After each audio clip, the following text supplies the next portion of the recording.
Okay. Okay.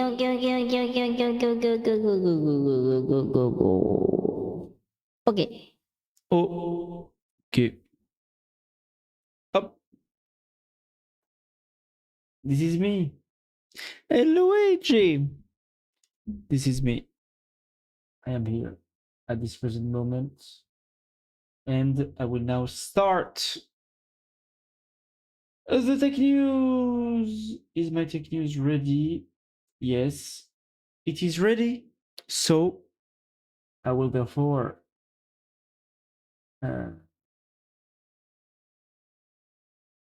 commence.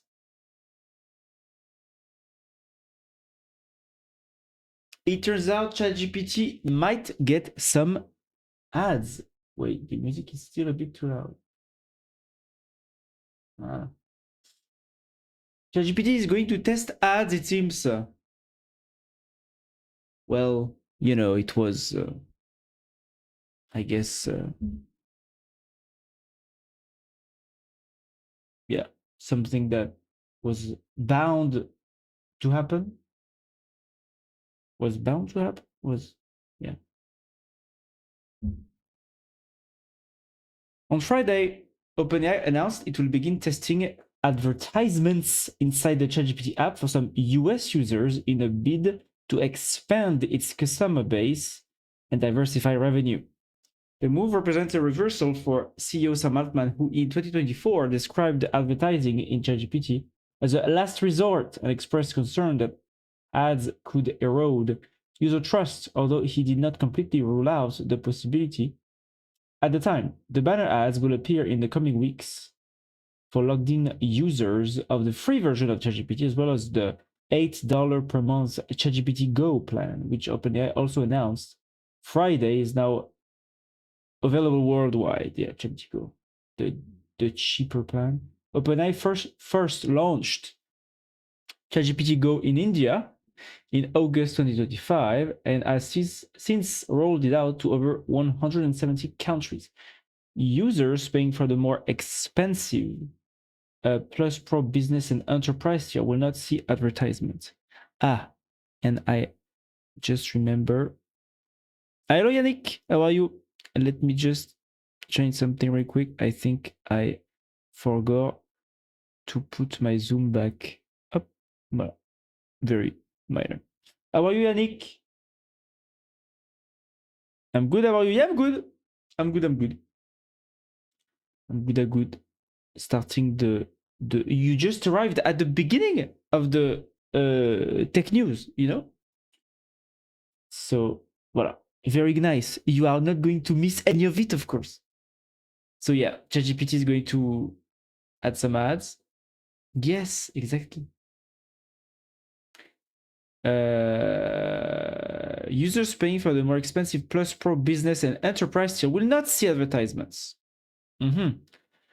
According to OpenAI's blog post, the company plans to test ads at the bottom of answers in ChatGPT when there's a relevant sponsored product or service.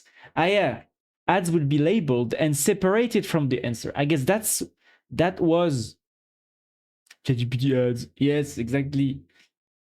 That was the concern, right? But I guess they addressed the concern because, of course, the main concern was that the ads in ChatGPT would consist of, you know, basically the AI having an additional prompt saying like, "Hey, recommend this. This is our sponsor," or something, you know. And of course, it's bad, right? Because ChatGPT is about general wisdom, I guess.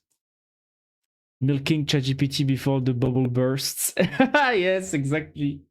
Yeah, I mean, to be fair, like it's exactly right, right? Like if OpenAI starts to add ads because they need the money, you know, maybe it's the beginning of the end, you know. Maybe the end is not there yet. I mean, the end of the bubble, I mean. But maybe it's the beginning of, you know, some kinds of stabilization and corporation, you know, of the AI startups. I mean, that are now big ass companies now, you know, they're not startups anymore. But you know, in example screenshots shared by the company, the ads look like blocked off sections of the chat window with a small image and some advertising copy. Asking ChatGPT for places to visit in Mexico could result in holiday ads appearing for instances. Ah, yeah, so it's still relevant, right? It's not random ads. But in a way, I think it might be better, right, to have slightly more relevant ads. These options may help you if you're stocking up on ingredients, harvest groceries, dinner party, simple but authentic Mexican dish ideas for my dinner party. Uh-huh. And I guess this is also easier to implement to them, right? And yeah, I think it's better to do that. And so yeah, so here the guy asked for a Mexican recipe or something, and he got an advertisement for hot sauce. Okay. To me, it's still acceptable. It would be crazy if the ads are included in the AI answer. Yeah, but you know, like people had that in mind at some point. You know? Well, thank God, voilà. It's not going to happen, right? It will be very weird. Our enterprise and subscription businesses are already strong, Fiji Simo, OpenAI CEO of applications, wrote in the blog post. We believe in a diverse revenue model where ads can play a part in making intelligence more accessible to everyone. OpenAI's announcement follows the company's April 2025 introduction of shopping features to ChatGPT search. At that time, OpenAI's Adam Fry told Wired that product recommendations were not ads and not sponsored, but it felt like a potential step in that direction at the time. OpenAI is not the only AI company exploring advertising revenue. Google began testing AdSense ads in chatbot experiences through partnerships with AI startups in late 2024. Financial pressures. Yeah, right? That's why. You know, because, you know, a few weeks ago they shared, or maybe it leaked or something, you know, like the famous chart where they basically expect all the way to 2032 to have like their revenues grow like this and their expenses to grow like this and to like tens of billions of dollars. You know, I'm wondering how they will like find those billions in revenues, because of course it's very easy to spend the money, you know, but to get the money, it's a bit harder again. OpenAI's advertising experiment reflects the enormous financial pressures facing the company. OpenAI does not expect to be profitable until 2030 and has committed to spend about 1.4 trillion on massive data centers and chips for AI. According to financial documents obtained by the Wall Street Journal in November, OpenAI expects to burn through roughly 9 billion burn through roughly 9 billion this year while generating 13 billion in revenue. Oh, so they are profitable already? Ah no, they expect. That's what they expect.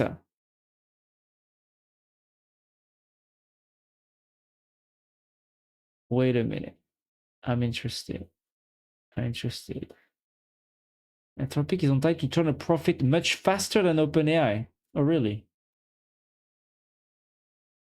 Ah, so they are already almost like cash positive in their, like, profitable, basically? That's kind of crazy for big companies like that. For like unicorns, you know? Do you think that the RAM prices would plummet if the AI bubble should burst? I don't think it would plummet this year, like, because the contracts have already been signed, right? I think the RAM prices go up because TSMC has signed contracts for the next 2, maybe 3 years. I don't know. that basically occupy uses all of their available fabs and labs and whatever, you know. So and yeah,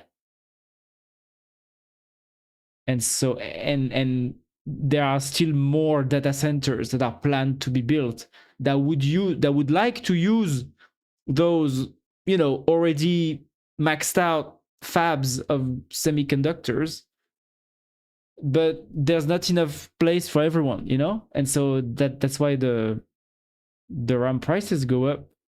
And same for, you know, all the traditional computers companies. They need to gather, you know, inventory in this environment. So I guess that's why. So I guess it would maybe not. I don't think if there's the AI because what does AI bubble bursting mean? It means that they would just stop investing like crazy, like they've been doing, right? And I guess, you know, the existing data centers, after they've been built, just don't expand anymore, and you know, that's just well.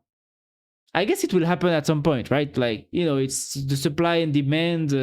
It's just that right now there is a crunch because there's way more demand than the current supply and the industrial capacities of, you know, the big fabs or TSMC or whatever. Bon, even though, you know, there are rumors that maybe there will be soon some Chinese fabs that probably are not completely, you know, to the state of the art in terms of performance of their RAM sticks, you know, their RAM technology, DRAM. But maybe they're going to expand their existing capacity, so maybe it will bring more.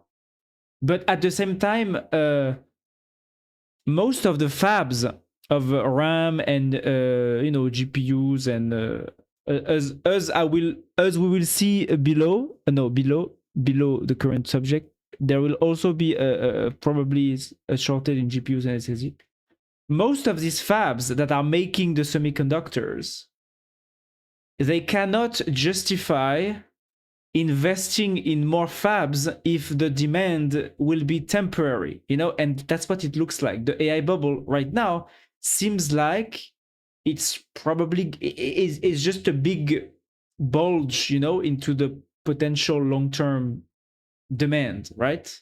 And it will probably be less bulgy in, you know, 5 years from now. Maybe stuff will have calmed down. And so basically, because there is this sudden AI demand for big hyperscaler data centers and all that stuff, the big fabs have all their fabs already maxed out. But it's not because they're maxed out that they're necessarily going to construct and to build new fabs, because they expect this sudden demand to be temporary, you know. So, and that's why they're basically telling everyone, oh yeah, the RAM shortage could last, you know, for more than 2 years, basically, because you know, it's just that the fabs right now are, I guess, are not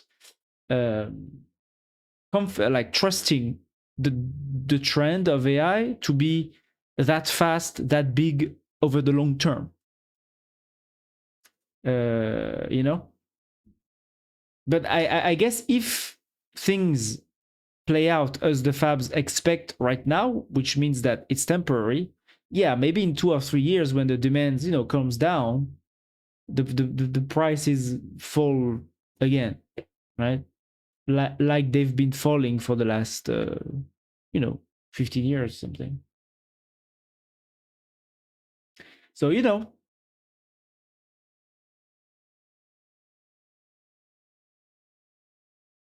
and you know, like it's funny because, and I guess that's why I'm pretty optimistic that the RAM prices will not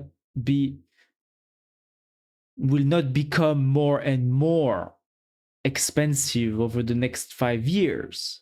Because if it was the case, it would mean that the demand was forecasted to be sustained, And if the demand for AI was to be forecasted as sustained, TSMC would build like 20 new fabs or something. And they are not doing that. They are not building new fabs, you know? So it, it's like all the big actors, the manufacturers, it seems that they are seeing this, AI data center craze as a temporary thing. Otherwise, they would build new fabs and new things, But it seems that TSMC is basically ramping up its production capacity as they used to plan before the AI craze, So it doesn't. So I guess it's probably something temporary, right? So maybe prices will go back to normal in 3 years or something. I guess that's what I would expect based on the current behaviors of the manufacturers, because like same with Samsung, same with like Samsung makes a lot of RAM sticks and they have fabs, and they are not like doubling the capacity of their factories, So it's probably temporary. What would happen to Nvidia if no one wants to invest into AI anymore? Well, their stock price would drop a little bit, but maybe it will still stay at a high level, right? Because like if now AI becomes a sustained, demand for the next 10 years, the stock prices will stay high. But yeah,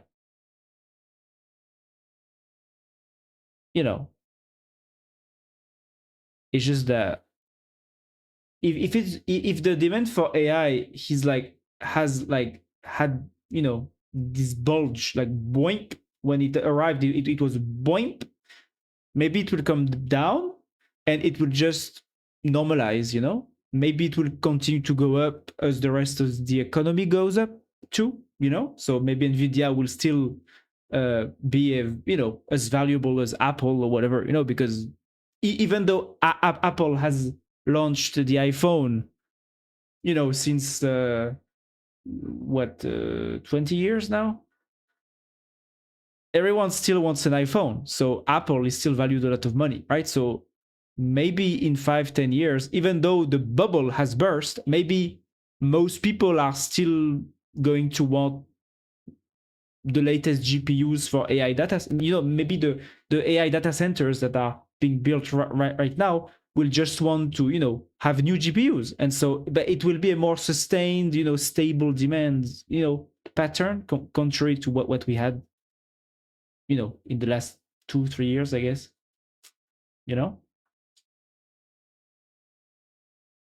So things will normalize because that's how free market works, right? Like, of course, this happened without anyone forecasting the bulging demand, because it's a technological breakthrough, right? Like OpenAI put out GPT-3 as soon as they were as soon as they finished making it, creating it, they outputted it into the wild, and they did not even expect that to be a success. It was like a demo product, a demonstration, a public demonstration.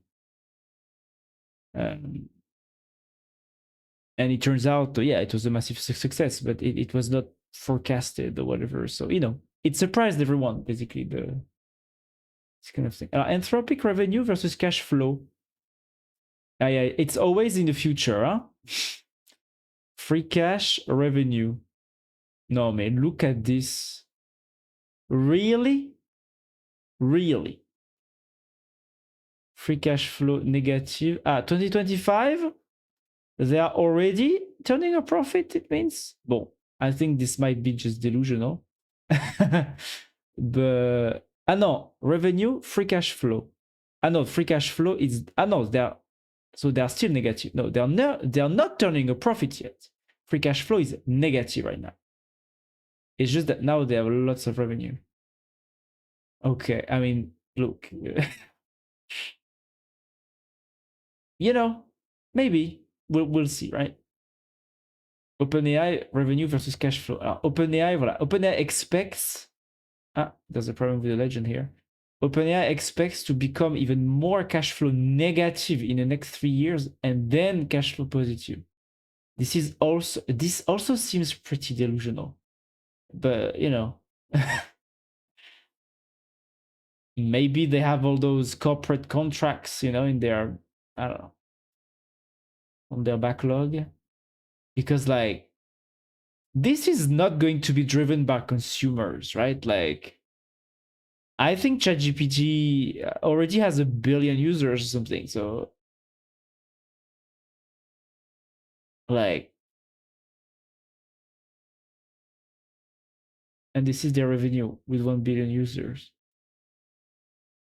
Is it all going to be like fueled by big ass corporate contracts or something? Where are they finding the money? Well, let's see. Interesting. Yeah, so I guess that's why. I guess they want to find the money with ads, among other things. Only about 5% of ChatGPT's 80 million weekly users, it's 80 million, not 1 billion, pay for subscriptions. So it's not enough to cover all of OpenAI's operating costs. Not everyone is convinced ads will solve OpenAI's financial problems. I am extremely bearish on this ads product, tech critic Ed Zitron wrote on Blue Sky. Even if this becomes a good business line, OpenAI's services cost too much for it to matter. I mean, yeah, that's pretty sad. I mean, look, at some point, if everyone has to pay like even just a little bit, you know, it's just that the AI will become like your internet bill, like your electricity bill. I guess it could work like this, right? You don't have to. OpenAI's embrace of ads appears to come reluctantly since it runs counters to a personal bias against advertising that Altman has shared in earlier public statements. Yeah. In 2024, Altman said he found the combination of ads and AI uniquely unsettling, implying that he would not like it if the chatbot itself changed its responses due to advertising pressure. Yeah, but true, but this is not what they're doing, and this is good.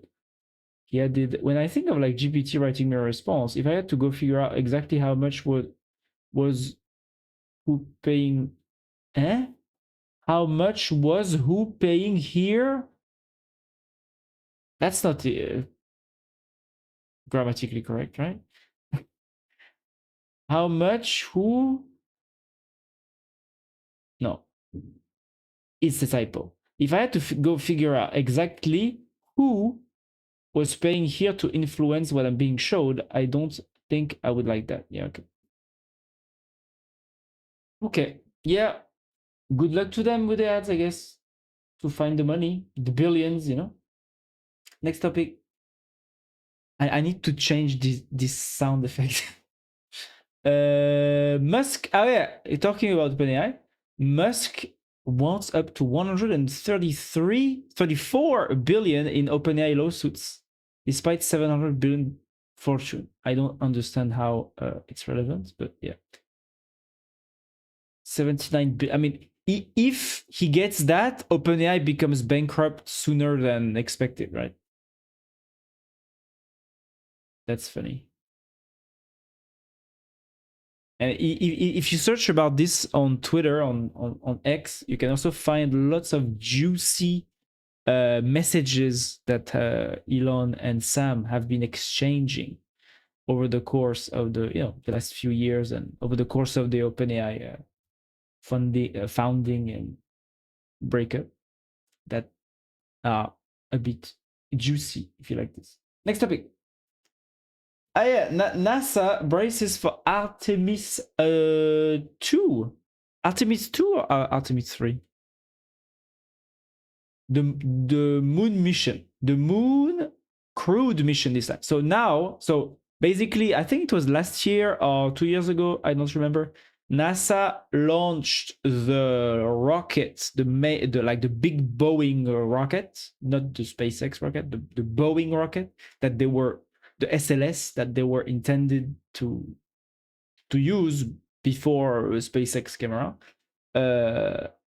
They sent this rocket last year or something around the moon, but fully automated, no crew inside. Now they're going to repeat this experiment, but with humans on board this time, which of course is way more risky, especially given all the problems that this big rocket of Boeing had in terms of like delays and engineering failures and stuff like that. I would, if I was an astronaut, I would not be very, reassured at taking this rocket. Even if, I mean, here they're not even landing, right? They're just going around the moon, like behind the moon, and they're going back, and that's all they're doing. And it will happen this year, right? The rocket NASA is preparing to send 4 astronauts on a trip around the moon will emerge from its assembly building on Florida's Space Coast early Saturday for a slow crawl to its seaside launch pad. Voilà, the Space Launch System, SLS. Riding atop one of NASA's diesel-powered crawler transporter, the Space Launch System's rocket and its mobile launch will exit the vehicle assembly building at Kennedy Space Center about 7 a.m. The massive track transporter certified is expected to cover the 4 miles between in 10 hours. Okay. The flight will culminate with the scorching 25k miles per hour re-entry over the Pacific Ocean. The 4 Artemis II astronauts, NASA's Reed Wiseman, Victor Glover, Christina Koch, and Canada's Jeremy Hansen. Yeah, so there's 3 Americans, 1 Canadian. Will become the fastest human in history. Yeah. When is the launch planned? Completely off topic. I always hear a lot of liberals say that there is no free market because of regulations, the state, etc. Is there a real free market in your opinion? No.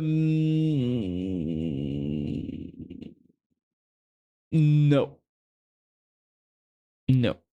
I don't think there is such a thing as a real free market, even though lots of classical liberals, I mean, I guess that here you are using the term liberals as in classical liberals, right?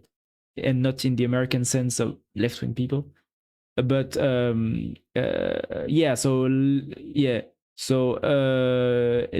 classical liberals and libertarians kinds of people, they have this brain worm that somehow without the state and without laws or something, a magical kind of free market will arise from nothing. And people will live happily ever after, but this is of course not possible because you need a state to enforce the rules of the free market, so this is a tautological circular thinking.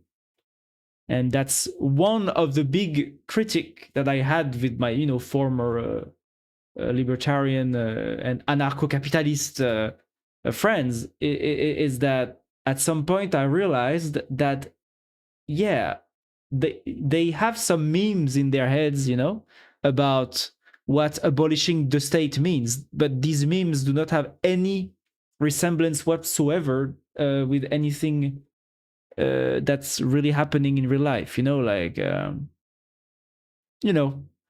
If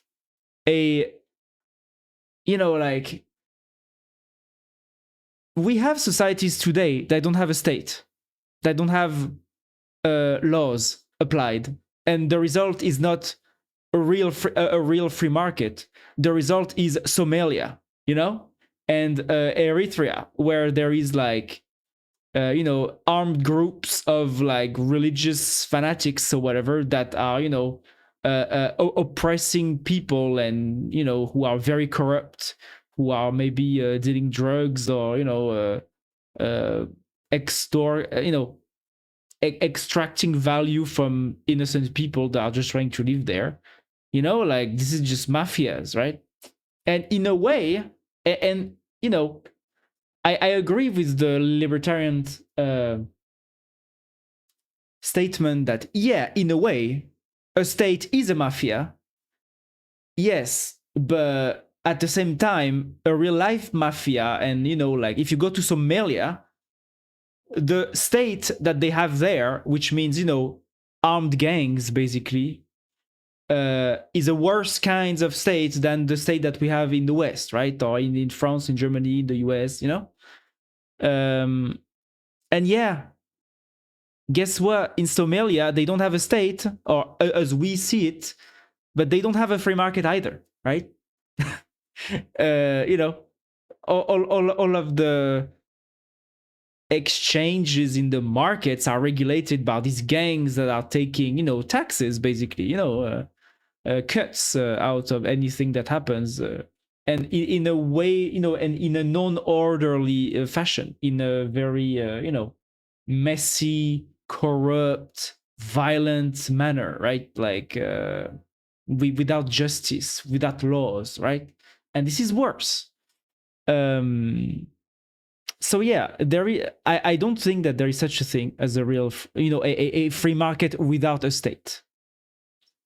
This is not possible. And I think what's happening is that a lot of libertarians and classical liberals are reifying the state as this, as if like, they are reifying the concept of a state, even though at the end of the day, it's just humans managing their society in one way or another, right? And you cannot escape from that. There will always be a need for a group of humans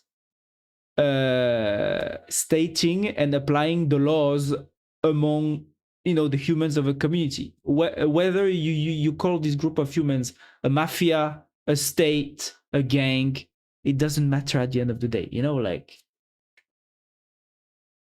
and that's why usually, I guess at some point, a lot of young rebellious libertarians and anarcho-capitalists turn into what I became, which is what they call a minarchist, which is basically, yeah, we need the states, we need the state for the police, for the army, and for just the justice system to apply the laws, because yeah, we cannot.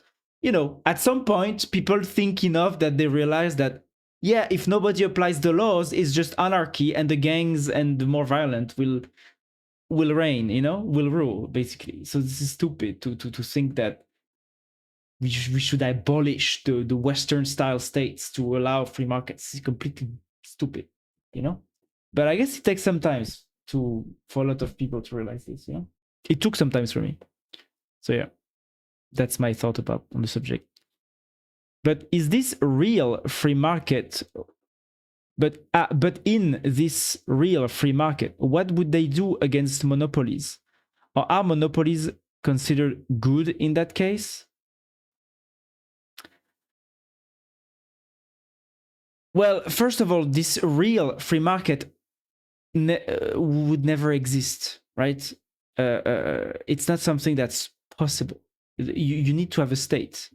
You need to have rules being applied. You need to have a police force, putting people who do not respect the free market rules in prison. If you don't have that, you don't have free market. You just have, gangs doing these kinds of stuff.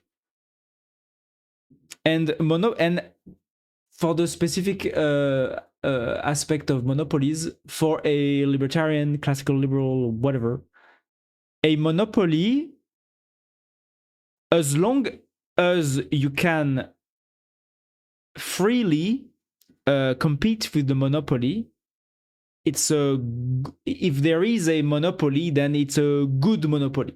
Basically, if the monopoly is established because the not because the rules are blocked like this, not because the state has decided that there is only one company that will, get all the tax money or whatever. This is a bad monopoly. Like a monopoly that is established because some state administrators have decided that that is going to be this company that will do everything. For classical liberals and libertarians, is a bad monopoly. A good monopoly is when you have free market competition, and among those, lots of companies offering services and products to people. At some point, maybe one of these company will offer products and services that are so good and so high quality and so cheap that this company will basically conquer the entire, or will conquer like 95% of the market, and everybody will just buy this company, not because they are forced to by the state, but because this company offers the best services at the best price, and it's just voila, and there's nothing else that can compete against it. But of course, this good monopoly will never be fully a full monopoly, because there is always the possibility for other companies to come on the market and just offer another variant of the service of products that might be suited for some people that don't want to deal with the big monopoly or almost monopoly, quasi monopoly. So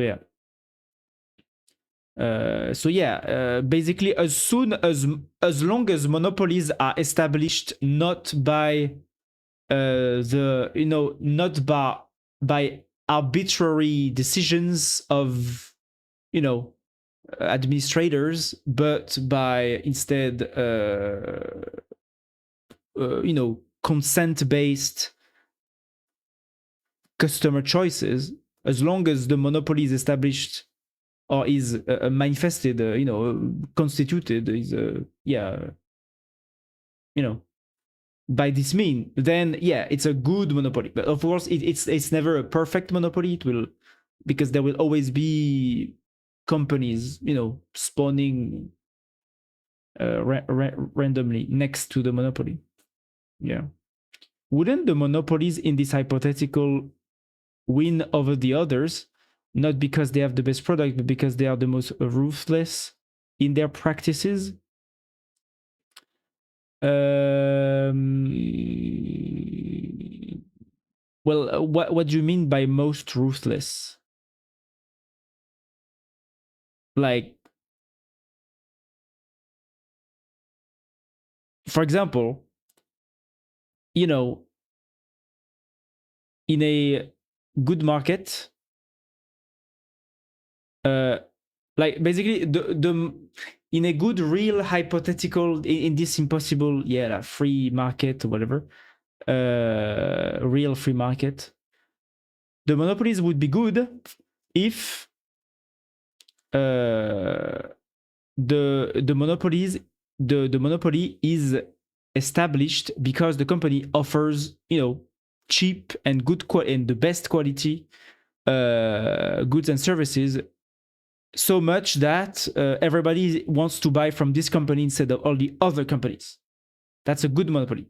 Of course, if the but this is in this ideal, non-existent, abstract conception of the of the classical liberals and the libertarians, But of course, in real life, humans are more, the humans who are inside this company, this big monopolistic company, of course, can cause some problems, right? Can be nasty, can manipulate, and can try to crush other competitors by buying them out, by I don't know, threatening them, by killing them by cutting the prices too much or whatever, and then raising it again, and that's why you need an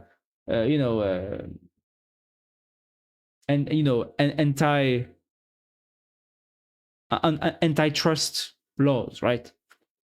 And that's why you need a state at some point, because of course, humans are not nice little perfect beings. They are nasty. They are fucked up, and so of course in every human society you will have people who will try to crush others, not by the nice habit, perfect habit of offering good services and products very cheap, but just by manipulating others and try to crush them and I don't know, fucking their wife, to make their marriage explode and the CEO break down psychologically so that the company can do shitty decisions and then it will go in debt and stuff like that. Of course, this will always happen. That's why you need antitrust laws, and that's why you need anti-monopoly laws and anti-monopoly and oligopoly laws and stuff like that. Well, for example, if there are no rules, letting your employees work for 14 hours a day produces more output, giving them an advantage over others.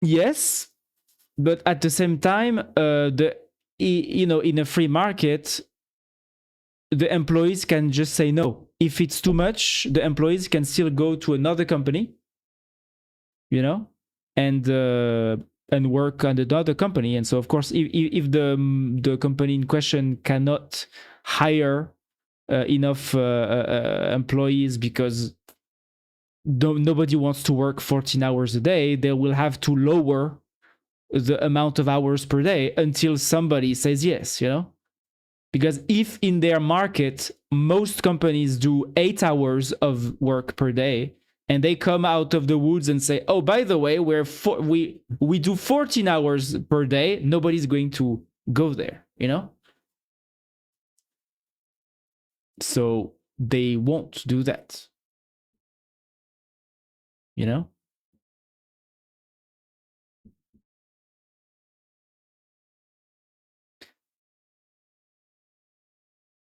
Yeah. And of course you don't need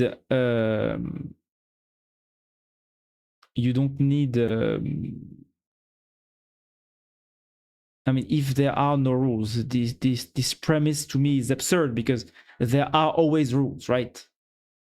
But yeah, I guess if we're talking about the abstract hypothetical reality that does not exist and will never exist of the libertarians, yeah, in reality, voila, usually if the consent of everyone is respected, employees will not go to a company who is exploiting them, compared to the others. Like nobody does that. But wouldn't the police also be private, so the biggest monopoly can just buy the police and basically enslave everyone? Yeah, that's the problem with this anarcho-capitalistic and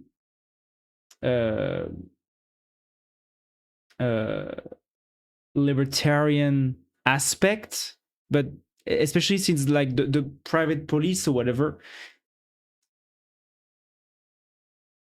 police is like, if you think that the police needs to be private, again, you are reifying a concept that is a artificial legal separation between the public police and the private police, and as if you think that this will determine like some change in essence. Like at the end of the day, whether the police is private or public, it's still humans working for other humans, you know, whether this human is like a state financed by taxes or a big ass gigantic mega corporation, cyberpunk 2077 style, you know. At the end of the day, it's still just humans managing other humans, and you cannot iterate. Like, also, what I don't like about these kinds of reflections is that you are basically trying to think about something that does not exist, you know? It's like you are trying to apply logic to something that does not exist, will probably not exist. And even if it will exist, you don't have you don't have enough details to think like, what would a mega corporation do? We lack so much, like, this is just imaginative sci-fi, you know? And to me, this is not very relevant to the current, world we live in, basically. But then some company would just take the role of the state at that point. Exactly. And so this company would become a state. Like, if at some point, and that's why I say that this is a circular reflection with libertarians and anarcho-capitalists, because lots of them are proposing that we abolish the state and privatize everything. Well, guess what, my dude? When you privatize everything, at some point, some entity, whether it's a megacorp or a mega mafia or something, a group of humans will take control of the new laws that are being applied to the commercial exchange between humans within a certain area. And guess what, my dude? Even though to your little abstracted thoughts, oh yeah, it's privatized, so it's good, but this new entity will basically be the new state. It will be a state. So if it's a state, now it's public again. So it doesn't make it. It's a circular thought. Like and that's why you have like somebody like Mr. Friedman, like the son of Milton Friedman, who he's an anarcho-capitalist. Voilà, this guy, he's a very famous anarcho-capitalist, and basically, like, I saw one of his conference where he's basically explaining that, yeah, if we go towards this path of anarcho-capitalism, what we will have is a neo-feudalism, where everyone owns everything, like where everyone owns everything personally. Yeah, okay, dude. Then maybe it's not that interesting anymore. I don't know. It's just, like, this is tautological. At some point, if you go, if you privatize everything and everything is owned, by property rights, and that are not collective and purely like, individual property rights. Bon, with some caveats, right? Because like, is a company with like shareholders not a collective ownership apparatus? Yes. So then you could also do this with the state, then it would still be collective. Yeah, there would be, like, at some point it goes in a circle. You go back to where you started, and that's why I think that's, at the end of the day, all these reflections about anarcho-capitalism and all that stuff. Yeah, you go, at the end of the day, my dear, it's still humans, trying to manage other humans and trying to manage the rules of how we do with each other, you know. At the end, whether it's a state, a company, a mafia, a gang, at the end of the day, it's just that, and you don't need to objectivize and reify anything else, you know. It would be crazy if some company would just buy so much land, they form new countries and become the states. Yeah, it's possible. It would be possible, you know. Like in a way, in the colonial era, I think there was a big the East Indian or West Indian company or something of Britain was basically that. It was like a big state-funded company. It was still a private company, but the private company was basically in charge of administering like an entire half continent or something, you know. So this already existed in history. It's just that, of course, this company was linked to the crown, right, of the United Kingdom or Great Britain. But yeah, it could be possible, you know, of course. You know, and to an extent, for example, when somebody, a billionaire, buys a private island or whatever, but of course there is always the legal, and you know, at the end of the day, laws is just what humans believe in, you know. This is just about what humans believe in. Hello Concav. Hello Concav. We are doing a little a party. Yeah, and you know, like if you want to learn more about stuff like this, what does it take to create a country from nothing? You can go see the Liberland, right? The Liberland is very funny story. It's not, I mean, it's not yet real, but it's very funny. Basically, the land in green here is rejected by both Serbia and Croatia. Croatia says that this piece of land belongs to Serbia, and Serbia says that this piece of land belongs to Croatia. So they are both saying that this piece of land does not belong to them. Guess what? There's a Czech guy, a Czech libertarian, that arrived one day and said, cool, this is terra nullius, this is now my country. I establish my country here. Voilà. And since like a few years, he has said that, yeah, this is my country. Voilà, this is the guy. Voilà, this is the guy. Statesman, right? Because he's the chief of the state of Liberland, right? Voilà, Czechia Liberland. But of course, the police and like the border patrol of both Croatia and Serbia prevent anyone from going to this piece of land. So it's not actually like nobody is, you know, building the new Singapore in Liberland, even though they would like to. But you know, it's funny. There is also another little island. It's Sealand.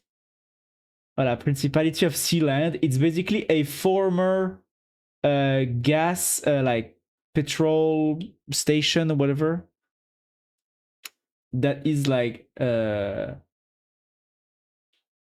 bit, yeah. So it's off the coast of Great Britain, and I think at some point, basically Great Britain, the government of the UK forgot about it or said that, oh yeah, it's not ours or whatever. It might be owned by a company or something, but it turns out nobody claimed ownership over this little installation. And so there is a random guy that arrived, voila, with this little boat and said, okay, then I'm the king.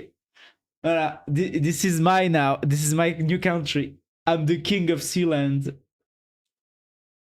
I am the king of Sealand.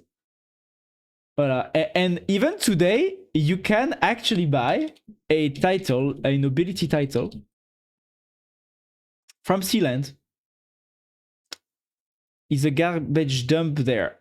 Maybe, probably something like that, I guess.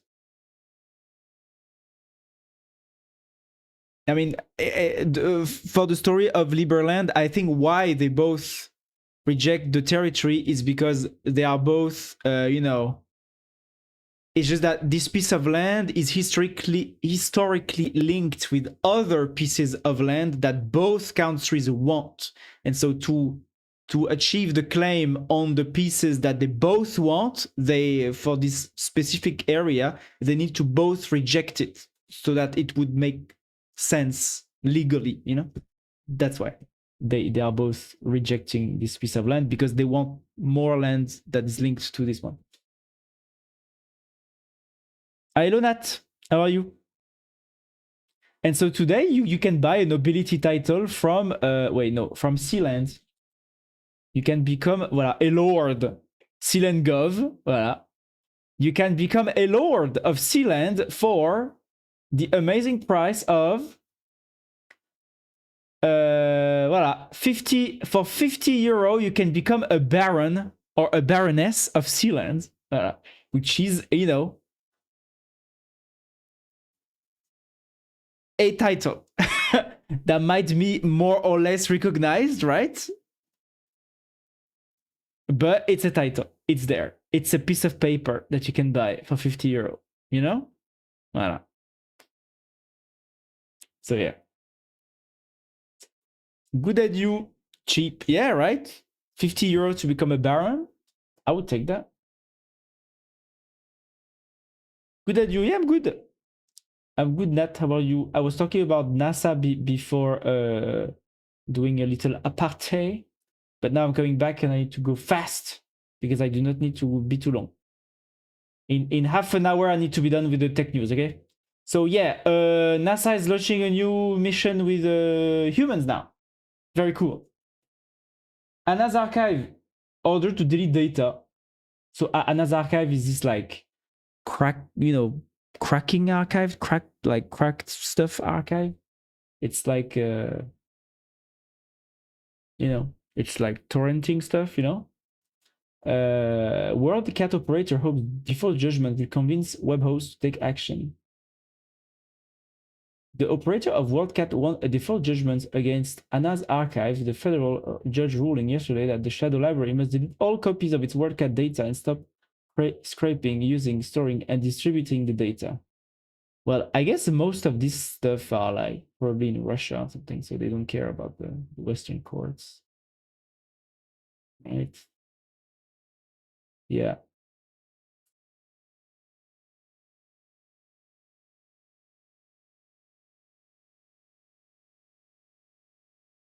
Yeah. So, okay. Nothing will probably happen, I guess. Next topic. Run pod. Yeah. So I actually learned about this startup. They are basically, I think it's a very interesting story because bootstrapped, but it's your Discord. We need that. What? Wait. Ah. Oh. Ah, yes. New emote. Yeah, okay. Very nice. Very nice. Thank you again, Nat. How do I copy this?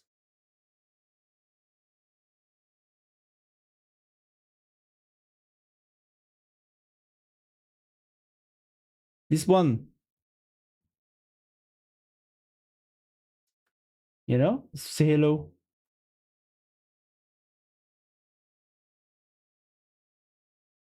Hop.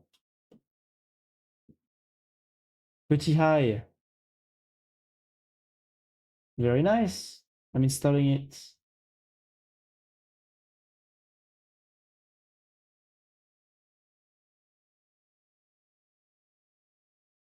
Where is it? Viewer rewards, emotes.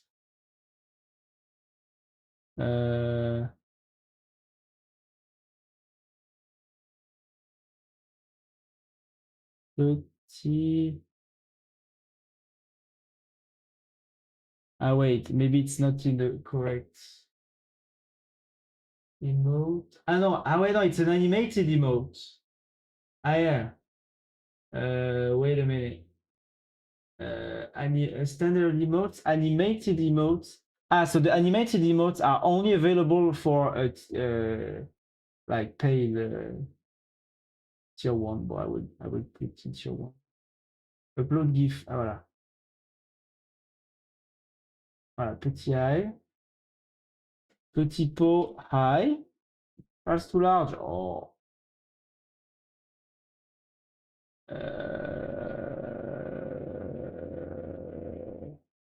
Resize GIF. It's more frenetic. Yeah. The image drink too much coffee. Yeah. It's a petit pois, damn it. Yes. That I'm using PPPPP. Petit eye. Okay, I'm trying to resize it. Alors, 1.21b is just too, yeah, it's slightly too.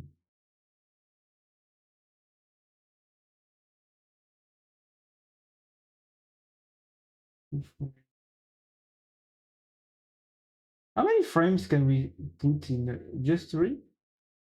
Bon. Oh, it's, yeah, because there's just 3 frames, so it's a bit. Can I like lower the speed maybe?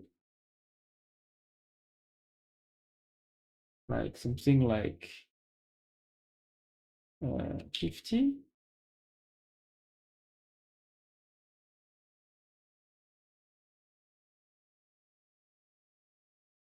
No, 75.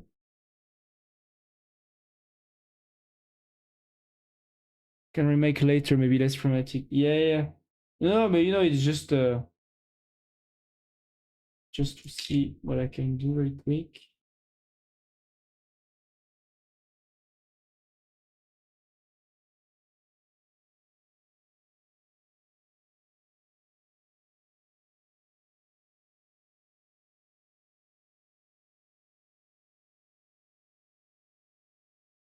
Resize.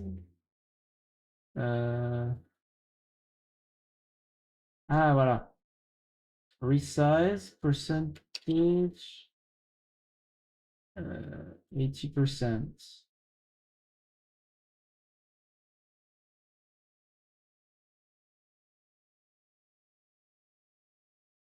Voilà. 1 megabyte. Okay, cool.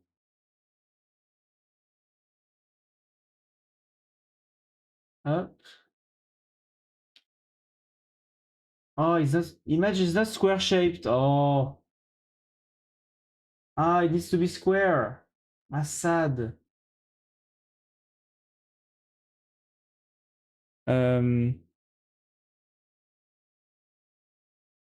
your biblioteca app is not going. I need to do a lot of things here, but I'm leaving. Square.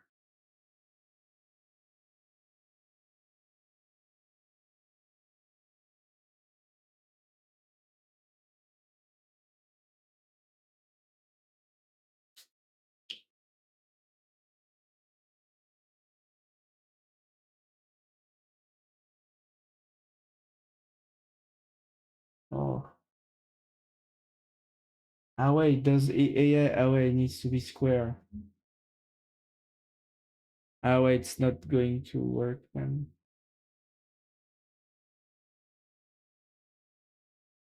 Or maybe, well, that's the most I can do. Have the face and the. Yeah, it's a bit weird because now it needs to be square.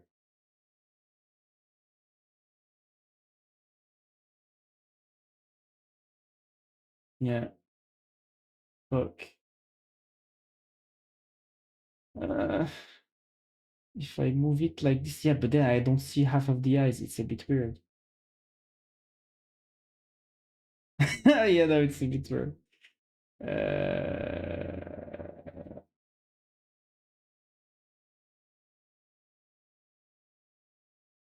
Yeah, but we will do it again, huh? But this is a temporary. Voilà. This is a temporary stuff because it needs to be square, so I cannot. It does need to be validated. Pending approval.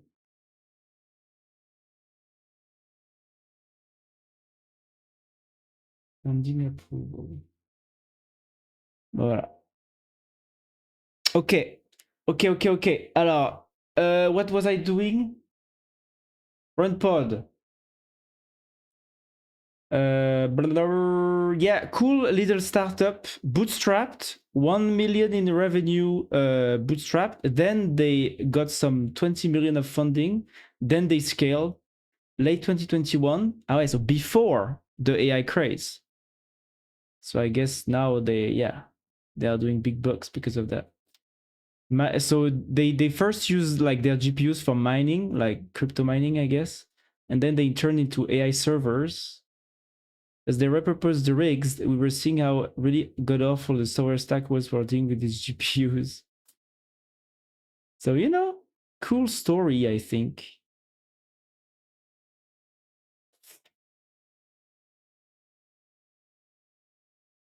The offer was simple: free access to their AI servers in exchange for feedback. It worked. They landed beta customers, which led to paying customers. Within 9 months, they had quit their job and hit 1 million in revenue. But that led to another problem. 6 months in, business users were like, hey, I want to actually run real business stuff on your platform, but I cannot run it on servers that are in people's basements.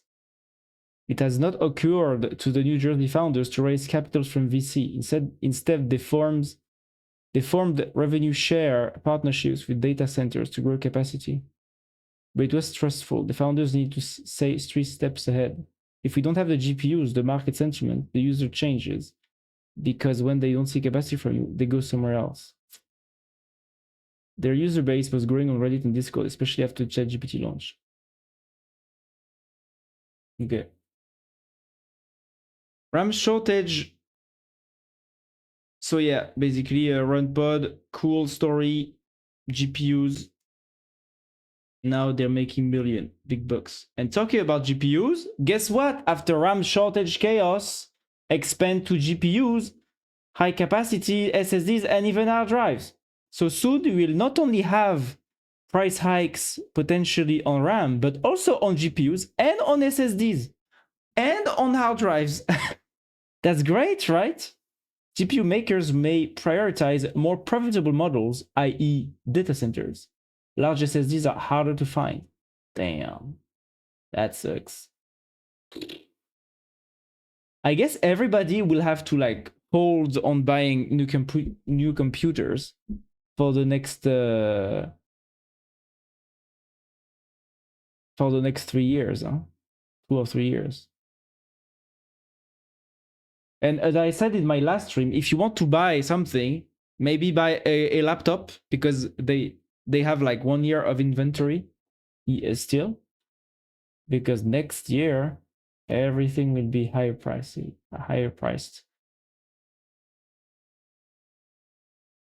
A 12 terabyte Iron Wolf drive that was usually priced at 240 is now 270. The 16 terabyte version has climbed from 230 to 350. That's okay for me.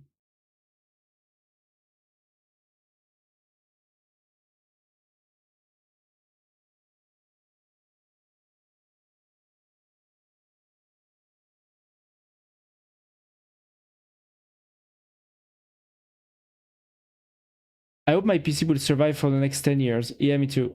When I got a job, Yeah, me too.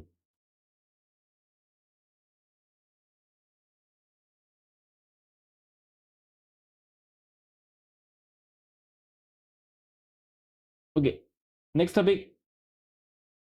There's a vulnerability in Bluetooth devices with Google Fast Pair vulnerable to whisper pair hack. Even Google's own earbuds are vulnerable to the fast pair hack. That's annoying. Pairing Bluetooth device can be a pain, but Google Fast Pair makes it almost seamless. Unfortunately, it may also leave your headphones vulnerable to remote hacking. A team of security researchers from Belgium has revealed a vulnerability dubbed Whisper Pair that allows an attacker to hijack Fast Pair-enabled devices to spy on the owner. It takes only a moment to gain control of a vulnerable fast pair device of median of just 10 seconds at ranges up to 14 meters. That's still the limit of the Bluetooth protocol, and far enough that the target wouldn't notice anyone skulking around while they hack headphones. Once the attacker has forced a connection to a vulnerable audio device, they can perform relatively innocuous actions such as interrupting the audio stream or playing audio of their choice. However, Whisper Pair also allows for location tracking and microphone access. So the attacker can listen in on your conversations and follow you around via the Bluetooth device in your pocket. The researchers have created a helpful video dramatization below that shows you how Whisper Pair can be used to spy on unsuspecting people. Wow. Hoping for an update. When vulnerabilities are found in phones or computer software, it's a relatively simple matter to get patches rolled out, as most devices now support automatic updates for critical issues. Accessories aren't quite the same though. Many people never install accessory apps on their device, so they never move beyond the original firmware.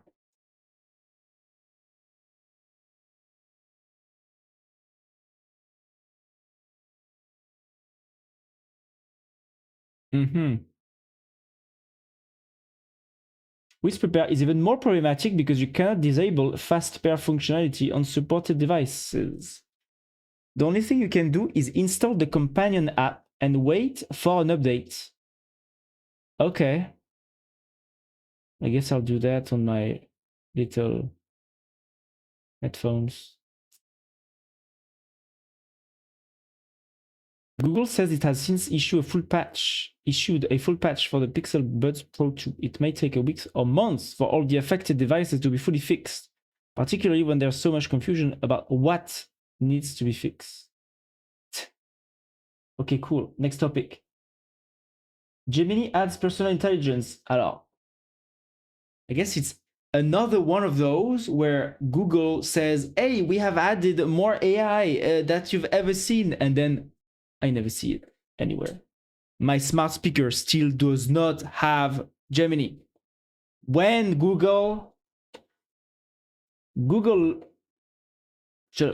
launches personal intelligence feature in Gemini app, challenging Apple intelligence. Google said its new personal intelligence tool is in beta in its Gemini app and will be coming to AI mode later this year. This feature connects Google apps to provide more personalized answers to questions. Josh Woodward, head of the Gemini app, said users may find mistakes and asked for them to provide feedback. Okay, so that's just for the Gemini app, not the global Gemini ecosystem that is very messy. And there's like 3 fucking different chat interfaces for Gemini. There's like Gemini.com, there's the AI Studio, and there's the Vertex AI. Come on. So yeah, it's like now Gemini has all your data, but at least, I mean, look, Google always had all your data, right?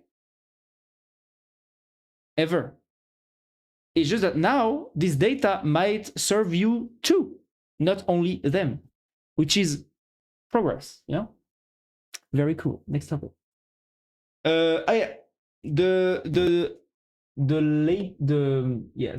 next few topics are going to be all the little releases, you know, in programming and stuff.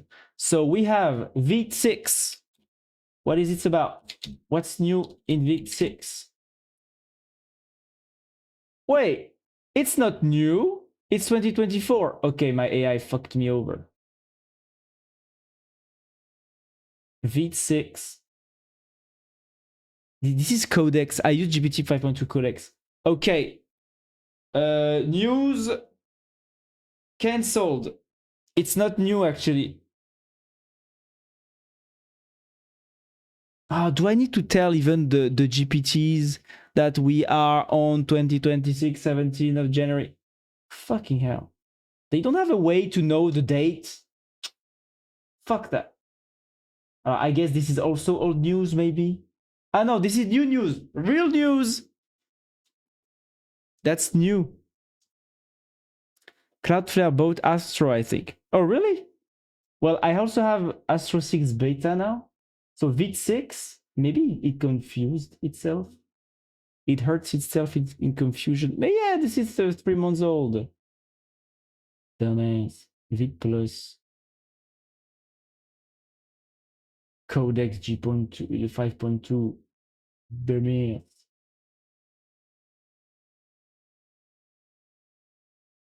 Okay, so Astro 6. Now this is real new.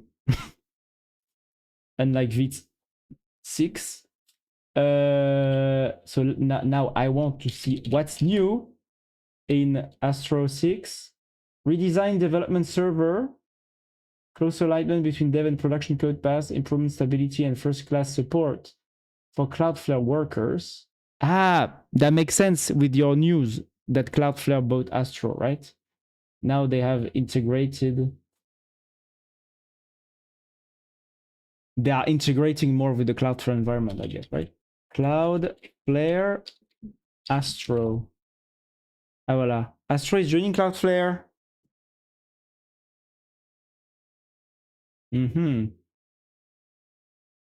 Is the web framework. So Astro is the web framework for building fast content-driven websites. I've heard of it a few here and there, but I've never actually looked into it.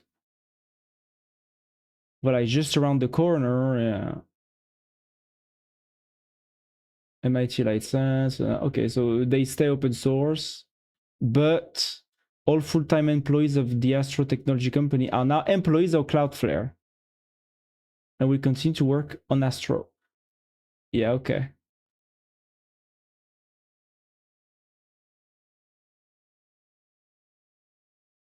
It's funny how there is really these trends of like open source projects that are kind of, either frameworks or, foundational pieces of software that are not making money, I guess, or at least not in a traditional sense. I guess Astro must have had like a monetization, Astro Cloud or something, right? I guess like most of those JavaScript projects. But now, yeah. So live collection, stable real-time content update without requiring a rebuild, content security policy, stable CSP support, Cloudflare workers integration, and some deprecated APIs. Okay. Cool. Next topic.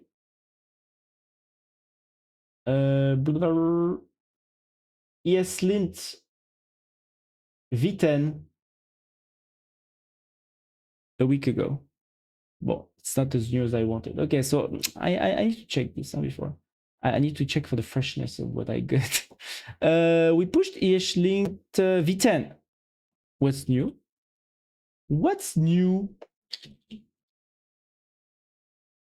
What's new, Magic? Okay. Rule tester. New count this option with max params rules allow ignoring this annotation in TypeScript. The next breaking changes, Fox features, bug fixes, documentation.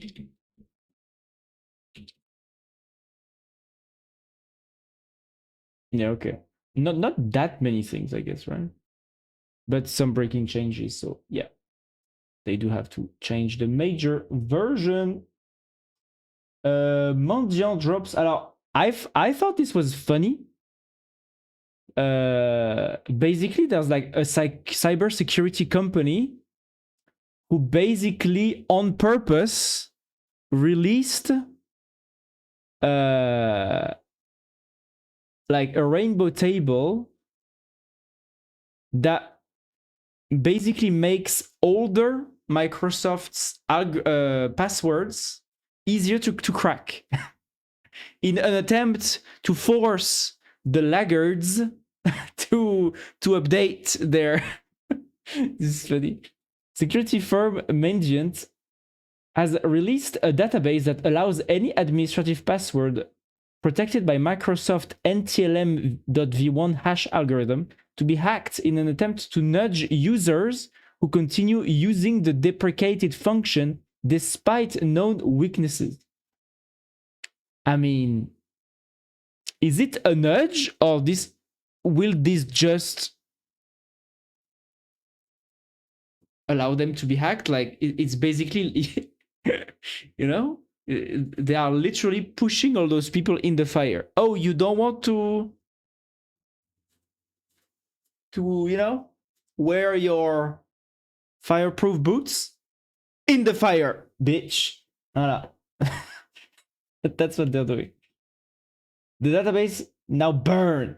The database comes in the form of a rainbow table, which is a pre-computed table of hash values linked to their corresponding plaintext. These generic tables, which work against multiple hashing schemes, allow hackers to take over accounts by quickly mapping a stolen hash to its password counterpart. NTLM v1 rainbow tables are particularly easy to construct because of NTLM v1's limited key space, meaning that a relatively small number of possible passwords the hashing function allows for. NTLM v1 rainbow tables have existed for two decades, but typically require large amounts of resources to make any use of them. On Thursday, it said that it had released an NTLM v1. I don't understand. Basically, there was a bunch of, like, I guess it's an older, hashing algorithm that Microsoft used to use for creating passwords. And it turns out some people are still using, this algorithm. And so basically in an attempt to, as they say, nudge them to change their hashing algorithm or something, their passwords, I don't know. They are just making it easier for them to be hacked, which is a bit weird, I think, ethically speaking. But I guess that's a thing, right? So it will allow defenders and researchers, and of course malicious hackers too, right, to recover passwords in under 12 hours using consumer hardware costing less than $600 USD. The table is hosted in Google Cloud. The database works against net NTLM v1 passwords, which are used in network authentication for accessing resources such as SMB network sharing. Why is the pop not working? The pop is not working? The pop is not working anymore. Let me reboot. Okay. Ah, fuck. It also rebooted them.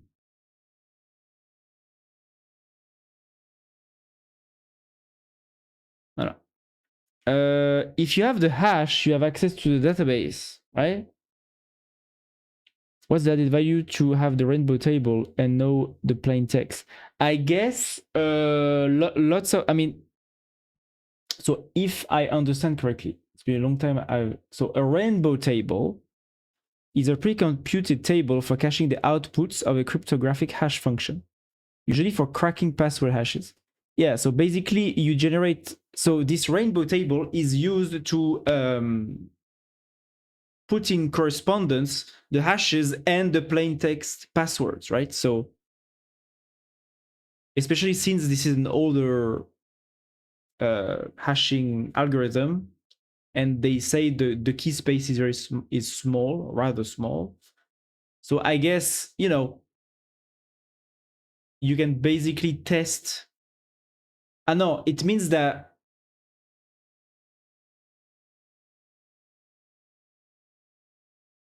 if they have access, so you're like, do they recover passwords? Remains in use in some of the world's most sensitive networks. One reason for the lack of action is that utilities and organizations in the industry, including healthcare, industrial control, often rely on legacy apps that are incompatible with more recently released hashing algorithms. Yeah. By releasing these tables, Mandiant aims to lower the barrier for security professionals to demonstrate the insecurity of Net and TLM v1.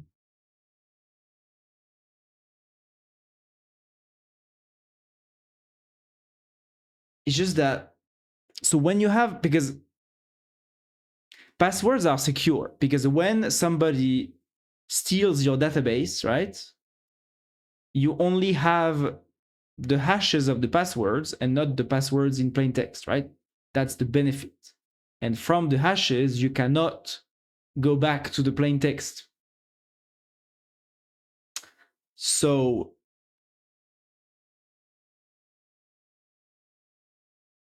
I guess it would be useful to hackers if they steal a database. Like, how does that work? The tables first assist attackers in providing per byte hash results. With the known plaintext challenge 11233458. Because NetTLM hashes are generated with the user's password and the challenge, a known plaintext attack, it becomes trivial with these tables to compromise the account. Typically, tools including responder Petit Potam and DFS Coerce are involved in attacks against NetTLM. Typically, tools include responder. Well, look, I am not a cybersecurity expert, so I don't know what they're talking about here. In a thread on Mastodon, researchers and admins applauded the move because they said it would give them ammunition when trying to convince decision makers to make their investment to move off the insecure function. Sorry, I had the phone call. I couldn't hear you for 1 minute. Okay. I said that basically they're just what it means is that I guess if somebody steals a database, usually the passwords of the database are protected because there's no plain text passwords. It's only the hashes of the passwords, right? So I guess with this rainbow table, if some hackers get their hands on a database of a company, right, and they get their hands on some old hashes like the NTLM hashes, they could find the plain text passwords, right? I guess that's the vulnerability, right? Is that now, but bon, you still need to get your database leaked, right? But we know that it happens, so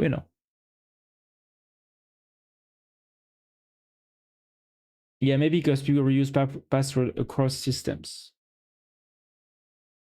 Yeah, I mean, I guess this rainbow table might be gigantic, right? It might be several gigabytes or terabytes of just random passwords, and it means that when you have the database with the hashes with this rainbow table, you can check, okay, I have these hashes in my rainbow table, and this is this password that's attached, so now I know the passwords. And I guess I can, try this on a bunch of people's accounts or whatever. I guess that's the vulnerability, right? Because yeah, I guess I'm not sure. It's just that it seems to facilitate one step of the hacking procedure, right? Yeah. Salut maman, bisous. That's the danger. Yeah, maybe.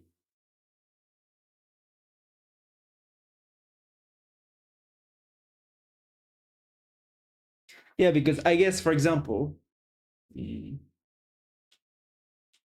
there's a guy that uses a legacy app, right? That uses NTLM. This legacy app, being legacy, has probably had its database leaked on some Russian forum somewhere. And so now the hacker can go on these big Russian forums, mega threads, database, archive stuff. They can search for the name of this guy attached to this weak hash password hash, and then they can reveal the plain text of this hash, NTLM hash, attached to this guy. And now it means that, okay, they have one of his passwords. So I guess, yeah, as you say, they will probably go, to all services like Amazon, banks, whatever, enter the guy's names or the guy's email, right? And check and use this plain text password to see if the guy is still using the same plain text, the same password across other services. I guess that would make sense. That's how you would do it, I guess. Not sure though. And they're not making it, they're not explaining it very well here. So yeah. Yes, also it's that. That's because it's danger to reuse passwords. Yeah. Yeah, probably. And no topic. And that's all. That was the last. Okay, boom. We finished the tech news. Earlier than last stream. 1 year and a half. 1 year and a half. 1 hour and a half. Very cool. My objective is to limit the tech news at 1 hour. One hour, 1 hour and a half, like today, is good. You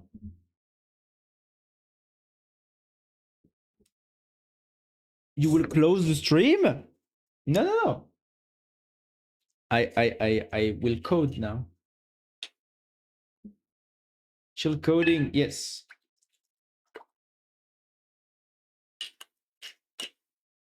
By the way, I'm going to do meta chill coding because I will code some change to the overlay that you see here. Alors.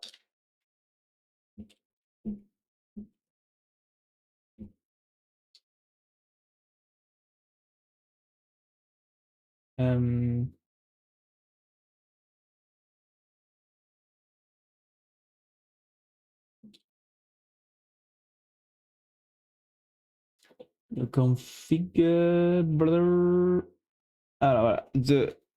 So the rotating info. I need to update the rotating info. I'm playing all the Mario games to make videos about this. Oh really? You are going to make a videos that? I don't know why. When? Video when? Video when net? Like a gameplay video or a a opinion piece video or tutorial video. I'm playing the first one. It will be a commentary. Oh, nice. Nice. Cool. Will it be in Portuguese, I guess? Or in English?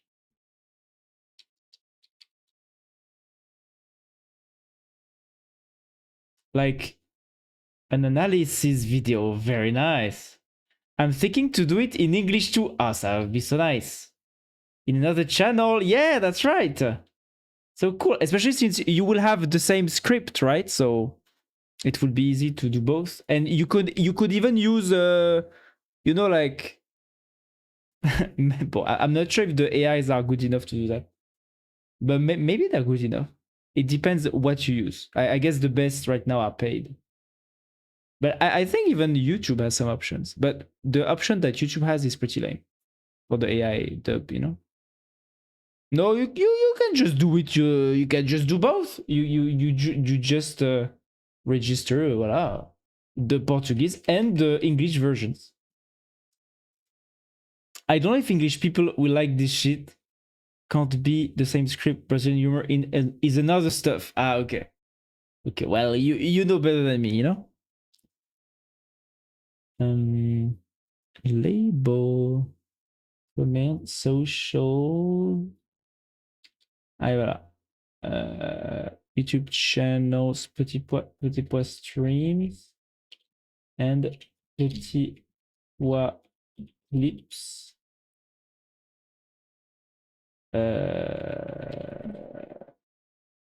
And what is this? Oh, wait, blog, blog, blog, petit what.com. Huh? Whoa, what did I do here? What the hell? Ah, how do I wait?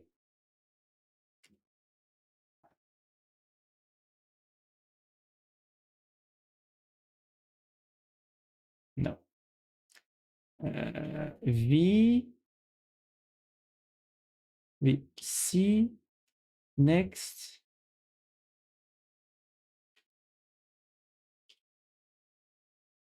Huh?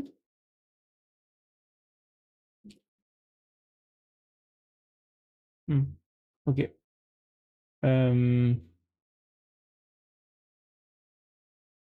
Wait a minute. Why is it like this?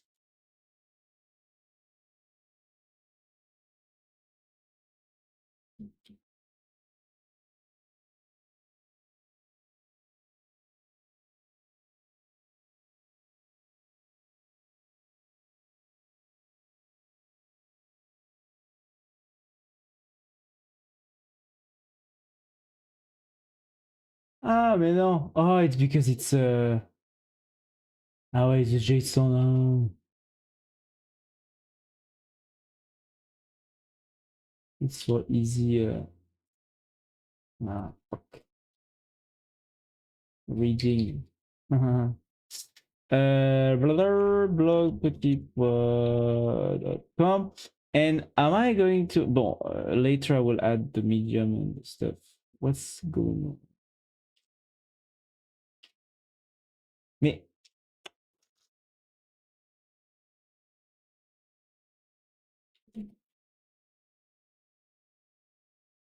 does it appear? I mean, at least the edition is the same. I'm thinking about a lot of things to do with YouTube. Why the disappear? I guess it's because it's a JSON file and it tries to make it. It tries to render the JSON to be more human readable. I guess that's what's happening. But yeah, I didn't know it would do that. Socials, petit peu clips, and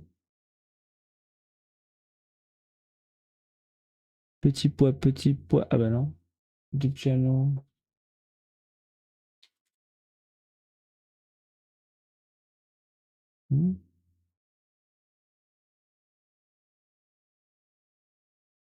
Commands. Ah, maybe I need to. Ah voilà, petit pois clips, and then blog too, no?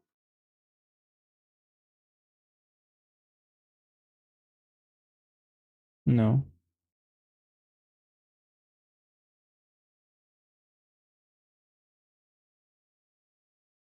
Ah yes, I always forget.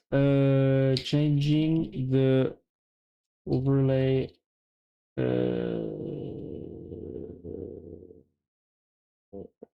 Rotating labels.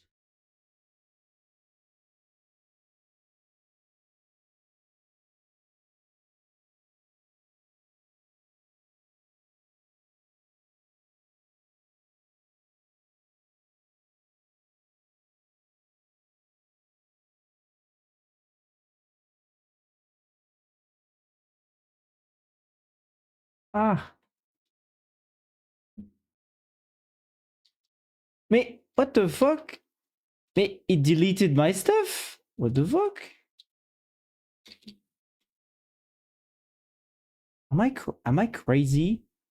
Yeah, I'm crazy. I'm going crazy.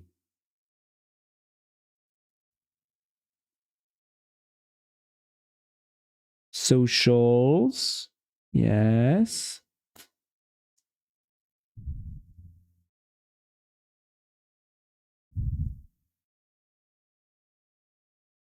Why do I have two? What the fuck? What the hell?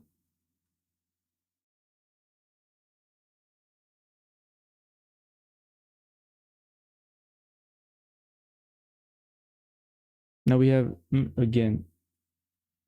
Ah, yes. Oh, that's so weird. I have no idea what's happening. Info bar. Wait a minute. What the hell is going on in there?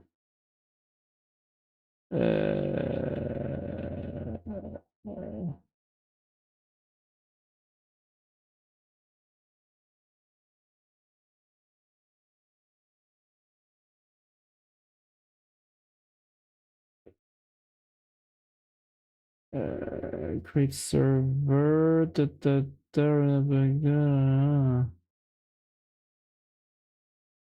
What the fuck?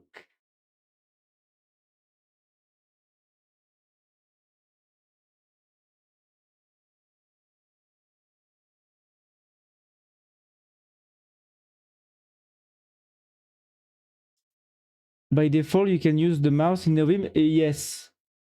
Yes, not for everything, but for lots of things. Like, for example, here I can switch with the mouse.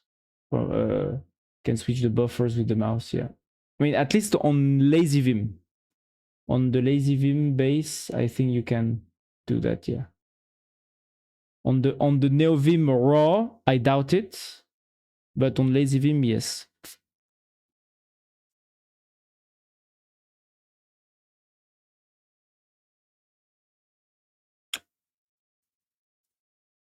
Mm-hmm.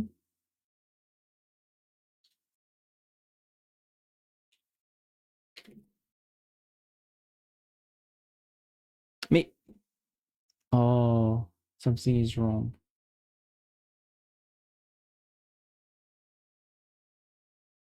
Something is wrong.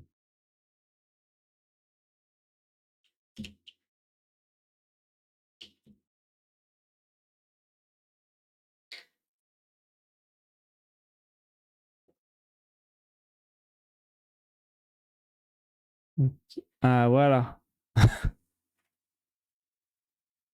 Ok.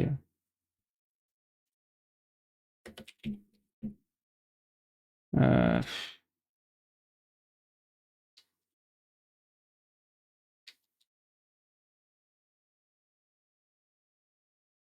I know it's too fast. I know.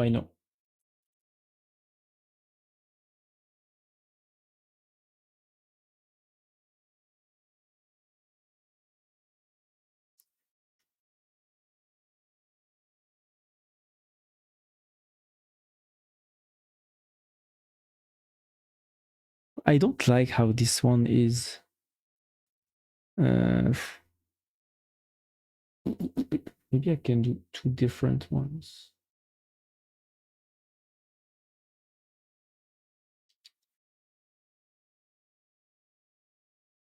Ew.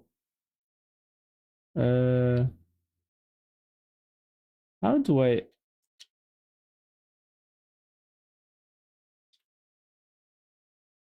Doesn't work like that.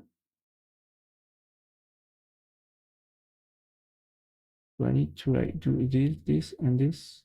Hmm. Yeah.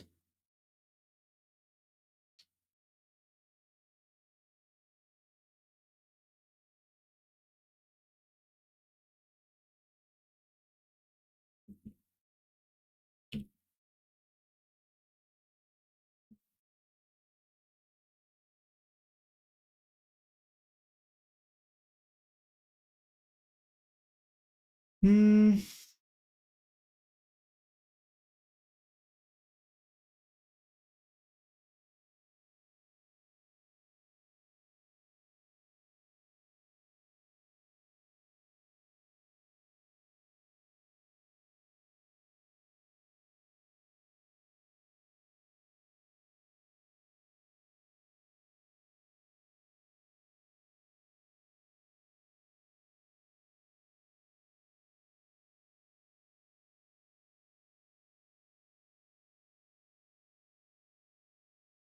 Mm. No, sometimes it just doesn't want to.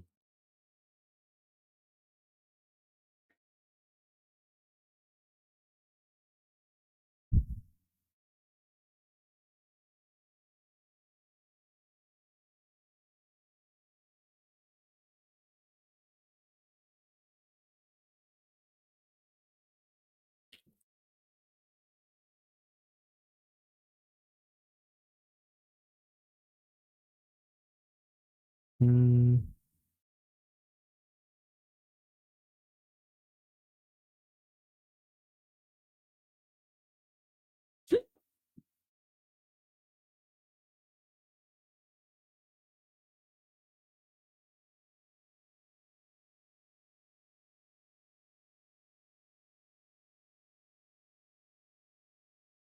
Mm.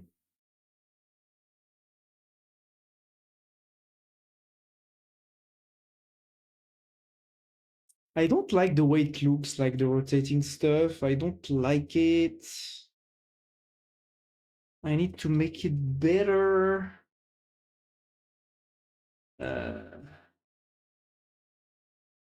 How can I do this? Well, first of all, do I have everything? Twitter, YouTube, Twitch. Bon, I am on Twitch, so voilà.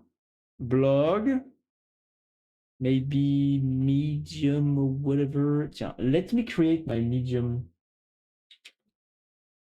account right now. Sign in.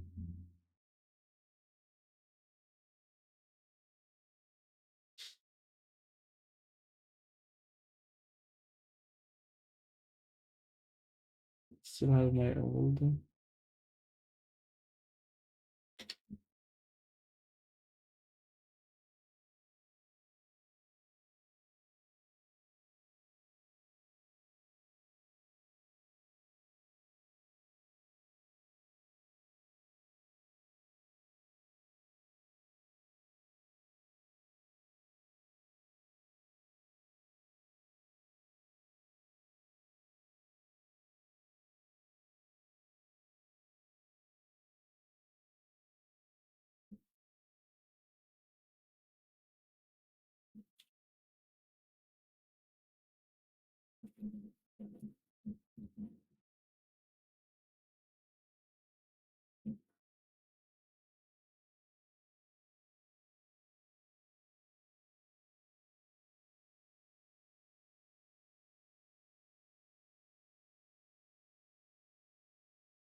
Uh,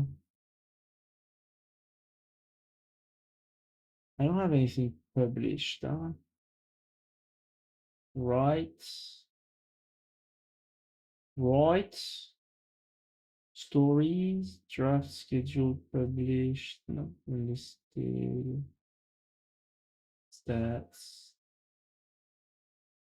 Okay. What is going on? I'm trying to put my rotating stuff here on the OBS overlay in order, and I'm probably going to. I think I'm going to multi-blog. You know, like I will have my blog, but I will not actually care if people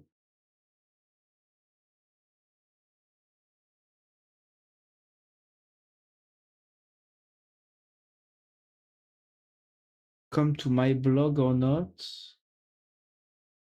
or come to my Medium or Substack or whatever. I'm just going to publish all the articles everywhere. But why do I do this? Because I want to put a link to my Twitch channel. So maybe I should actually go to my. I should go. No, I should go to my blog.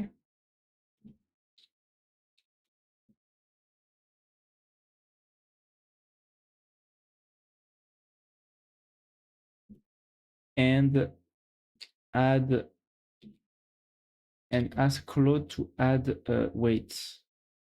How does my blog look like right now? It looks like this. I did some images. So this is my first blog post. People are confused about Yann Lequin. This is a random opinion piece that I just wanted to put out in the world for no reasons. I guess the next one are going to be more focused on the tech. But I kind of want to emphasize my Twitch channel.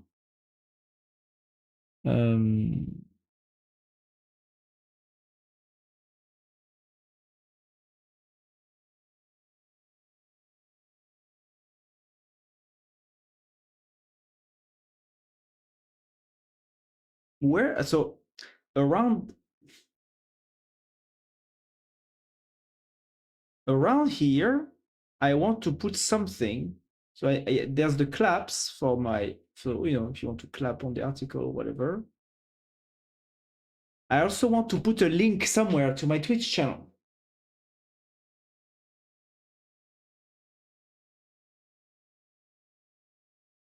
How do you store and manage claps on a backend, on a fast API database, on an SQLite database?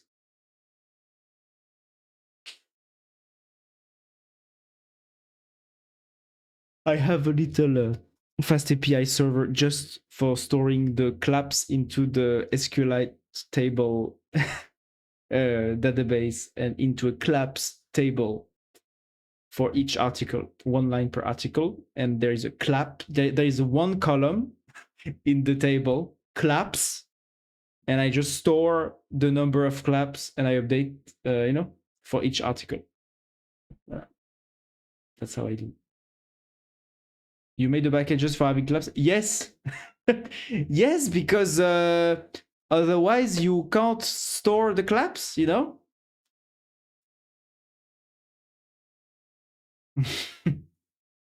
I mean, I could have done like, you know, a Cloudflare, whatever thingy, but you know, I already have all the deployment scripts for my backend, so I just need to adapt them a little bit. And you know, I just asked Claude to do the database, create the database with the column, the schema. You know, it was all quite easy and quick. So yeah.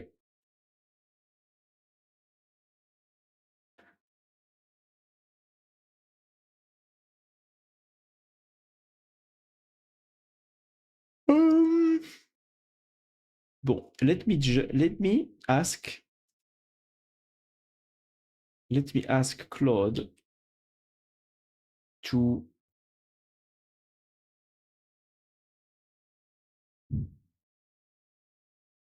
below the claps on the article template, add a nicely designed call to action towards my Twitch channel.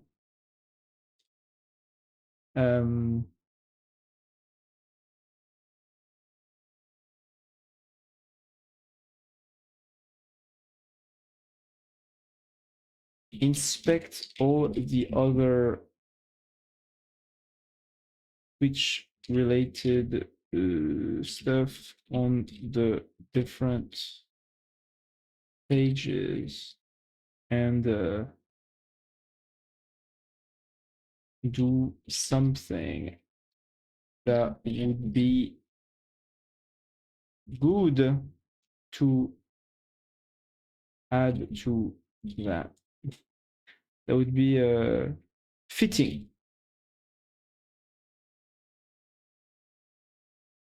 Well crafted, modern design, not too catchy, minimalist.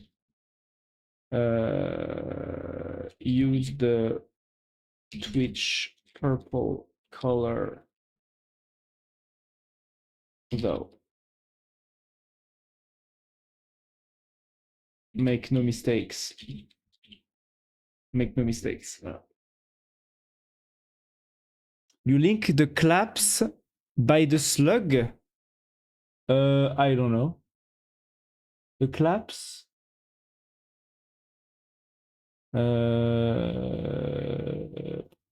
Not sure. No, I think it should just call the API. Like, you know, there's a clap API or something. Voilà, API/claps. Yeah. And yeah, so yeah, it uses the slug of the article, I guess, to find the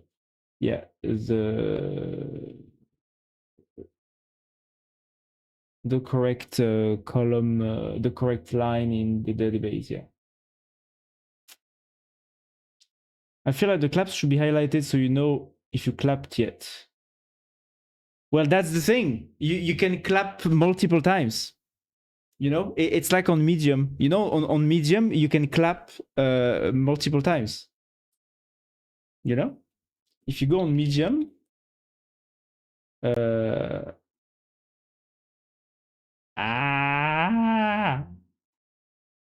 but to make the claps,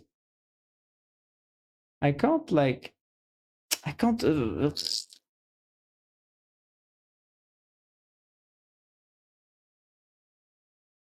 Avilobe, for example, I remember. So I can clap until you have a Stack Overflow? No, because there's a rate limit. But you can clap, yeah. If you want to clap, clap that bitch, you know? Like, for example, okay. Voilà. So look, if I clap, +2, +3, you know? There's on Medium, there is unlimited claps, you know? Let's do 3, 4, 5, 6, 7. Look how many claps I can give to this article. 50. There's a limit. You can only clap 50 times. Maybe I should add a limit like this, I guess. Rate by IP? Yes. It's hard to know if a user has already clapped or not. Yeah, I mean, that's the point, I guess, no? But okay, that maybe I should do, because I guess so if you don't clap, this icon is not full, right? It's part, right? Yeah, so if I don't clap, it's not color. Yeah, maybe I should do that. Okay, new feature. Let's do this. Oh yeah, wait. He has done something. Up, up, up, up, up, up, up, up, up, up, up, up. How do I do this here? npm start? No. npm run build. npm run build. This needs to be a new one.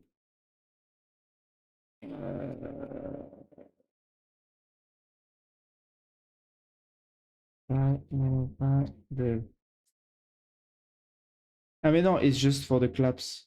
But bon. Let's see. Ok. Baratatata. Watch me code live on Twitch. Yeah. Good idea, the one to highlight. But if you revisit after the page, it will not be highlight. Ah, really? I refresh. Yeah. I mean, I guess I could. Yeah. Yeah, if you refresh, I guess no. Yeah.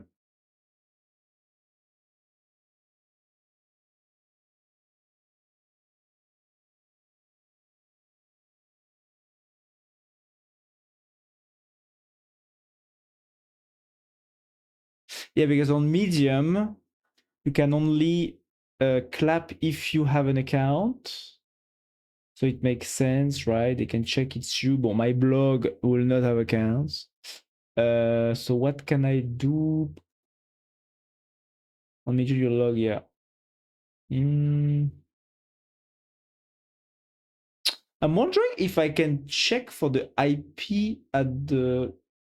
I mean, I guess I can check for the IP.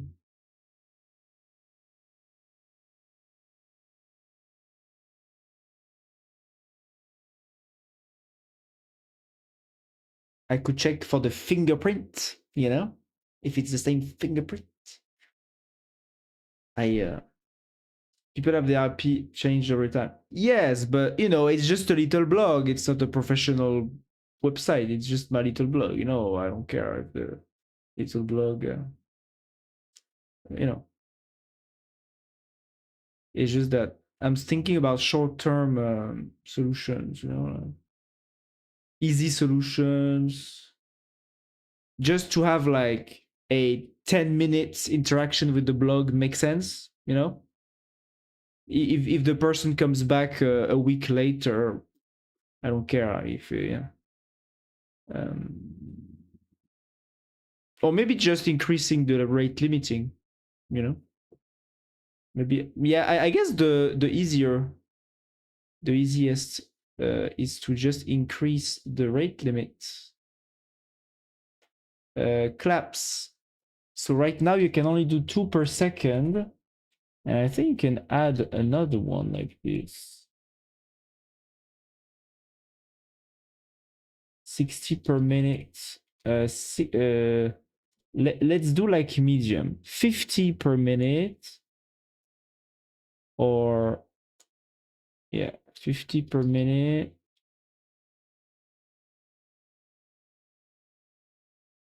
And limit, let's do 100 per hour, you know, something like this. 60 per minute, you can only give 1 per second.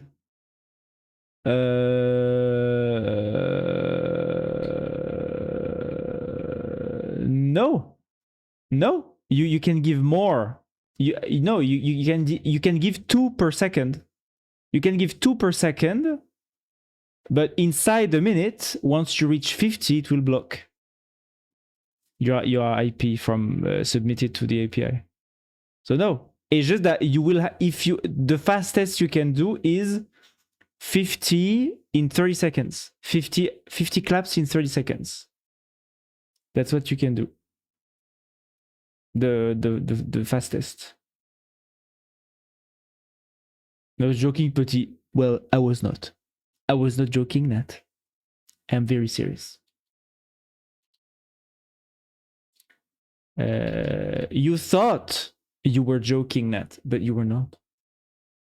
1 per second, each 60 second, maximum 60 per minute is the same that don't have limits. What? 1 per second, each 60 second, maximum 60 per minute. I don't understand this sentence, Nat. I would like to see you implement this with client cookies. Wait, yeah, but I don't have client cookies. Do I? I mean, I do have a CSRF cookie. I do have a CSRF cookie in there. I think it uses cookies. Not sure. Yeah, I think I do use cookies, but for the CSRF token. I don't remember exactly. CSRF manager, yeah, for example. The CSRF manager, where if I do in NeoVim, if I want to go to definition. Voila, here it is. CSRF manager. Go to definition. Voilà. Manager CSRF token generation and validation. Voilà, alors generate token, validate token. Do I use the cookies? I think I use the cookies. Huh? Yes, I do use the cookies, you see? But I use it for the CSRF, not for the claps. And also because I don't, I mean, yeah. Yeah.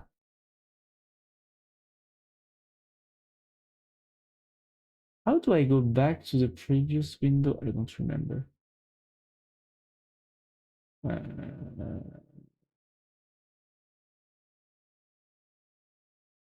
Wait a minute. Why?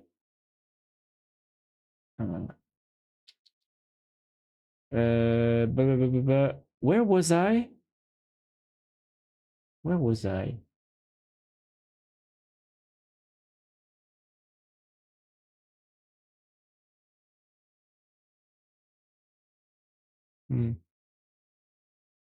Oh, here. Limiter the limit 200 per day.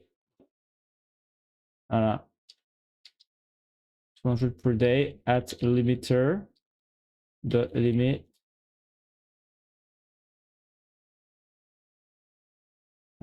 400 per week. I am fully protected now.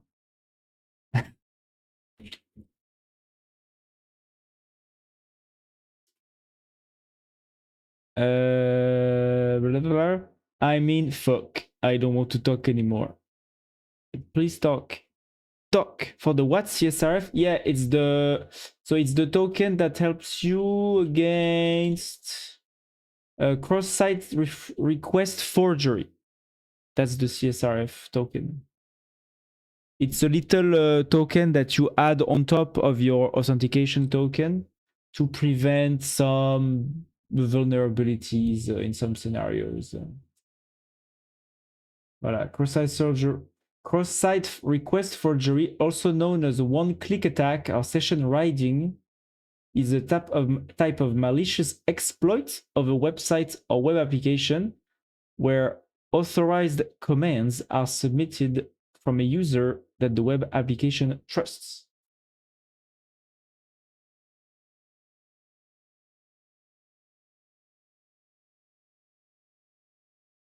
Where authorized commands are submitted, unauthorized commands, so a user that the web application trusts. Yeah. Well, I'm not sure if this is really relevant, but I asked Claude, like, is it relevant to add the CSRF in this context? And it says yes, kinda. So I was like, okay, do it.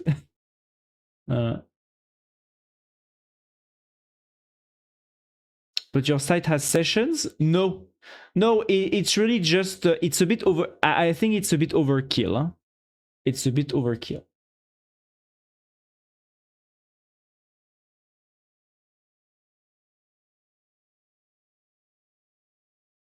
It's a bit overkill.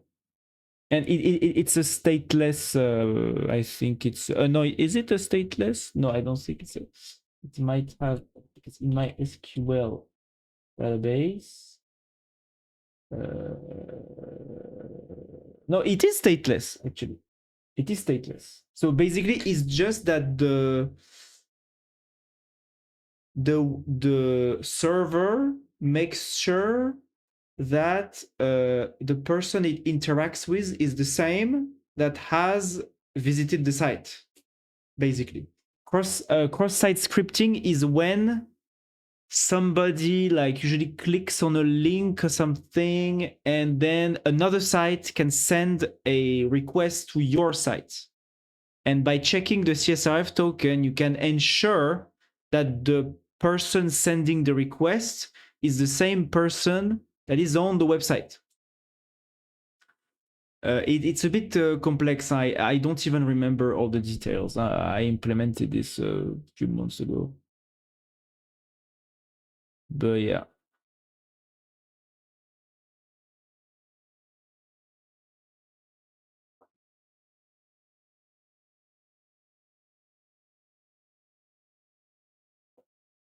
Tiens,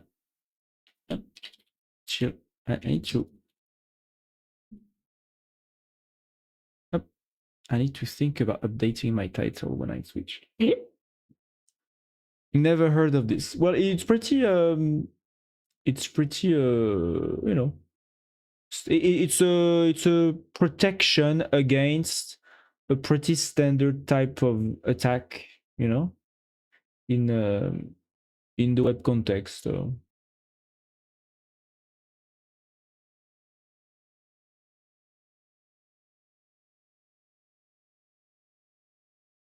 Mallory is a member of the same forum. She wants to delete one message of the forum. As she does not have the necessary rights with her account, she uses Alice's accounts thanks to a CSRF attack. Mallory.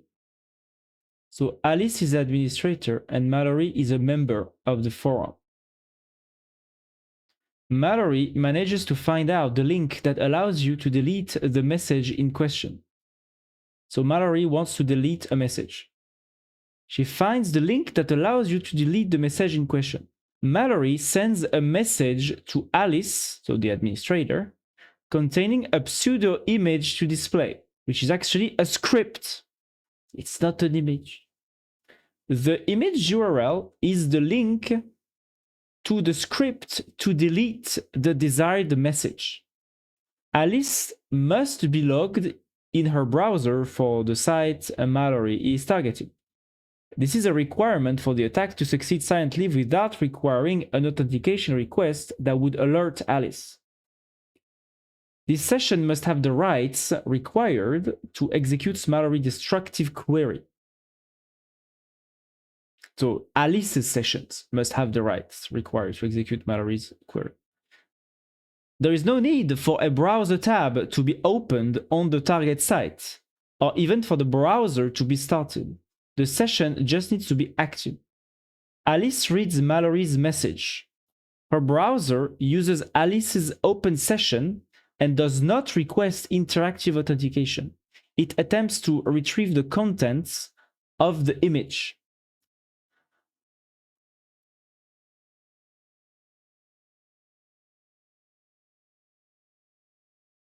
By doing this, the browser activates the links and deletes the message. It recovers one web page text as context for the image. Not recognizing the associated type of image, it does not display an image, and Alice does not know that Mallory has just had him delete a message against her will. Is it? Wait, there's a problem with the language here. Ah, yeah, it's not in this. Oh, wait, maybe it was in French. Yeah, it was in French. Okay, it's French, translated French. Okay, it's because yeah, I said it to. Okay. Yeah, it does not and does not know that Mary has just deleted a message against her will. Yeah. So basically, without a CSRF token, the browser cannot be sure if we're talking to Alice or if we're talking to Alice clicking on a link with the URL submitted by Mallory, basically. And here, if the site had a CSRF token, the query here would not have been validated because Mallory could not have had the CSRF token of Alice. Given that Alice's system is not compromised, right? But here, basically, Alice executed a malicious query just because she clicked on a link, or not even a link, opened an image that Mallory sent her, you know? And so, yeah, because the website doesn't have a CSRF token to include automatically with the request, now it does, it allows these kinds of stuff. I guess so as you see in my website, in my little blog, it's not very useful. I guess the only use would be, yeah, there's no use. It's overkill right now, but I guess in the future, if I extend the site, it's always interesting to have that, I guess, yeah.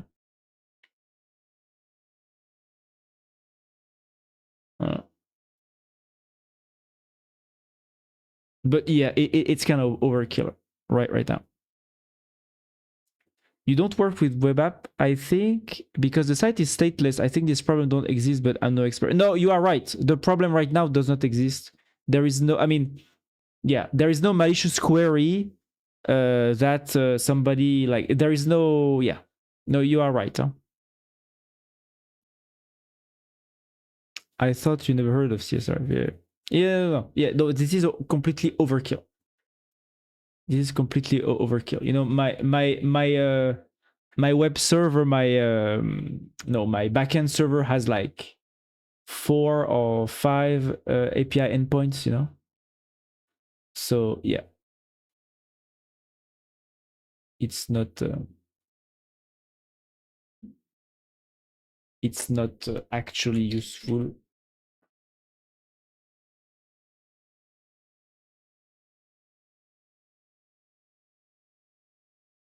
Yeah, I mean, bon, I guess you can, you know, as often in cybersecurity, you can always find, you know, some cases where it's useful.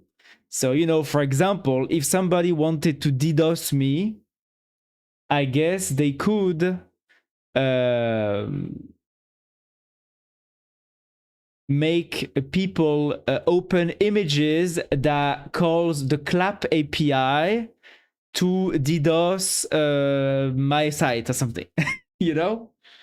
Voilà. And that would be like easy DDoS, you know? Easy DDoS material, yeah. An easy way to DDoS if you have access to a platform where you can get lots of people to click on something, basically.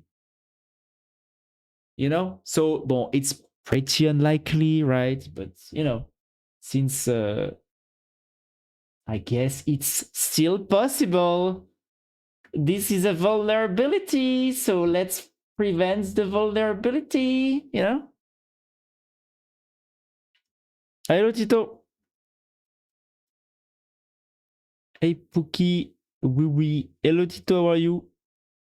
We're talking about my blog. Petit.com. Okay, cool. Just make the Twitch logo purple all the time, not just on hover. Keep the rest the same.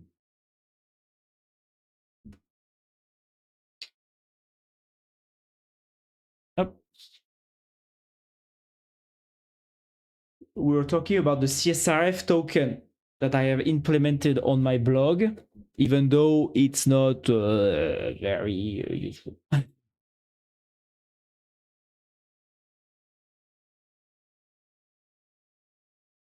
What the fuck? My Twitch is cooked. I think legit refreshing. I think legit refreshing like every 5 minutes. Oh, really? Yeah, I guess it's not on my part. As in the video thing is refreshing every 5 minutes. Sometimes Twitch has problems, huh? Sometimes. Yeah. I've seen that sometimes Twitch has problems in certain countries and also with certain providers inside one country. Like for example, a few weeks ago, one night I was watching like some French guy, and all the people with like the same, you know, internet providers, Twitch would reload like this. So I don't know. Yeah, it depends. I don't know if it's about like the DNSs or stuff like that that certain providers use or something. Sure, yeah, always purple. Okay.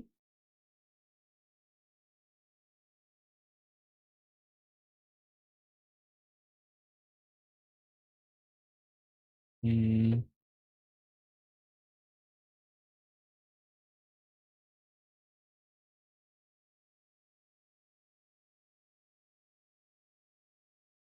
Watch me code. Now watch me code. Now watch me now. How do I edit?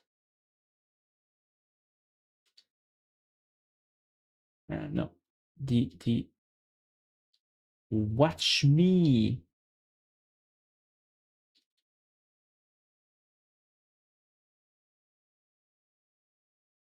Watch me. Watch Twitch.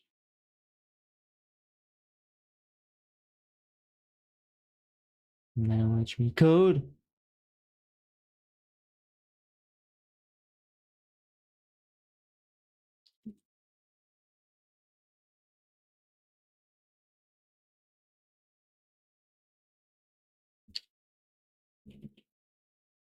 Wait a minute. Did I? Ah, I have two tabs. Oh,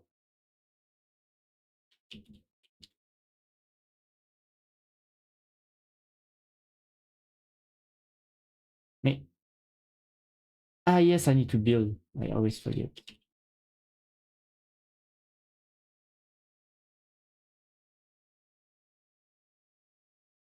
Mm.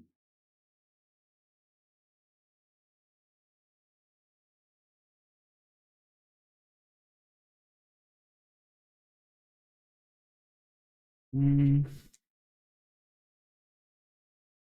Watch me live on Twitch. Come, come, come.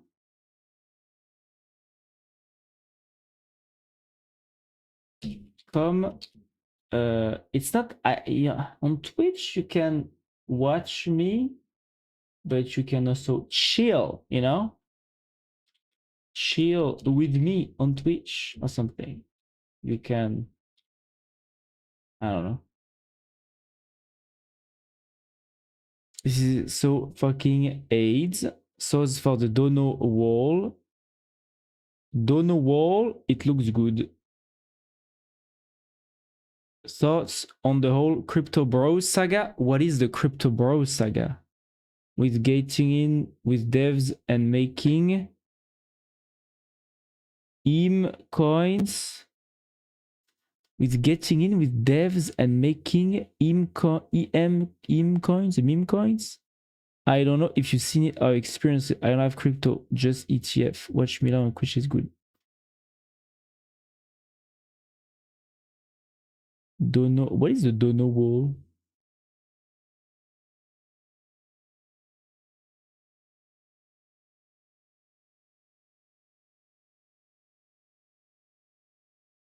Ah, it's this emote. Okay.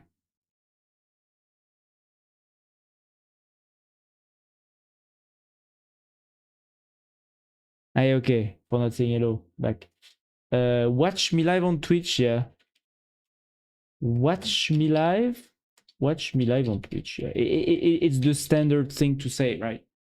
Watch me live on Twitch. Watch me live on Twitch. There's been lots of devs getting coins randomly made after them.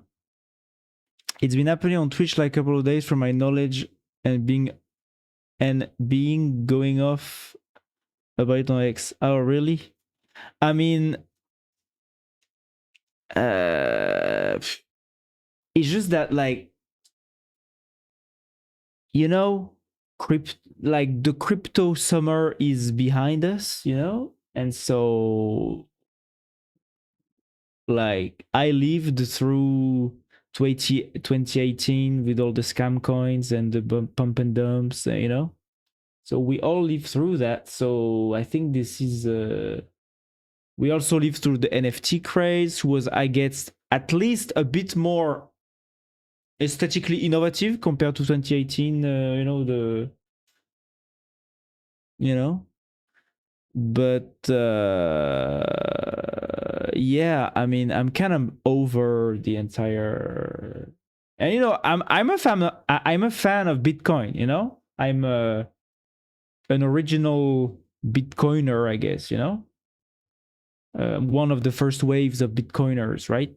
I was part of that. But as soon as things went with, you know, Ethereum and all the ICOs and all the, you know, that basically ended up being scams, speculative scams, pump and dumps and whatever, you know, people trying to just, you know, sell dreams to other people in exchange of money, and then they would not do what they said they were going to do. And well, I guess the NFT,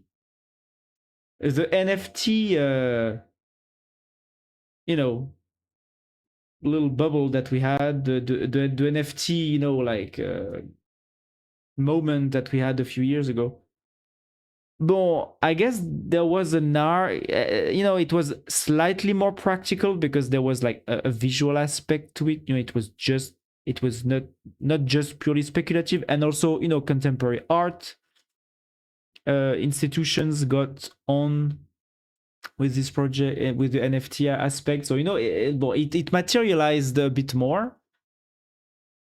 But still, like, I came to not admire the intellectual refinement of the crypto bros, you know, over the years. Because it's always the same kind of fucking, you know, scammy, you know, habits, scammy, you know, like, it's, guys, the blockchain has not revolutionized, you know, anything. The blockchain is there since 2012, right? I think 2000, at least on the public, you know, on the forefront. Theoretically speaking, 2009, right? The first Bitcoin blockchain block was mined in 2009. But guys, you know, like, it's over. Like, yeah, blockchain is an interesting technology, but it's an interesting technology in the same way. You know, peer-to-peer torrenting is an interesting technology, right? It's useful. It has its uses, especially for cryptocurrencies like Bitcoin, for which it was made originally, right? NFTs, you know, showed that it could also be applied to more than cryptocurrencies. Everything else, unfortunately, bon, I've not seen lots of usage on anything else than those two uses, you know. I remember in 2018, all, you know, literally all, you know, all companies, the banks, the public institutions wanted to add blockchain to everyone. You know, in France, we had the fucking postal service that told us that they were going to use the blockchain to deliver packages. It never happened, of course, because it was completely absurd, right? And yeah, because the blockchain is not made for that. This technology was made for allowing a digital currency, a digital rare, you know, currency backed by cryptography. Yeah. So, you know, I'm just bored now by all the crypto bros and their coins or whatever. I just don't want to participate. Also pinpointed my issues to browser, but specifically I have NFI what's cooked. I thought maybe it was ad block, but yeah, it doesn't seem like it. But yeah, if it hasn't happened to you, warning, it might basically what happens, they make you a coin and then you get a kickback of the crypto fees. Yeah. I mean, you know, unfortunately, these kinds of, you know, crypto scammers, they have lots of new strategies, you know, to lure people in the scam. So yeah, you know, I'm sure they will keep innovating. But unfortunately, crypto will, because of this, you know, if only these kinds of scams were like a very small part of a bigger crypto economy, right? But unfortunately, nowadays, apart from, you know, the big boys, crypto, Bitcoin, Ethereum, whatever, yeah, all these things, bon, they're mostly linked to crypto bros doing scams and or trying to exploit other people's greed, basically. Bon, it's a bit. I hate the culture that has developed around crypto because at the base, crypto and Bitcoin originally was not about all of this bullshit and all these scams, right? Like Bitcoin was created to be fair, to be yeah, to to get out of the corrupted banking systems where everyone sucks their own dick, it was to get out of that. And to an extent, I mean, and I think in the realm of the crypto, ethical moral standing, I think Bitcoin has the best moral standing out of all the cryptos, because it was not made with an ICO, it was not made, with a, it was fully decentralized. Satoshi Nakamoto is unknown and will probably stay unknown forever, and that's how it works, and that's what's good about Bitcoin. But yeah, since Ethereum, yeah, I'm not a fan of this scene of this category, this culture, the crypto bro culture. I really don't like it. I don't want to associate with it, and I don't want to look at it. P2P is great. Yeah, P2P is great. I mean, blockchain technology is a peer-to-peer technology. So it's a great technology for what it's meant to do, I like the idea of decentralized platform. Yeah, I mean, decentralized platform exists, will continue to exist, right? But the annoying thing with with the blockchain systems and the blockchain based, cryptocurrency based platforms or exchanges of stuff is that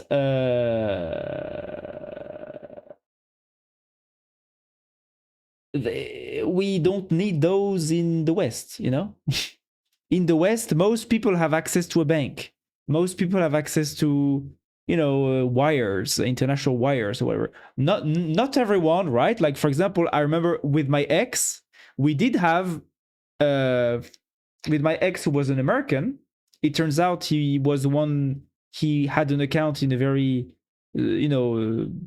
local bank, and this local bank didn't give him access to international wires for some reason. Or it was like crazy expensive, like $150 or whatever, and I just needed to give him like $50, back because he paid stuff for me, and I needed to make him a wire, but it turns out that his account would not allow to emit or receive international wires. So in this context, we did use bits. I got his money back. I refunded him of the money that he paid for me by sending him $50 worth of Bitcoin, on his little Bitcoin address. And we, so, there was this issue, very rare issue in the West, right? But that here we faced and we solved with Bitcoin. Of course, these kinds of issues are way more prevalent in non-Western countries that don't have access to, the SWIFT system and the modern Western banking system, right? But yeah, I mean, unfortunately, in the West, the crypto economy is not very useful because we have all these other systems that work pretty well still. Maybe one day they will stop working, or if there's a big banking crisis, people will all flee to crypto or to Bitcoin or whatever, right? Maybe, but we're not there yet. And, yeah.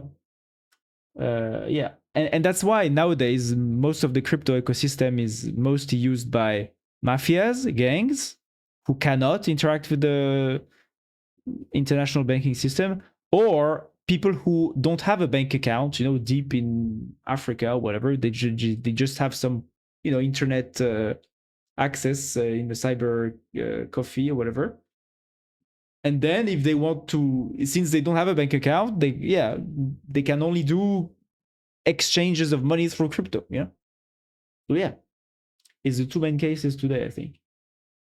But yeah, but it's the same thing with the P2P technology of torrenting, right? Like in the West, most people don't use P2P peer-to-peer technology torrenting. They just download their movies and their series from Netflix, and they download their video games from Steam, right? But sometimes some people do use peer-to-peer technologies to download stuff, and so it's useful. It's small useful, but it's still useful, So here, it's the same.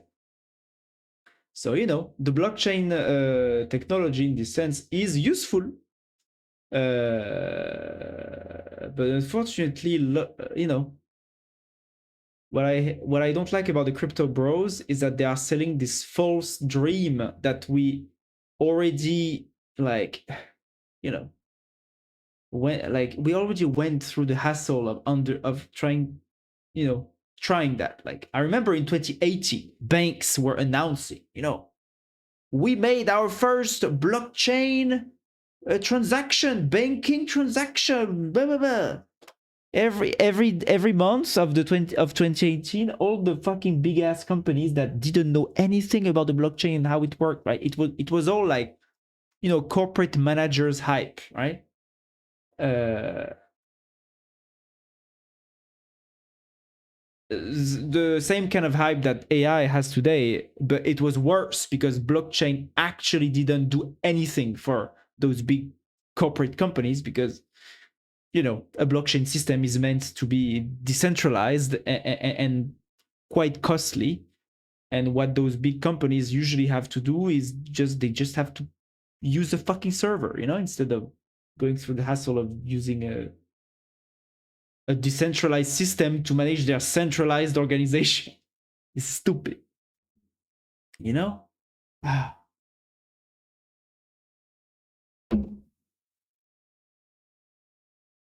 So yeah. But I still see lots of people. I guess the same kinds of people who did not end up understanding in 2018 that it doesn't make any fucking sense to try to apply blockchain to the bank or to the postal service. These kinds of people who didn't understand that back then, today they still don't understanding. They still think that, oh yeah, blockchain is going to revolutionize the world. No, it won't. We tried already, dude. It doesn't make any fucking sense. It's absurd. It's not meant for that. The blockchain was made for one thing only, to allow the decentralized management of a digital currency. That's why we made the blockchain. That's why the Bitcoin blockchain was made, And unfortunately, after that, we had a bunch of crazy people that, were probably more stupid than they thought, that actually tried to apply this fucking concept of blockchain that were very exciting to everything under the sun, even though it was obviously not made to be applied to everything under the sun. It was only made to be applied to cryptocurrencies. But yeah, what can you do when people don't understand something? You can't prevent people from doing absurd things, I guess. That's what happened here. Sorry, I have yeah. I have lots of opinions on Bitcoin and crypto and blah, blah, blah, because for 2 to 3 years I was like heads down, into the subject every day, all day. So yeah. P2P YouTube. Yeah, I mean, this is useful, right? PeerTube and PeerTube. I don't know specifically about PeerTube. I'm not going to open that because usually those kinds of websites.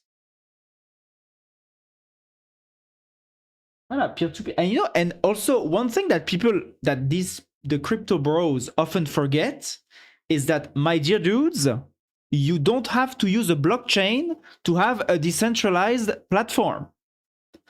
torrenting is not based on fucking blockchains, you know?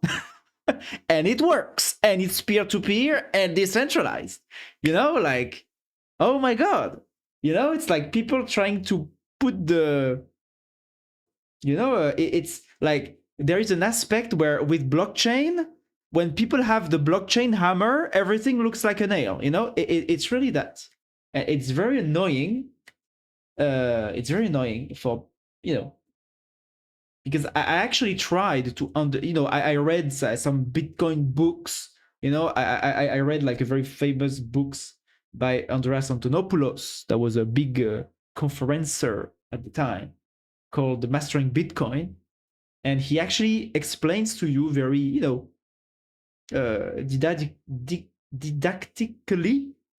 how the Bitcoin blockchain works, and you know how it's what is the meaning behind how it works, and why we needed that, and why we couldn't do Bitcoin before the blockchain, and why we could after, you know, because it was a radical innovation in how we manage, you know, data in a decentralized manner, you know, to solve the multiple general problem or whatever. And that's interesting, you know, but that's very specific, and that, you know, like you can have peer-to-peer stuff without the blockchain. Don't try to fit the blockchain everywhere you want to revolutionize something. Like, don't do that, please. And also, you know, there is also an aspect with crypto that annoys me, is that, bon, I guess in 2017, 2018, where just the public was starting to become aware of Bitcoin and all these crypto people, and all these crypto things, I understand, right? But after 1, 2, 3 years of trying, you know, there was an entire generation of startup people trying to create those blockchain-based startups or systems, or, you know, it was a bit weird and confusing because, of course, usually, what is a blockchain? Lots of, you know, people were not sure. Because, you know, some people try to modify the original Bitcoin concept, blockchain, whatever, in all kinds of weird ways. But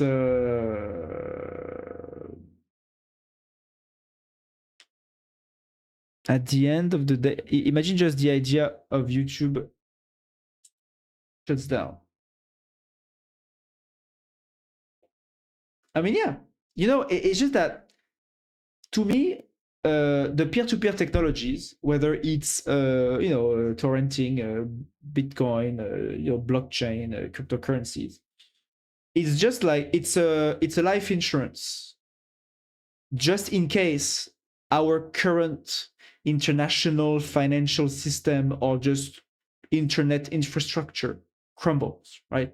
To me, it's a life insurance, you know, like, just in case, if stuff like, if our current institutions and our current infrastructures for some reason go down in flames, as they often have, as they sometimes did in history, right? With those peer-to-peer technologies, decentralized things, we can, you know, recreate some, you know, we can still have an escape route, basically, you know? You know? And that's what's nice, right? Like, if tomorrow Steam goes down and, you know, people don't have access to a bunch of games once of a sudden, lots of those games will still be accessible through torrenting, you know? So in a way, that's, yeah, cool. Same with the financial system. If tomorrow the financial system, because of, I don't know, a cataclysmic debt crisis or something, if tomorrow the financial, or, you know, I don't know, a solar flare that like grills half of the world's computers or something, you know, and too bad the solar flare hits the US and China and Europe all at the same time, and all the computers are grilled, for example. Well, the crypto system will still work. You just need a you just need a the code base of the node, and you can spawn another Bitcoin network. Each time you plug in a new a new a new node onto the system, into the network. And so that's pretty cool. It means that even if tomorrow the entire financial system breaks down, we will still be able to have a digital currency with cryptocurrencies. And that's pretty cool, I think. And so yeah, that's an escape route. That's especially in the West, right, where the current systems are good enough, right? The PayPal fees and the Stripe fees and the MasterCard fees are very low. They are way lower than the cryptocurrency fees, right, to do transactions.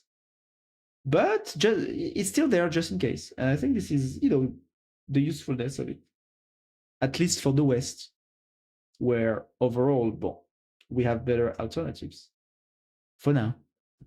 Yeah. End of the crypto yapping.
Oh, I speak too much.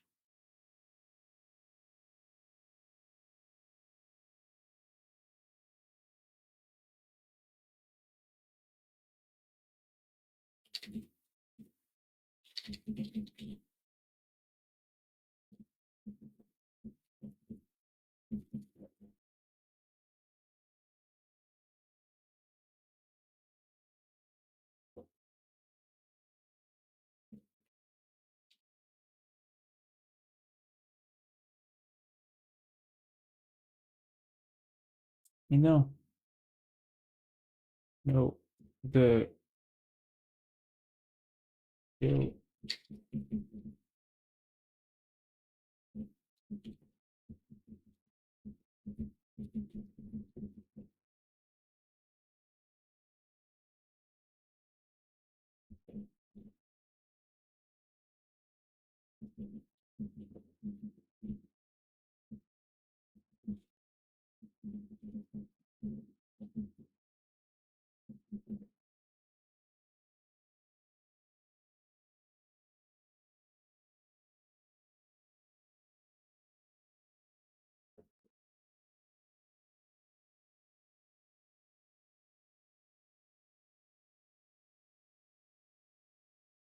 Not with white eyes. Oh my god.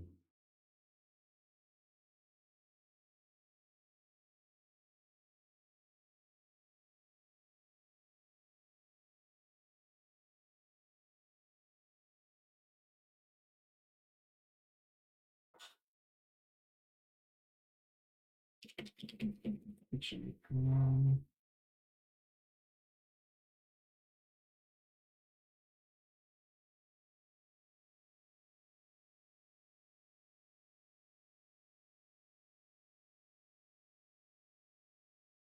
mm,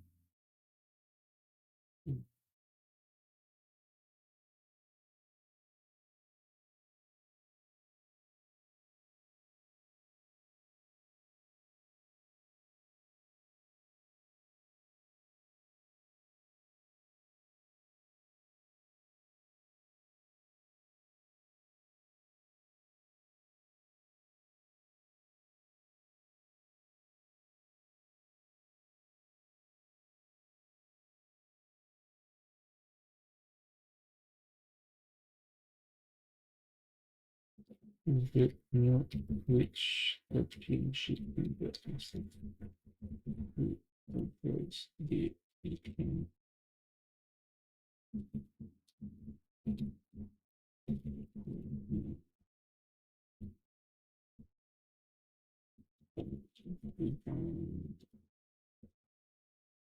what? Hmm.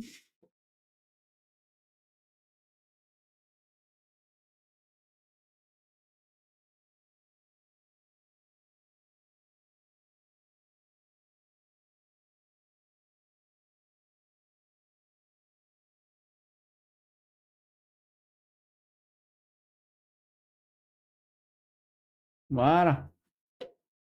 That's right.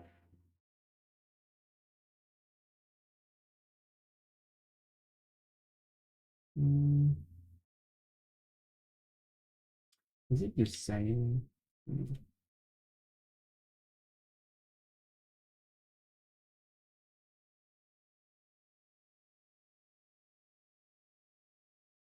Mm, E48 FA. Oh.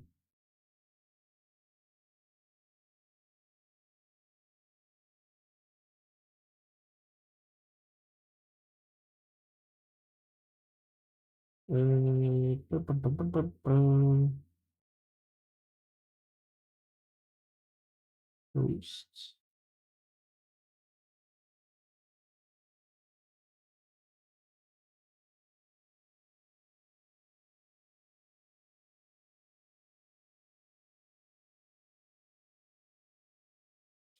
Now, how do I do that? Or I forgot. How do I do that?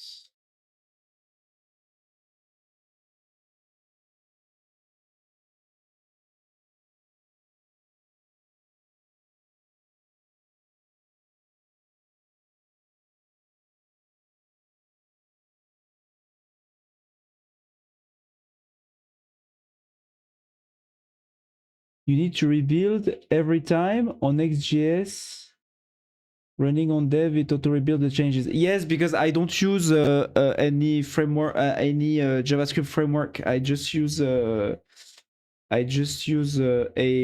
very bare bone node server. Yeah, I was wondering if I wanted to use Svelte and SvelteKit, but actually no. It's a small, I just wanted to see what it felt to code a small website without a JavaScript framework, and so I just tried that. Especially with Opus, it's easier. So I have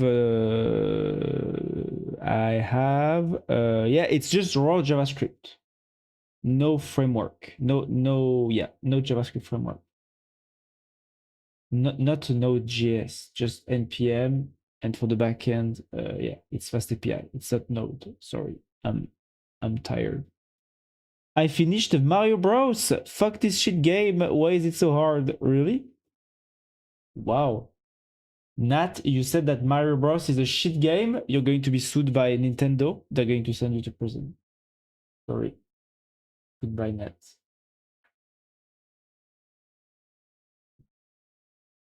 I need to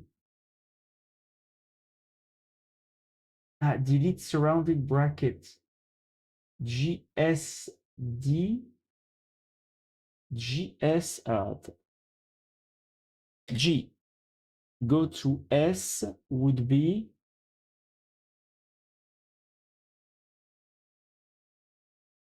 yank entire file brackets.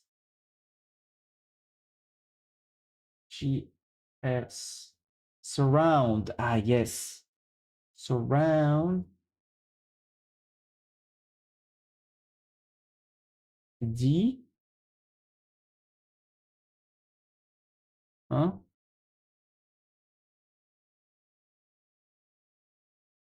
What?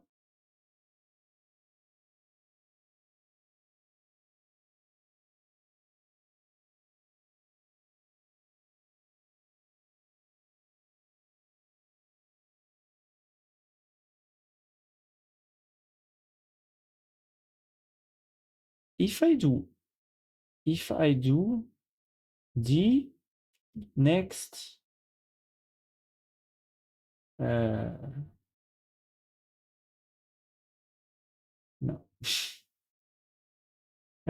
D next function John to match it operation multi forward. No.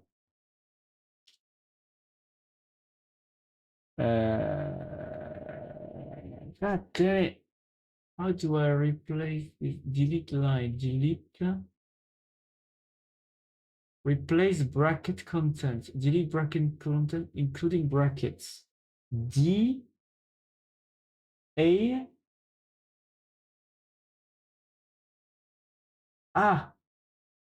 block with white space.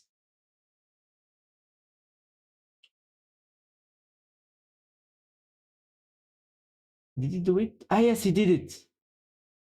Okay, nice. Attends, let me do it again. Just to make sure I remember.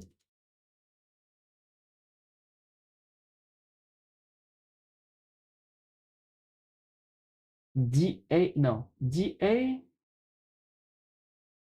DA, DA, around. DA,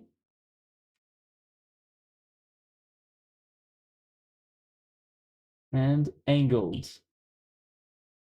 Okay. Now, and P.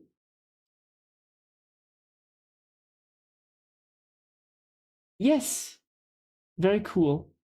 DA bracket, DA bracket, DA bracket. You delete DA bracket.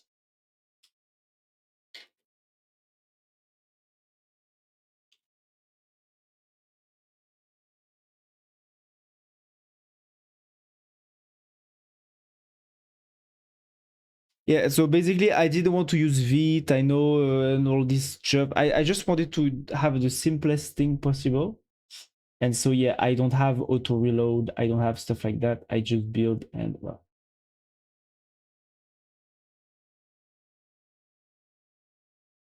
Yeah. The whole thing, the first one from NES, yeah, needs on USA and Famicom for Japan. You finished so fast. How much time? You have taken 2 hours, 30 minutes. Oh, the game system. I use the warps. Use the warps.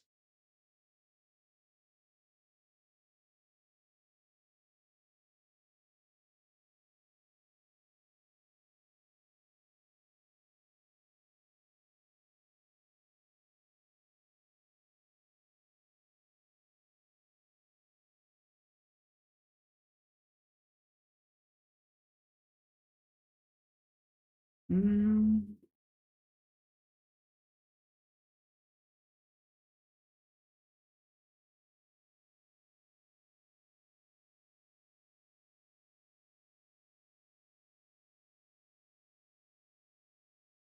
I was going crazy. You were going crazy?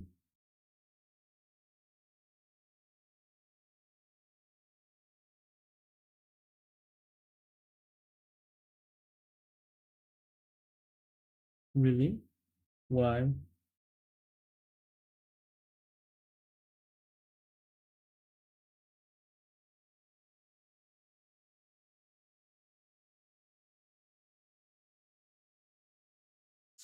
This game is like you need to memorize every stage because if you die, you really die. Oh, you go back at the beginning of the game or something? You would be with just one life all the time. Oh, fuck, really? Ah, wait, it's the old school games. I had these kinds of games when I was little, you know, like I remember it was so horrible. Yeah, like games without without a saving system, right? You cannot save check like yeah. I remember playing those games, you know? Horrible. It's horrible. You need to win every level, otherwise you go back at the beginning of the game, not at the beginning of the level. Horrible. Oh, wait. The worst thing that, you know? And at some point, you know, when I was small, I asked myself, like, why are they so evil? You know, why are the developers so nasty with us? Like, what the fuck? Why do they hate us so much?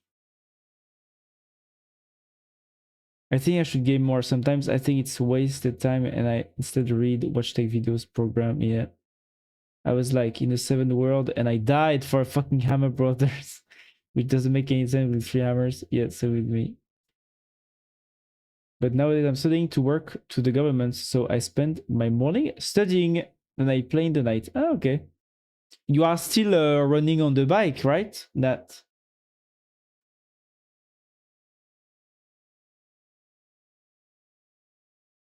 Right? Right? Yes. Okay, cool. And with my diet, you have a lot of things on your plate right now. Huh? You have lots of things on your plate right now. Sometimes I play on the bike. Great. I mean, hey, you know, it works, huh?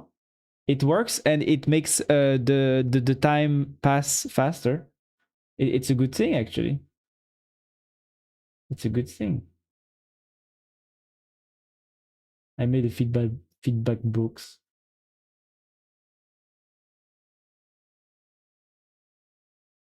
Hey, I have a new GitHub page also. I think it's a bit more. Do you see this gap here? Do you see this gap here? This gap is the switching to Arch gap. uh, I switched to Arch and then everything stopped, you know, because I didn't have, you know, it stopped my habit, it stopped my you know my stuff. I switched to NeoVim from VS Code. So annoying. It's so funny, you know. Voilà. The switching to Arch gap. But Arch, by the way, of course. But now I can say the gap was worth it, you know? The gap was worth it. Now I can say I use Arch, by the way. And when I say that on the streets, all the femboys comes rushing to me, you know? we want your body, you know. Voilà. Before, when I went on the street and I shouted, I use Windows, nobody would react, you know. But now, voilà, all the fanboys want my body because I use Arch, you know. So it's totally fine. It was worth the gap was worth it. Mm-mm-mm.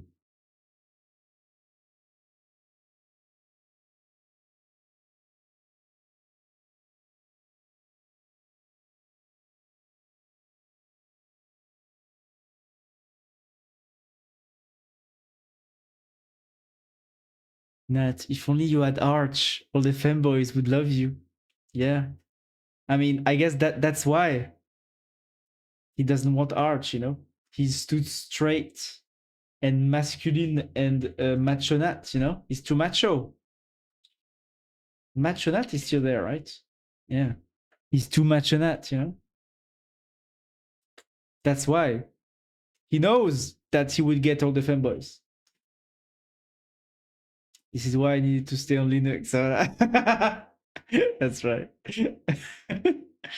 Yes, with my wonderful resting bitch face emoji.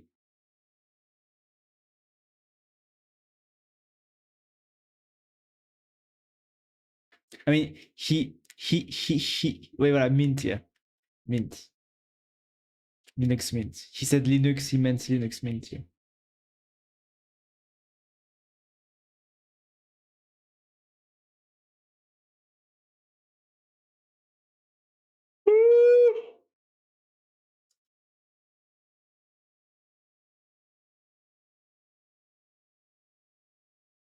Maybe there's too many icons of my profile icon. Maybe there's too many, you know?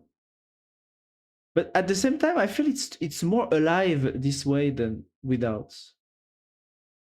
You know? I need to ingrain in people's brain my profile picture. Remember my profile picture. Isn't there an expression like mana mana the nana nana no? No, I don't remember. Remember, I know. Remember, do you remember the Saturday night? The nana, no? Attends, do you remember? Na, na, na, na, na. Yeah. Attends, what is the name? What is the song already?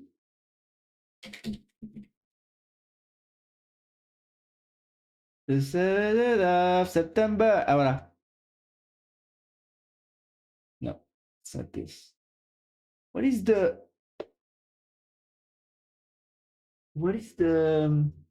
the name of this song? It's not Do You Remember? The 7th, remember September. September. Ah, voilà.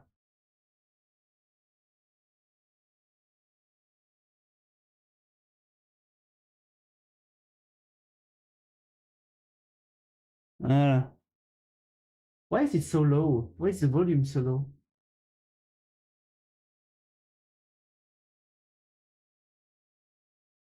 Bon, it's okay.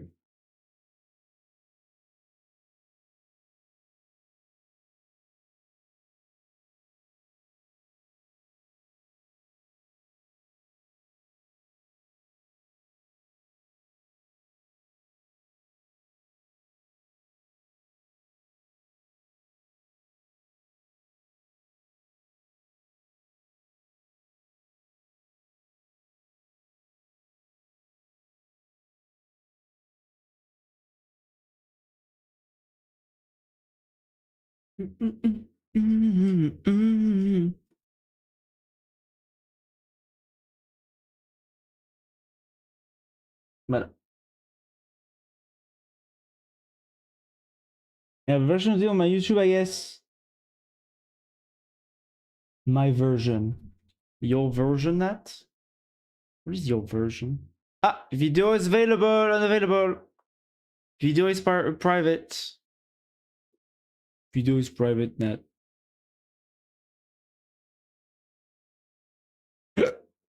Oops, sorry. I burped. Wait, what did I need to do? Did I need to do? Ah, yes, I need to do the double, you know? Yes. Ba, ba, ba, ba, ba, ba, ba. Okay. Tac, tac. Add CTA for which at the end of posts. Up. Okay, and now I need to us on a Medium make when somebody is on a post page, make the first clap change the clap icon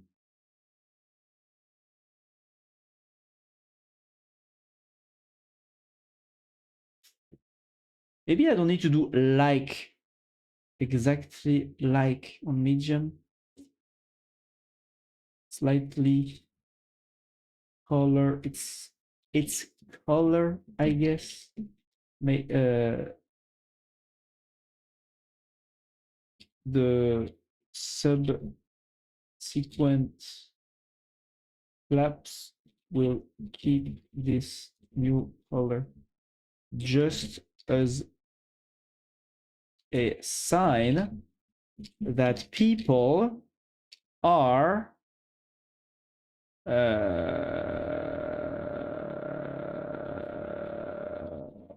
have clapped once already if they're not sure. Like I might just F5. Ah.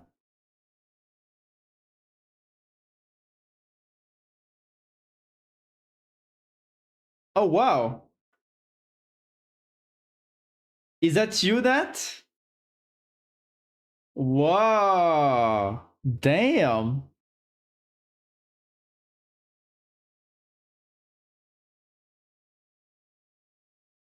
Wow. It's not me. It is Lucas Neto. Ah. Au final sempre me sorprende. Jake Natsu.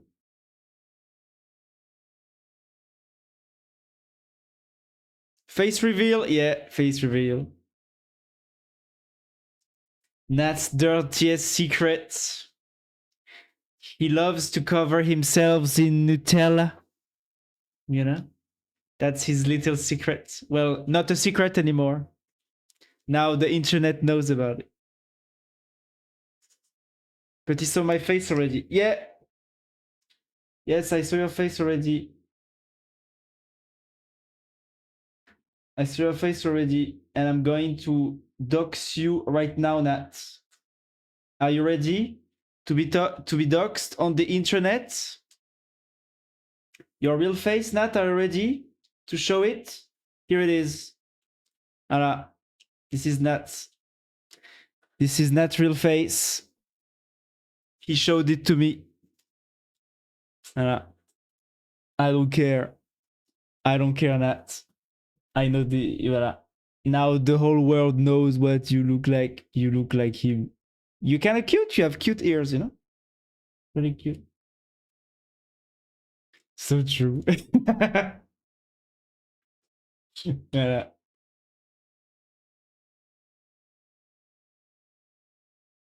You are a cute capybara that knows how to post messages on Twitch. Congrats. Oh no. Where is my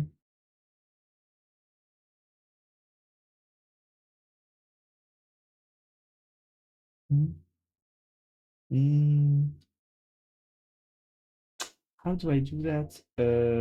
Tac tac tac. Up, up.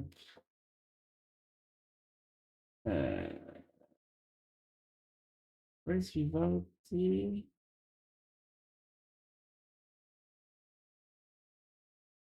No. Ah oui, non, yes.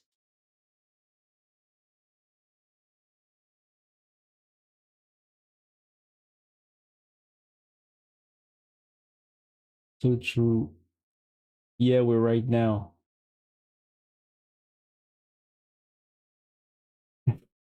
We are right now. Yeah, we are seeing his face. Yes. This is not me. Actually, maybe Goncav knows this guy. All kids in Portugal are seeing this guy nowadays. Yeah, I heard his name already. Oh, really? Whoa. Lucas Neto. Lucas Neto. Steam Nazujake to see all the achievements on Dark Souls, of course. Twitter. You have a Twitter? I didn't know you had the Twitter, Nat. Account suspended. Ah. Aïe, aïe, aïe. Ah. Aïe, aïe, aïe. X suspends account which violates the X rules. Aïe, aïe, aïe. Nat, you are a criminal? What the hell? It's not suspended. I just deleted. Really? Usually it's written account deleted or not an account anymore. They don't say like, this person has been banned. You know? Well.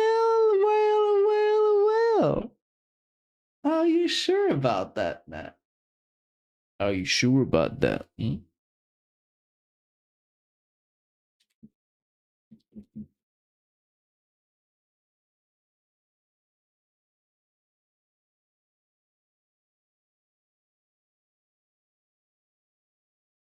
You know? It's not Drug Jacket. It's E. I don't use Twitter. Okay. There is not your picture, I guess. Wait, where is the... Oh, I deleted the...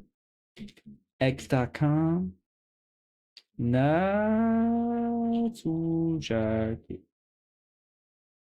I don't use Twitter. Ah, voilà. Ah, yes, it's here. Ah, yeah, last tweet 2024. I'm going to follow you, okay? Canal de animes, canal de rogos. Tento fazer vídeo para internet às vezes. Oi, oi. Hey, I try to make videos for the internet sometimes. Anime channel, gaming channel. Very nice. Anime channel? Yes.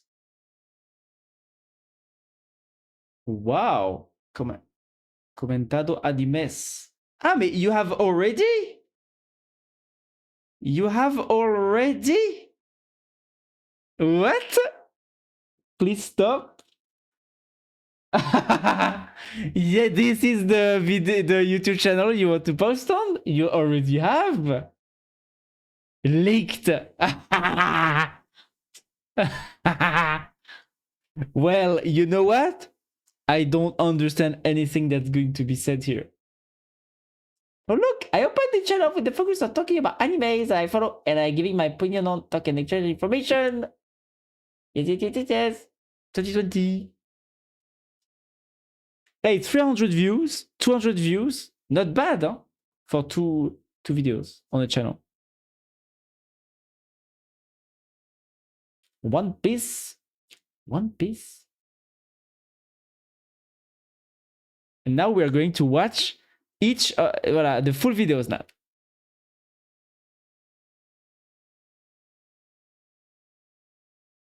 Maybe really not bad. Maybe I need to do this again.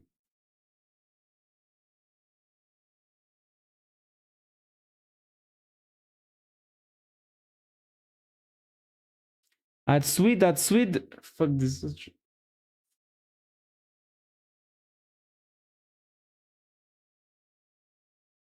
It's not Ajduidas.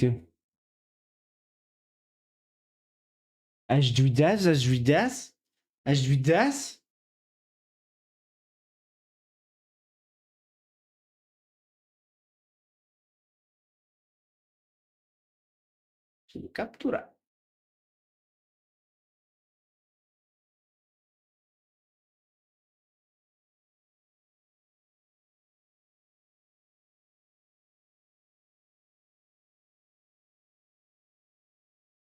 Oh, you said the N word, you banned. You're banned, not from YouTube. Oh, you said the N word again, you're banned again.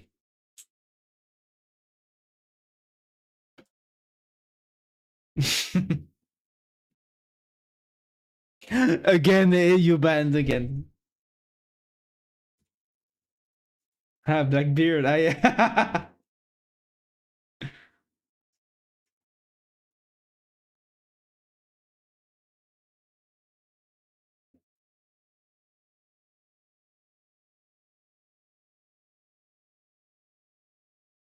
Again, you can't stop, Nat. You cannot stop yourself. It's too much.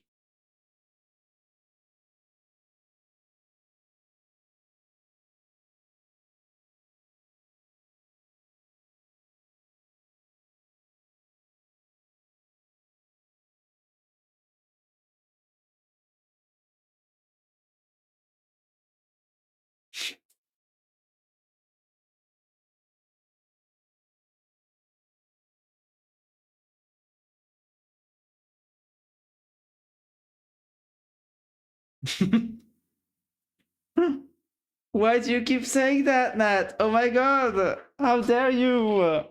It's not very nice. It's pretty racist. Oh la la! What the hell?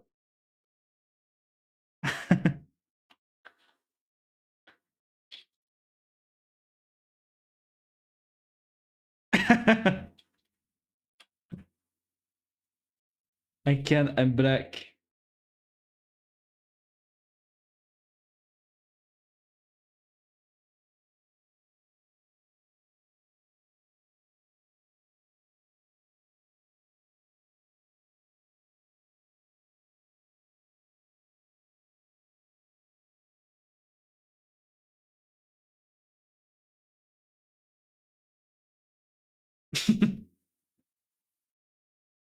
This is great. Okay.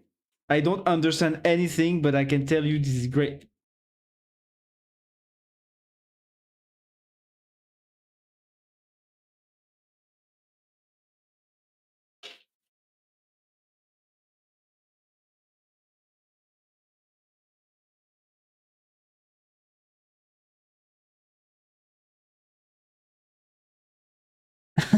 Yes, exactly. That's me.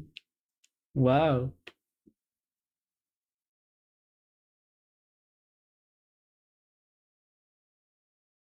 Oofy, hifi. Hifi. Wow. Effects, special effects. Oh my god. Wow.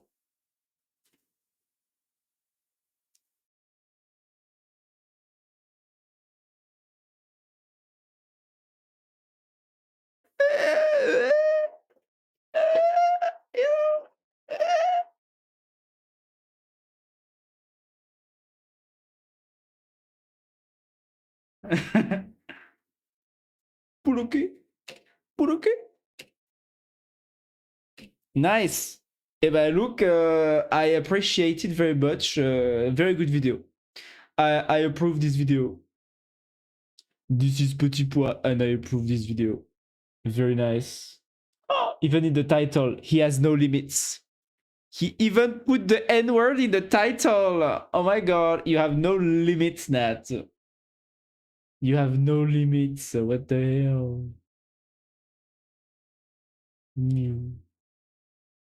Very cool.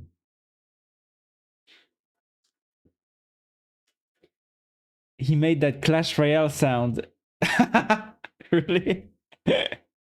I don't know Clash Royale, so I don't know if there's a sound like this. Thank you. I'm sweating. I'm feeling very cringe.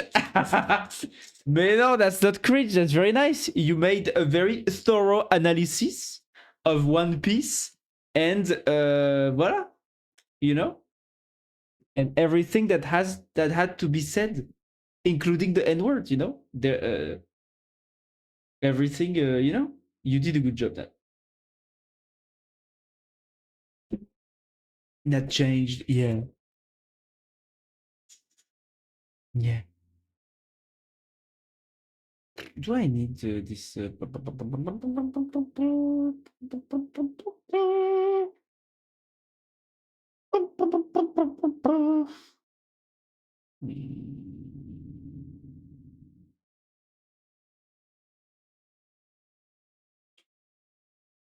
What happened if I do this real quick?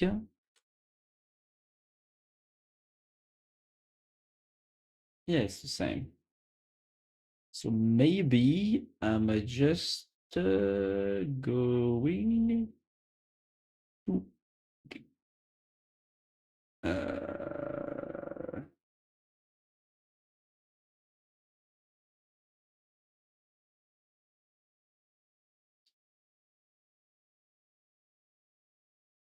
how do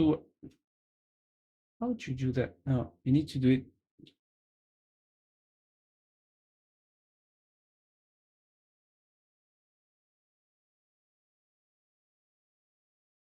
How do you comment in I forgot.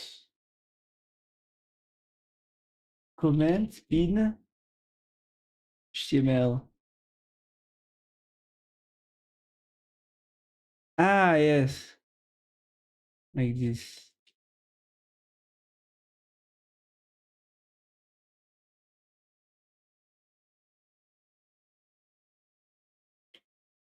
Okay. Oh.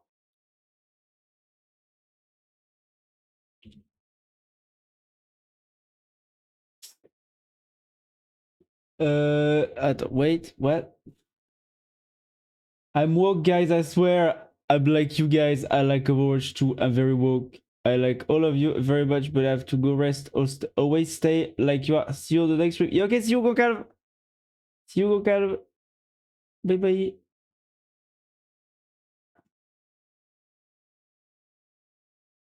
First homophobic and racist. I don't believe you anymore.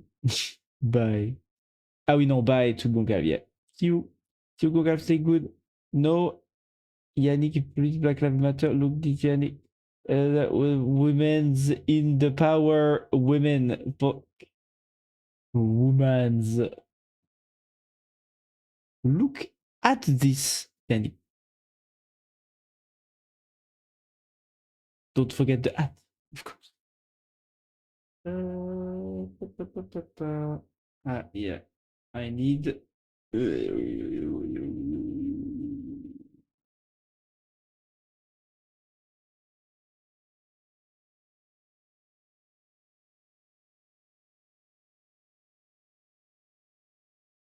The good design.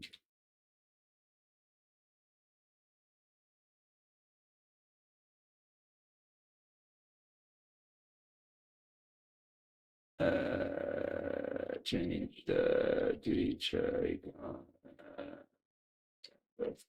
Post.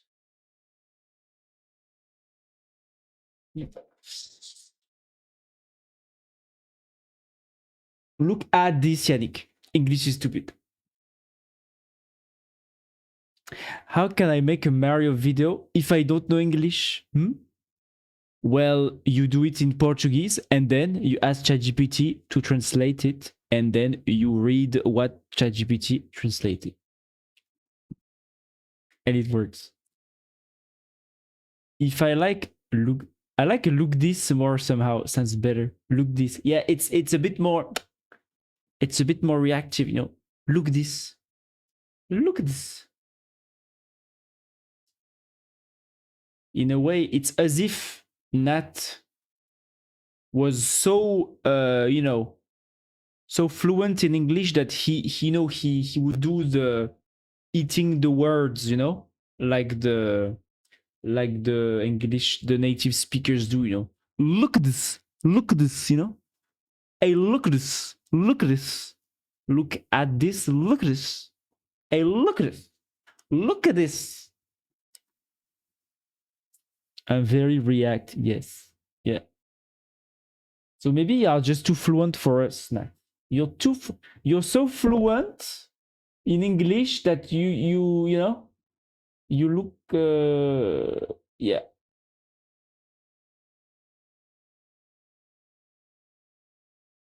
What did he do? What did he do?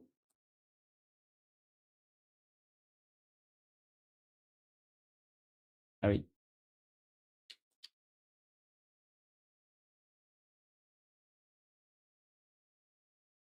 Oh.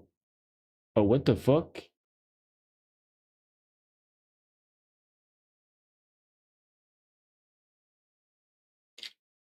The reverse actually make the flat monochrome and put it and make it colorful when it's collapsed once.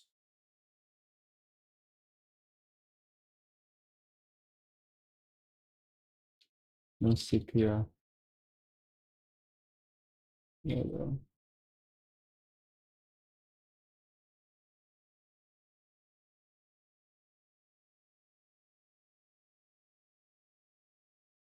Look, this is important. This. I mean, most natives say, "Look at this." Yeah, look at this. Look at this. I'm like Eminem, but black. Yes, that's right. Practice is key. Yannick, you would watch my English videos? Yes. Yes, I would watch your English videos. I would like to know about the lore of One Piece, you know? Because I'm never going to watch the series, so I don't care about being spoiled, you know? It's too long of a series.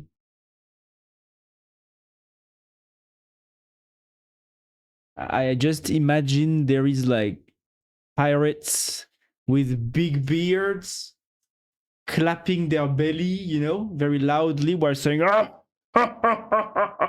That's how I imagine One Piece.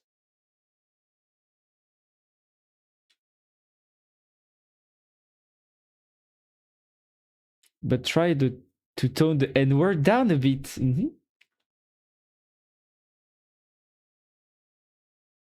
Imagine now grayscale. Oh.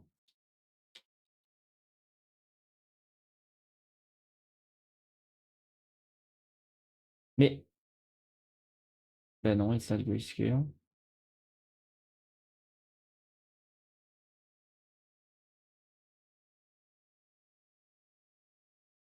I'm not. It should not be grayscale only when collapse is at 0 because it should be gray scaled when the current visitor has not yet left the page. But the page probably already has some flaps or none, but that's not the point.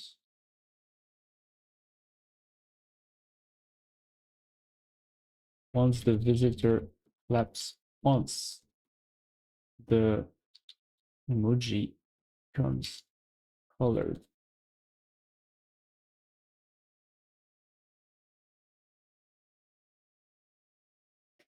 Is there like emoji styles?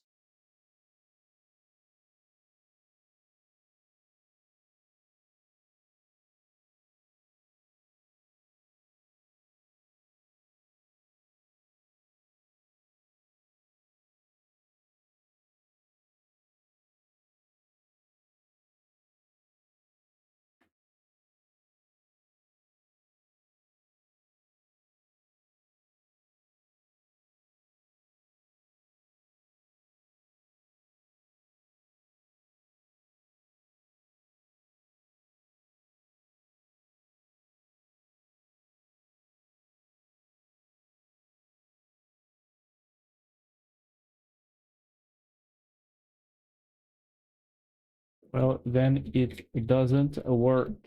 Investigate.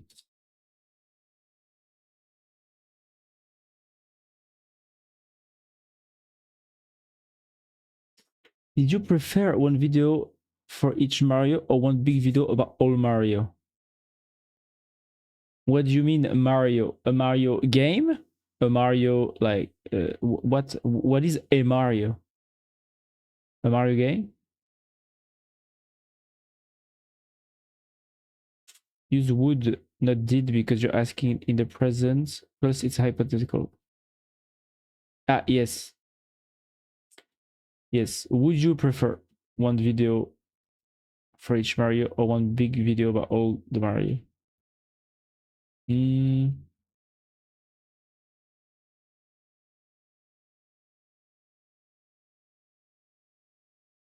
I guess.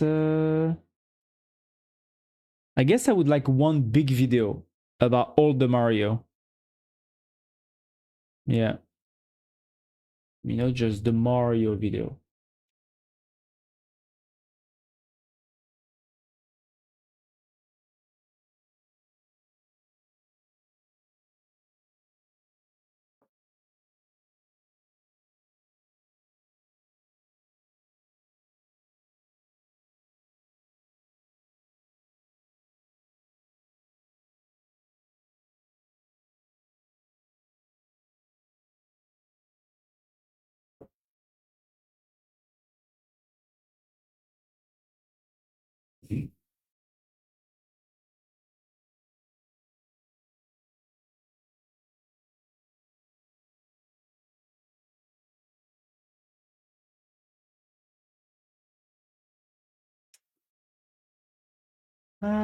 Does it work better on Chrome?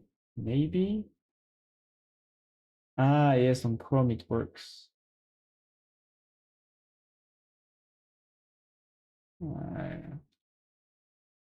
Yeah, it does work on Chrome, but not on Vivaldi. I've had. Does it work on Brave? Yeah, it's work on Brave. I've had problems with Vivaldi before. Maybe that's just how it is. Vivaldi is less compatible with the and Brave.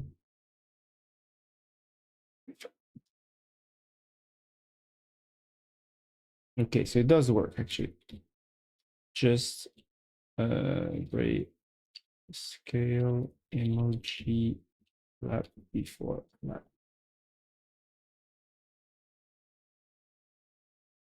Yeah, one big video sounds more appealing to me. Plus, you get more clickbait out of all the Mario games than just separate videos. Yeah, I agree. Extra policy consider connecting your storage switcher.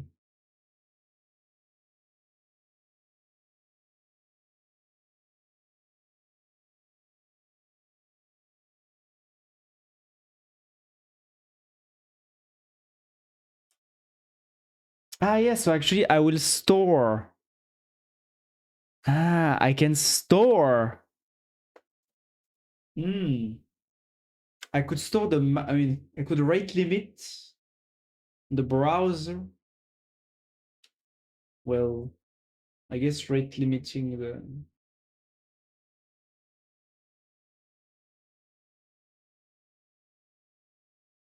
I mean, oh fuck, I deleted the wrong. Uh,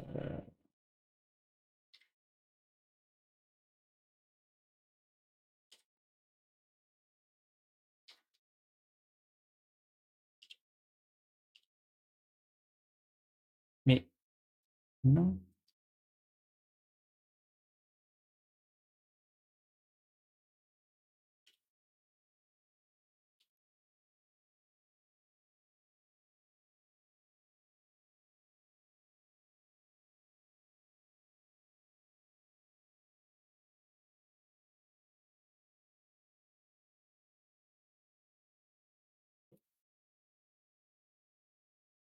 Ah,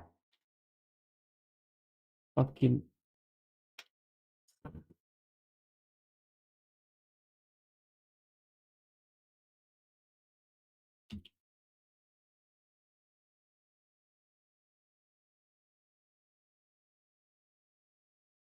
man.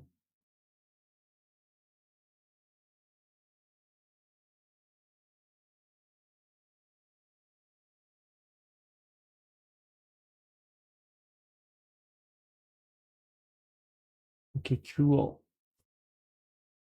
Cool.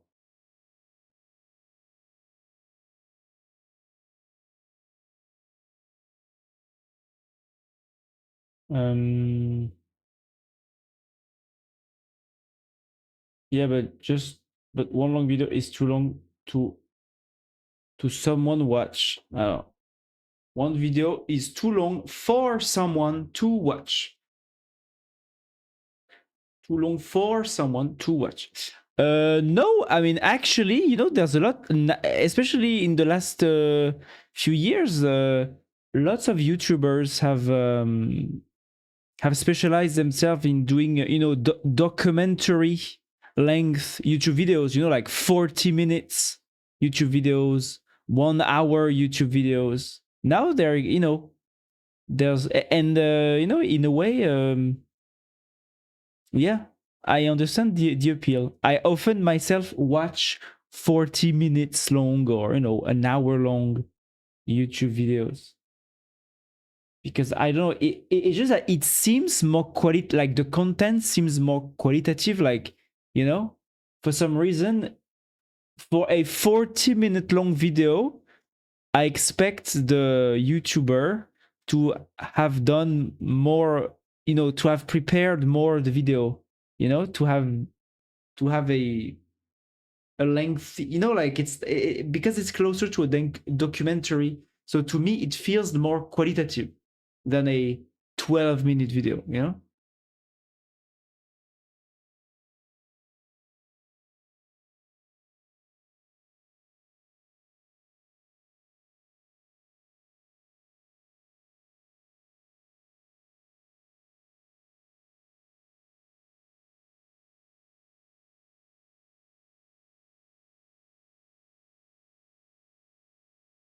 So no, I think it's good.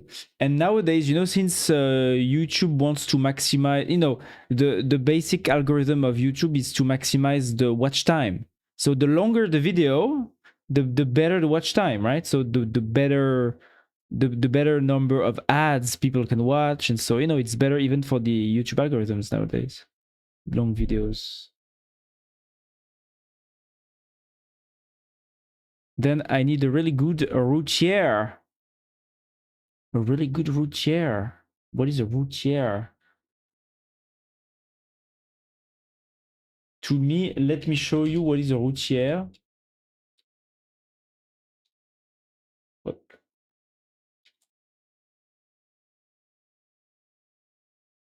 A routière. Voilà. To me, this is a routière. This is a routière. Voilà. So you need a really good routière, Nat? You know? You need a really good routière?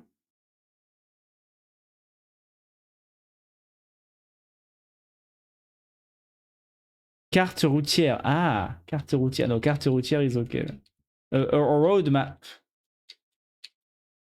Carte routière. Carte routière is a map of France with the roads. Voilà. Do you want a good carte routière?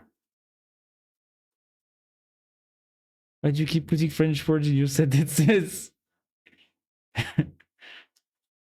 Continue putting French words in your sentences, Nat. I love it. It's so great, okay? Yannick, don't be a little sausage or something about it, okay? Don't be a little sausage about it, Yannick, okay? Poor little sausage.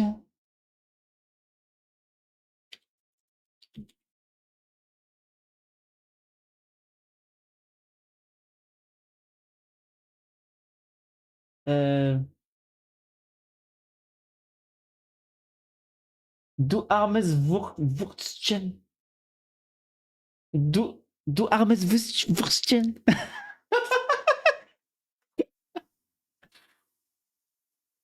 Du armes Wurstchen. How do you pronounce that?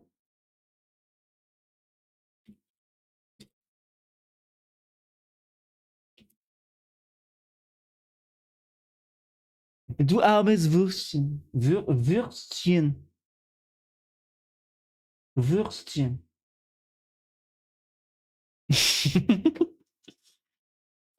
I will look and translate. I will start to talk. I'm feeling stupid. Then also put some German words for equal rights. Yeah, true, Nat. Now you need to put what is the so wait the sausage is Wurstchen. Wurstchen. Voilà. Put Nat. It's very easy to put German words in all the sentences. You just put Wurstchen like this. So it's like this.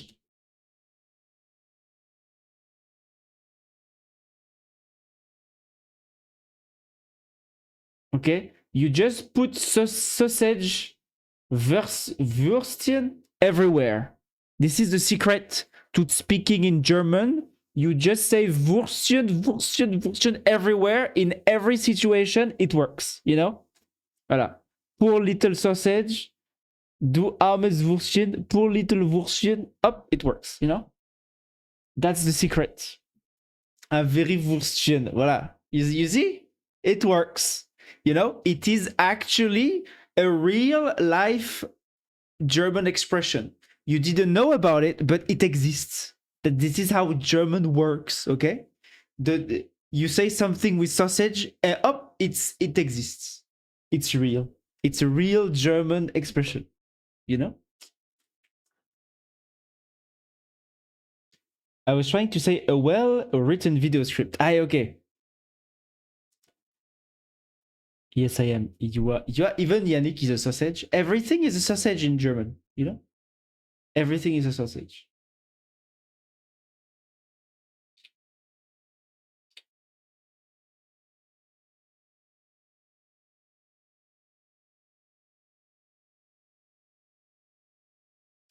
A Würstchen is actually a small sausage, hence Hien at the end. Ah, so a Wurst is a big sausage. Wurst is a big sausage.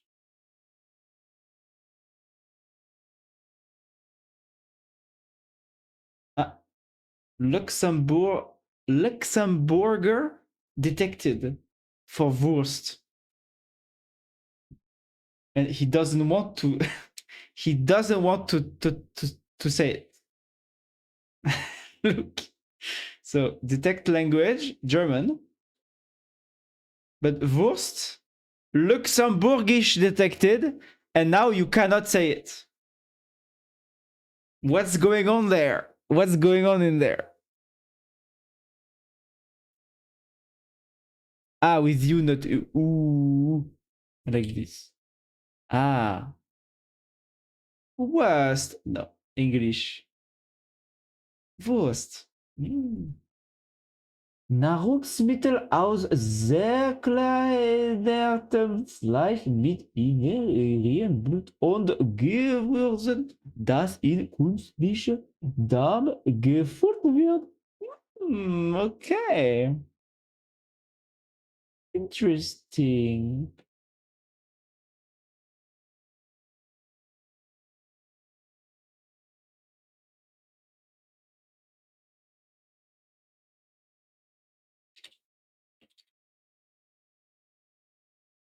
Ah non.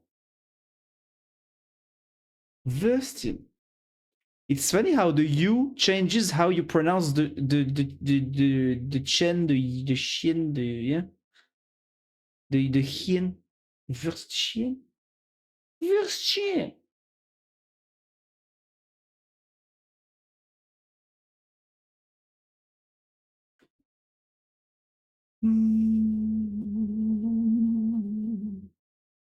Okay.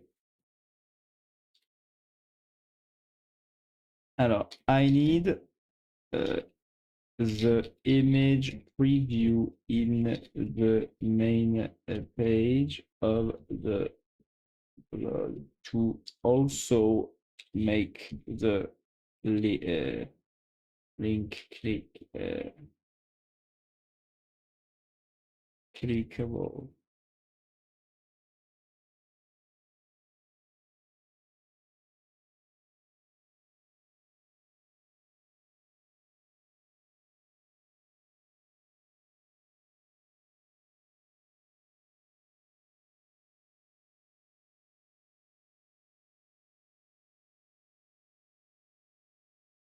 Just the card.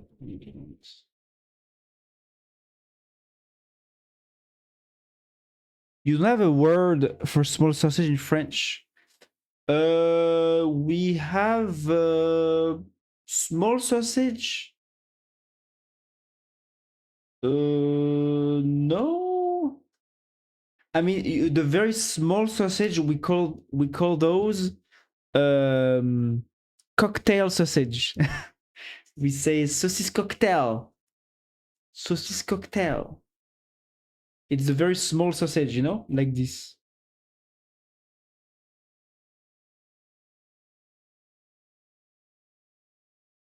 I hope I don't, I think it's going to be fine, right? Voilà. These are saucisse cocktail. Saucisse cocktail. Saucisse cocktail and saucisse is, voilà. It's either the medium-sized saucisse or the big-ass saucisse that are also saucisse.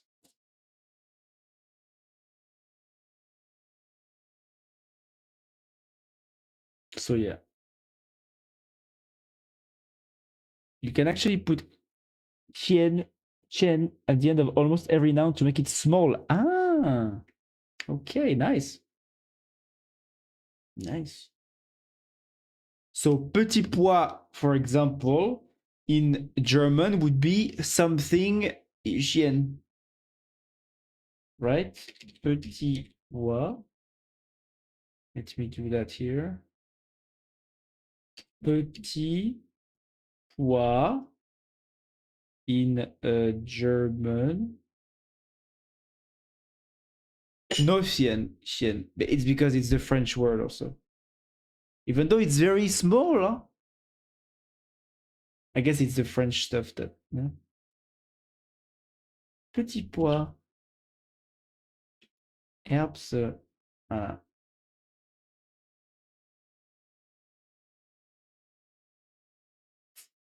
It's just that for some reason in French, the fact that petit pois makes you wonder, so is there a big pois? And no, there is no big pois. There is just pois of something.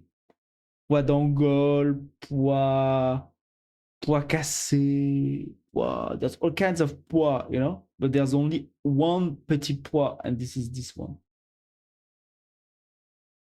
Herbs just mean pea. Okay. Yeah. I mean, yeah, in English also it's green peas, not little something, little bean. So if I want to say, for example, I guess the closest one would be petit haricot.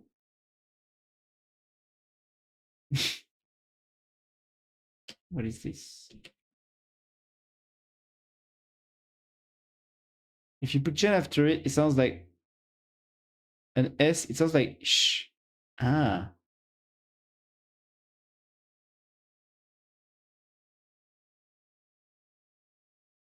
Mm-hmm. So, and if I do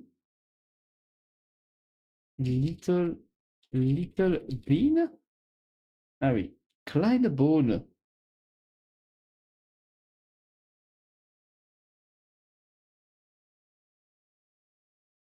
Erbsen.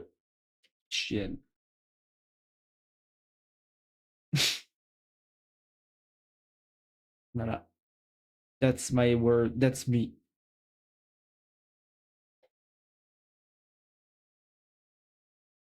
This is me.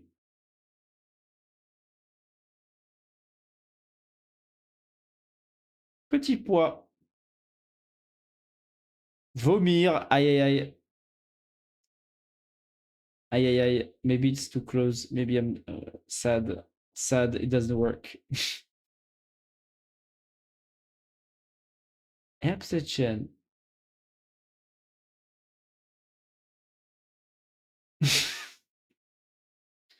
I am petit little bean. Little bean vomit. Erbschen. Erbschen. I'm petit bean vomit. Erbschen. Ah, it works too, kinda.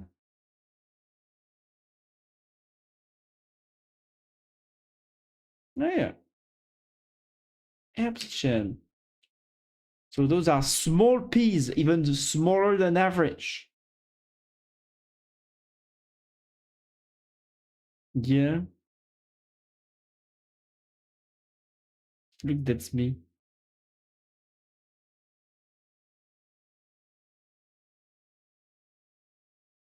Erville. Ervilla. Ervilla. Ah.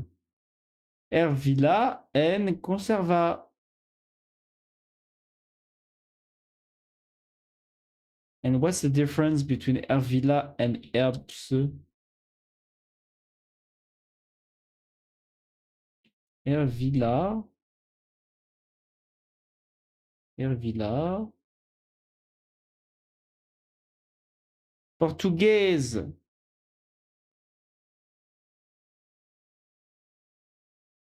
Ah mais non, this is ah mais non, sorry. I'm confusing the chatter, sorry. Because you use the cat yes emoji, I associated with Yannick, but no. It's in Portuguese. Ervilla. Ervilla.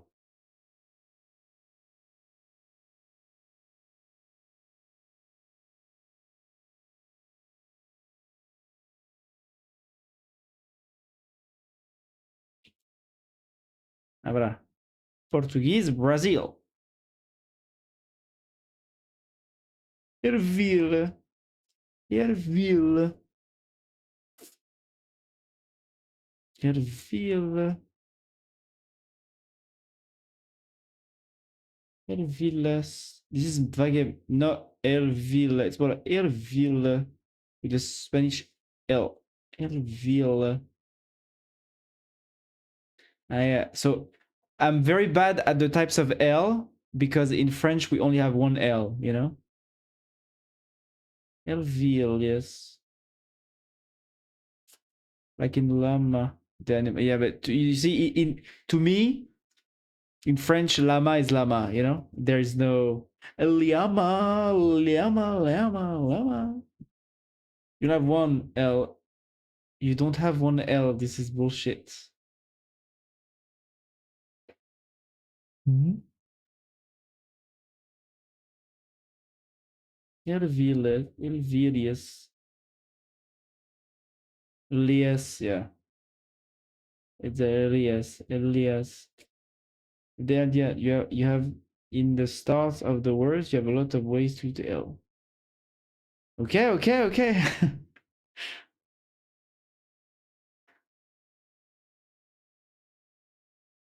Calm down, Nat. This is just an L. This is just an L, Nat. Don't hit me because of the L.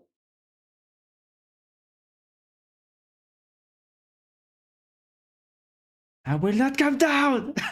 This is just an L. You have the L. You can use the L. You can pronounce it.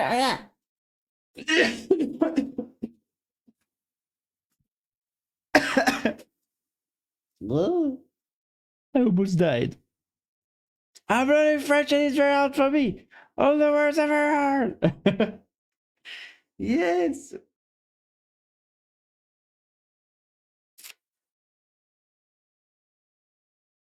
You have in the start of words, you have a lot of ways to use it. Google Analytics must be very confused about your obsession with P in 5 different languages. Yes, true. Hello Gab, are you trying to grow petit pois? Yes. Yes. I need to become a big pois. I need to become big pois.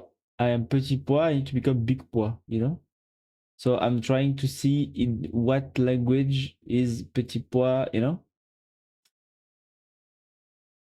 And it turns out petit pois are only small in French, you know? In Portuguese and in German, it's not called a small, it's called something, you know? I think this is a croyance limitante, you know? A limiting beliefs. Gros poids, exactly. Gros poids. So now I need to liberate myself from the mental prison of the little bean and become a gros poids. Exactly.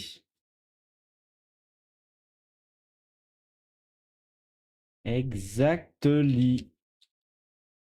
And I'm trying to finish my blog. Mais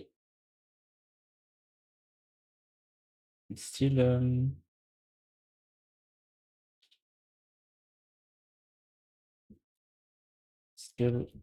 not reachable.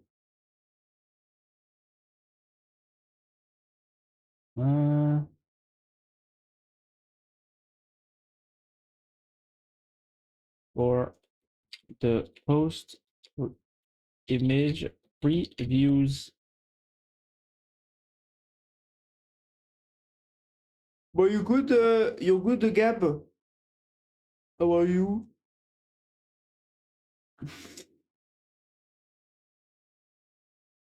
A few hours ago, Gab sent me a video of me dancing in 2015. You know, like an old video of me dancing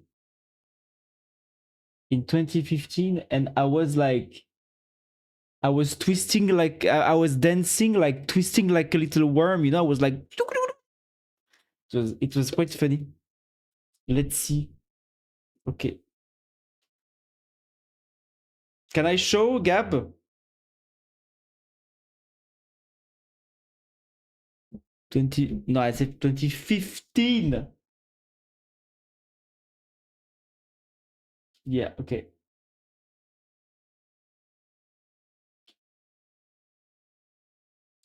So this is one of her friends, right? Voilà.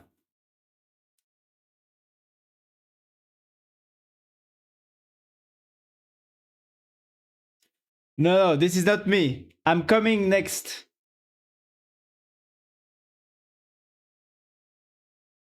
Voilà, this is me. Voilà. This is me. Voilà.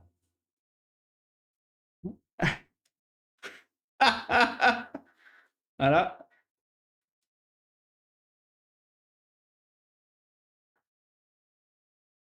Voilà.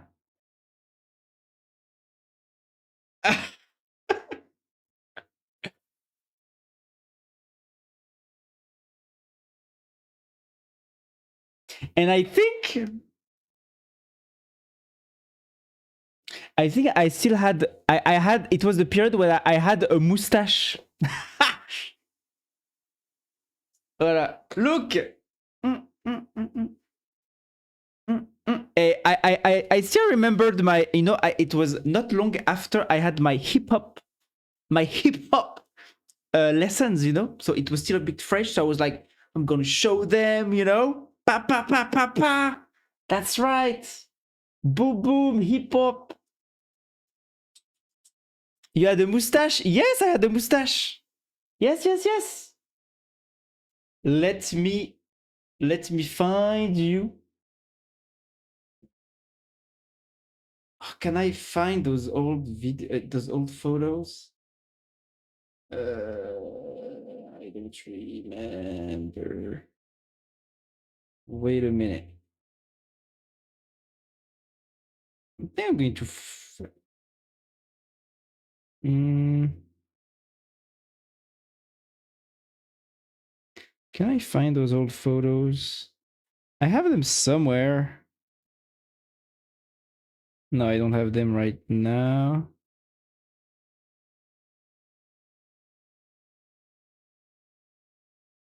Mm. Ah, wait. Ba, ba, ba, ba, ba, ba, ba.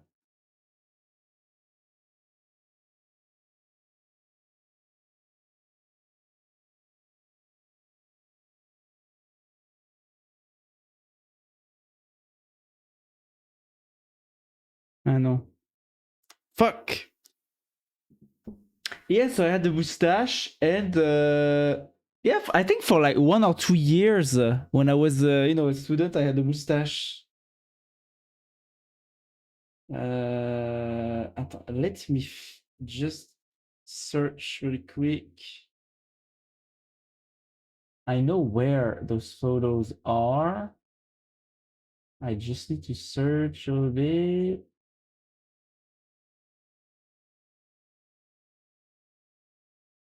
Uh,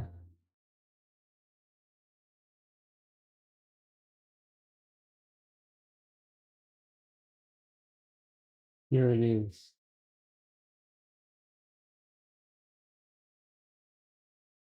Uh,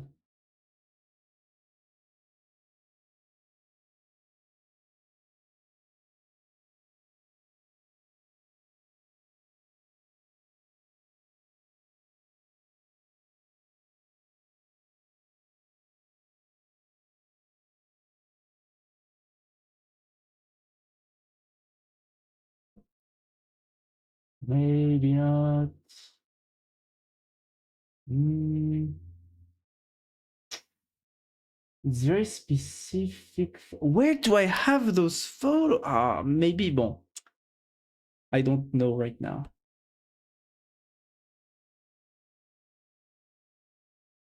Ah.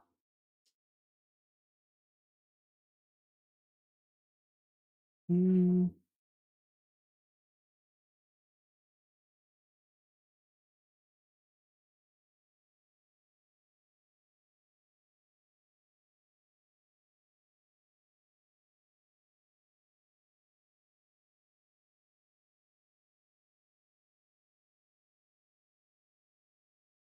Yeah, no, I don't have any. Where, where do I have? Fuck. Bon, too bad.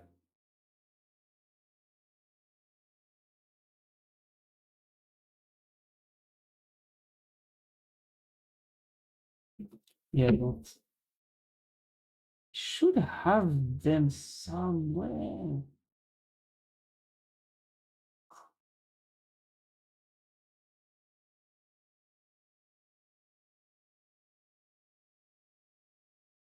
Yeah, no. It's just that sometimes I randomly come across this photo of me with a mustache, and I'm like, well, I forgot about this, but I somehow end up seeing it often. Uh, yeah, no, I don't think. Bon. Oh no, again. Uh,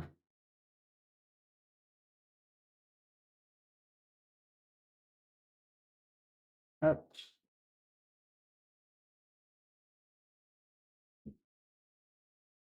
up,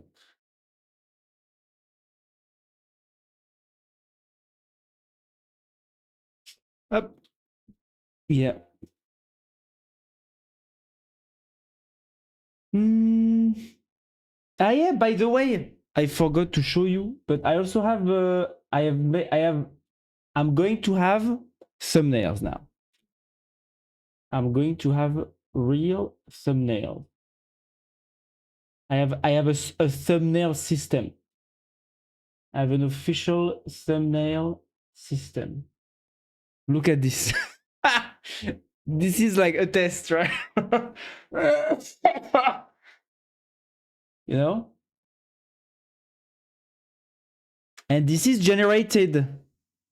This is generated automatically. And so what I do is like petit pois doubt 1. For example, up, I click, up, it generated, and then boom, I have new. I have a new one. Tac.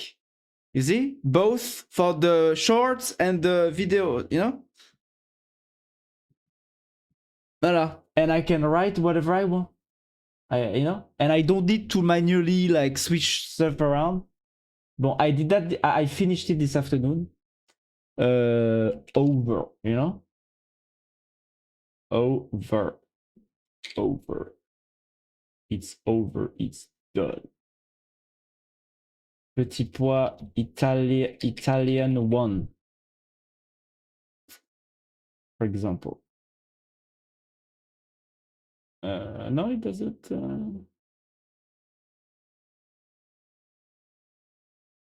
Italian 1, it doesn't work. It doesn't work. It should work, no?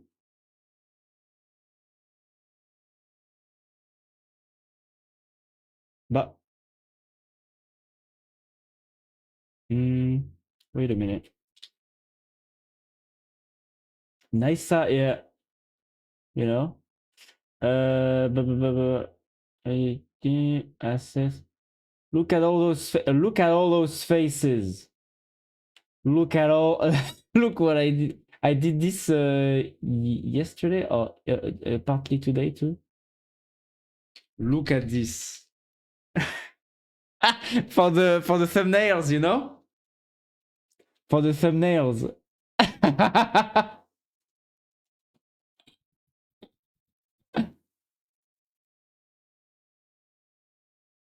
Voilà.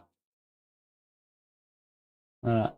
And so I can, you know, I took inspiration from the best, of course, from the, you know, the best YouTubers.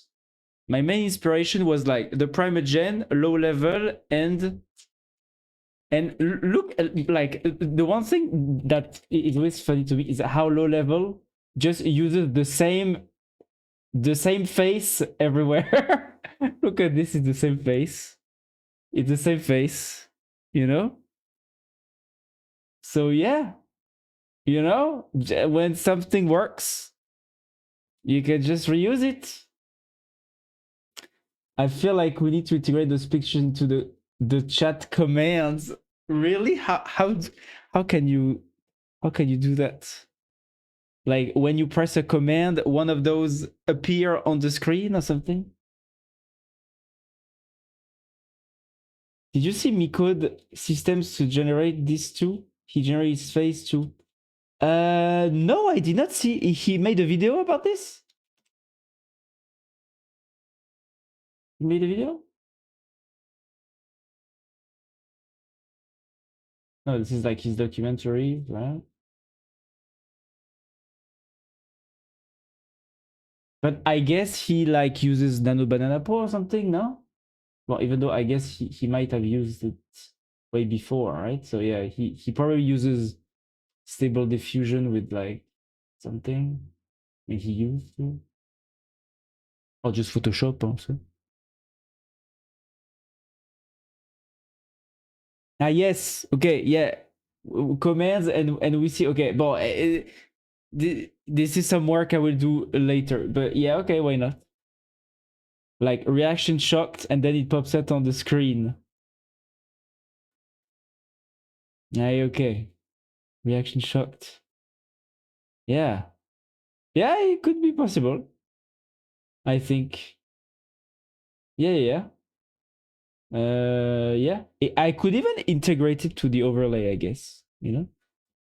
It would be a bit easier. Yeah. Yeah, I could do that. But we should do it like a jump scare of you or a real reaction. No, like what I'm thinking about is just like shocked, maybe some sound effect and just the image, you know, that is appearing, fading, like fading in, fading out, you know, like, you know, just like as a one-off thing, I guess. Mi-code, miniature.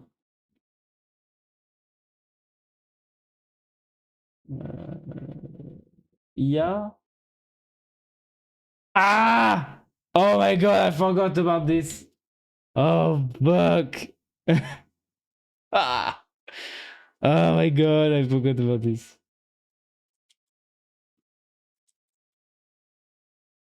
I forgot.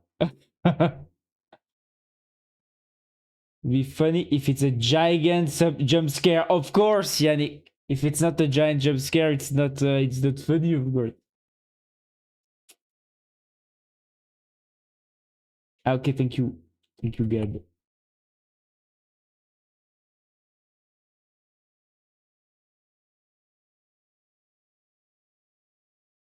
Alors, attends. Is there a... is there... he doesn't have... He doesn't have the English dub, you know? But I guess he's talking about Nano Banana? Is he talking about Nano Banana? Can fast forward. Ah ouais. Stable diffusion.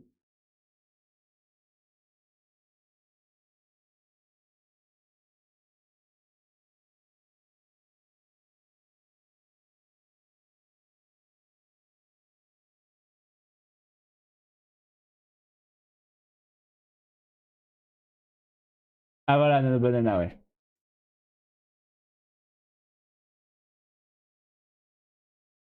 Mm.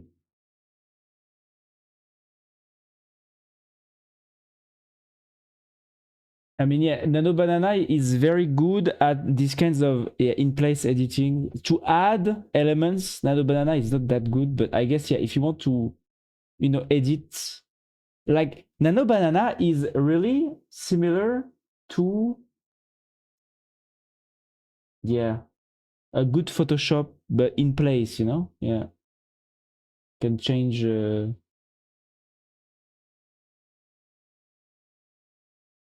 Does it show like examples? No, it just generates all these videos, but he does not go into details. Ah, okay.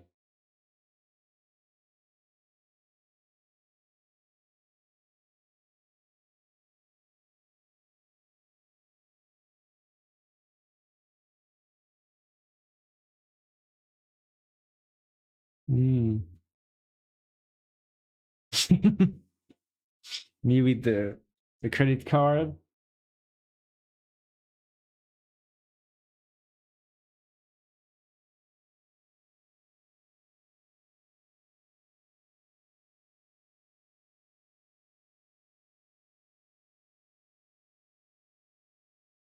Ouais.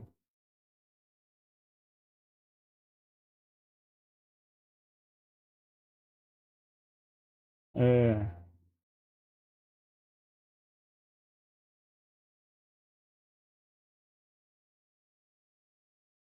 you should do Nanobana is not. Yeah, Nanobana is very good. It's also very bad. Huh? For example, it failed to like. I tried.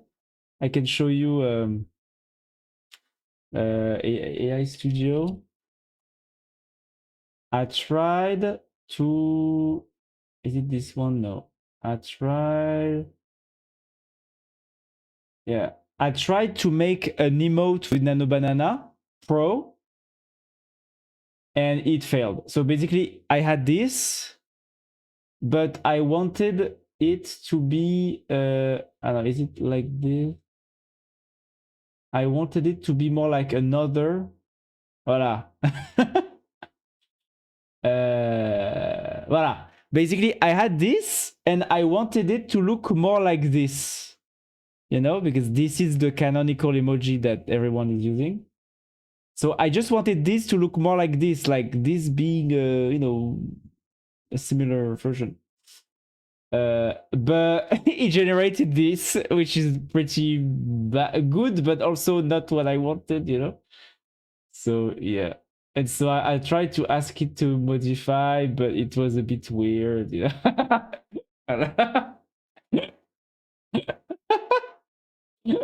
So you know it's good. I think it's mostly good at maybe photorealistic things, or you know, because at this, you know, it failed to understand what I wanted. You know, now I want to try again. I want to try again. Uh, like, what if make this emoji green skinned?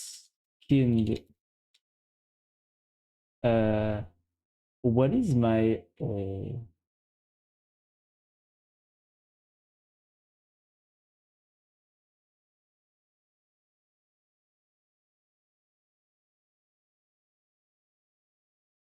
where is it? It's close to little yellow. Love it. We need to keep the one with the giant lips. Make it P. Ah, yeah, the other one. No, but we have one, you know. But it's just that I just wanted it with the cartoon aspect, you know. But okay. And now I need so to make it closer. Maybe I should have just do that, you know, instead. I should have done that. Allez.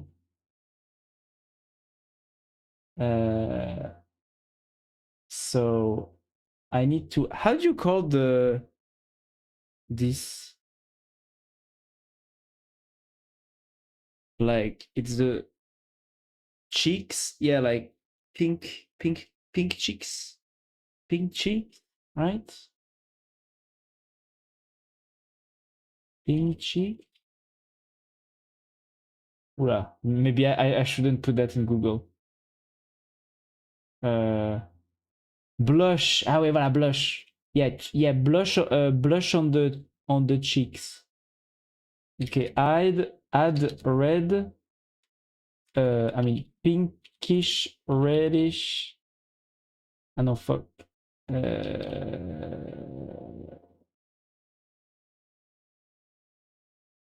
Add pinkish, reddish.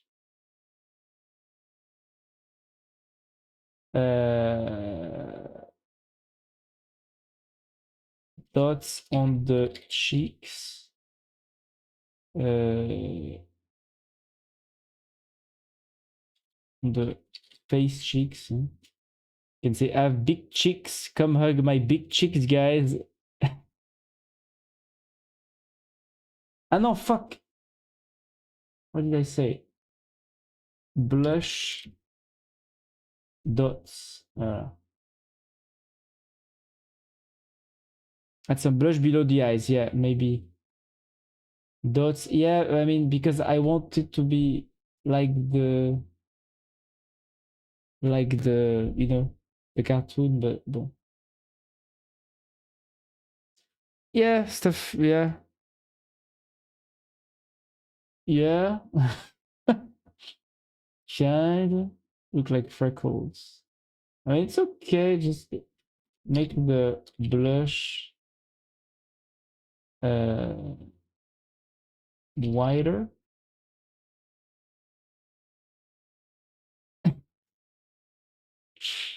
You look like an anime character. Yeah. Does wait, does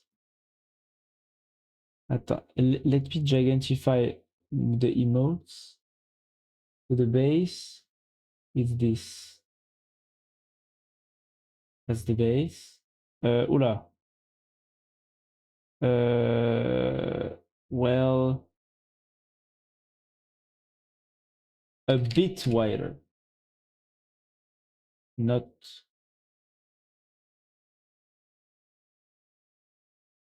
Well, even though it's okay, yes. You made into shy.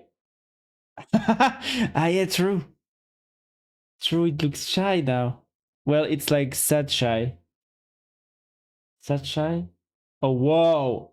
Whoa, whoa, whoa. Oh, yeah, now it's shy. Now it's very shy. But okay, let's just keep it like this. Delete the eyebrows. I mean, no, because the eyebrows participate to the sadness, right? Eyebrows, no, eyebrows. The eyebrows.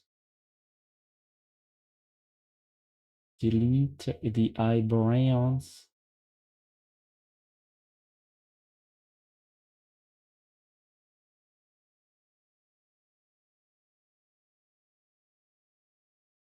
Maybe I should have just keep it like this, you know? It's just that the annoying thing with the Twitch emotes is that they need to be it's okay still, no? It's still okay.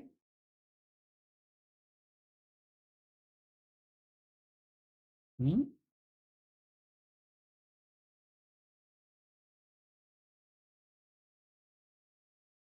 Maybe the blush is too much. Delete the not needed. It's just that it was in the style of the 2D art. It looks right, but maybe it's a bit like the Apple Mentos now. The Apple Mentos? What is that? Voilà. Which one do you like more? Now it's a bit bare, yeah? Maybe with the blush.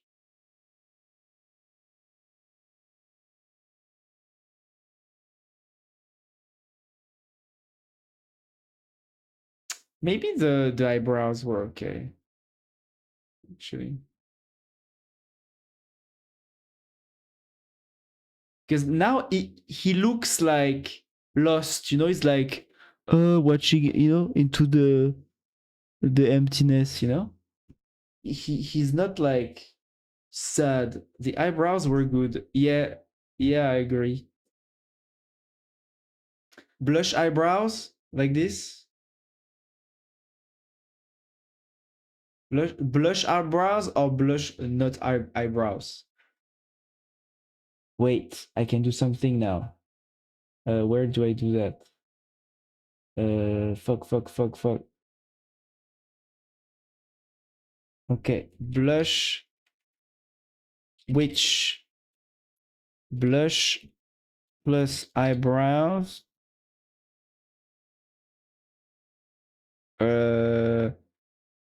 Or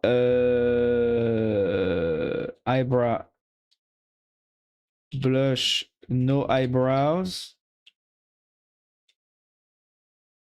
eyebrows, no blush, no blush, no blush plus eyebrow. What? I'm confused. I'm confused at my own poll.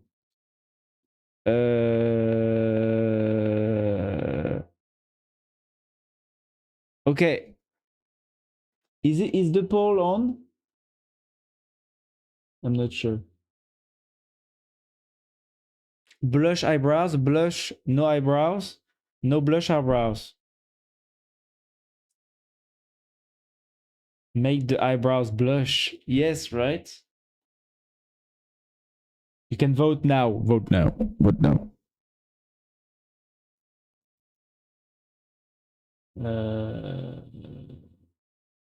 What if I want no blush, no eyebrows? Well, you don't vote. No blush, no eyebrows. Yeah, I should have said that too. No blush, no eyebrows? No blush, no eyebrows? Oh, 50-50. 50-50. Bon, eh ben, I'm going to choose then. 50-50. Oh no. I will have to choose. Um, mm, mm, mm, mm, mm.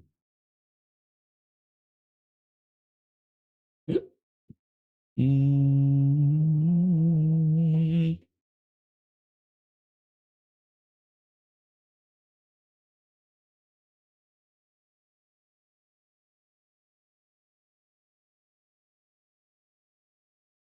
Mm.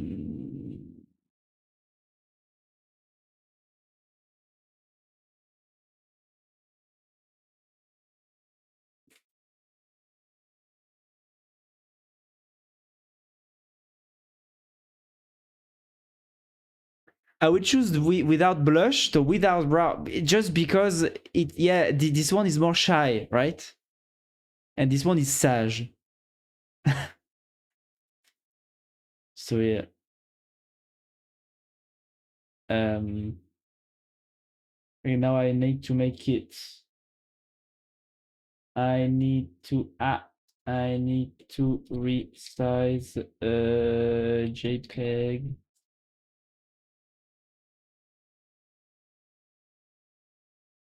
Mhm.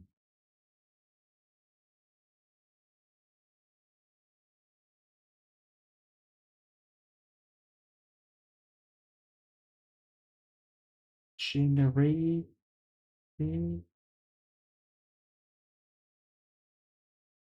Okay, I need. Uh,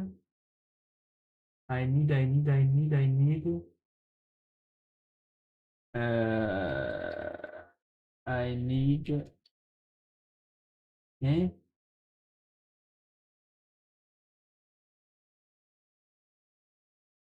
What? Wait, I don't crop, social media. No, I just want a square. I want a square. Crop, freeform, well, square. Real quick. I want a square. Voilà.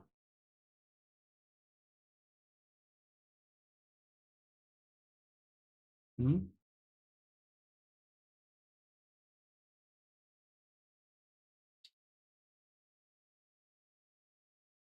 Oh, fuck. Okay. Okay. That's what I want. Output size. Export. Good night. Yeah, good night, Gab. Good night, Gab. See you. See you.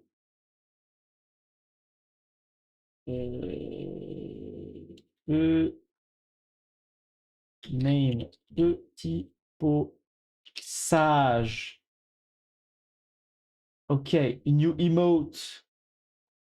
New emote. Free emote. Petit pot. Petit pot. Ah non. Oh, it needs to be a PNG.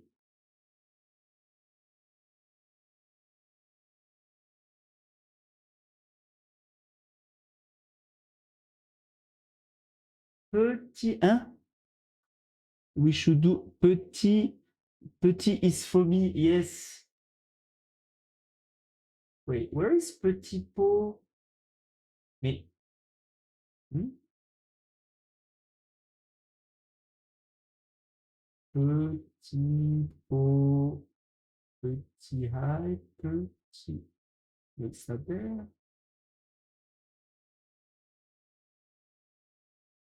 Ah yeah, and Yannick, I don't know if you did you see the hello? Nat did this. Oh wait, where is it? Nat Nat did this. Nat did this, but it's too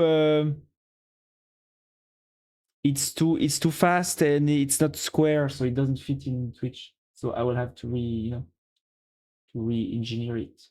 But yeah, actually, yeah, Petit Pohai is. I mean, no, Petit Pohai is yeah, but yeah, it needs to be redone. Where is? Wait a minute.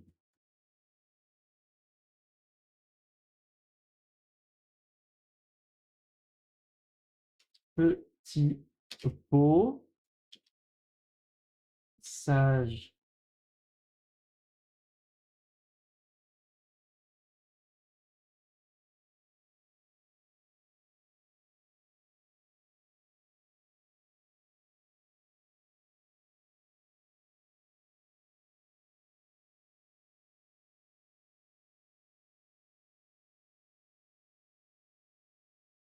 He's very excited. Yes, I will fix later. Yeah.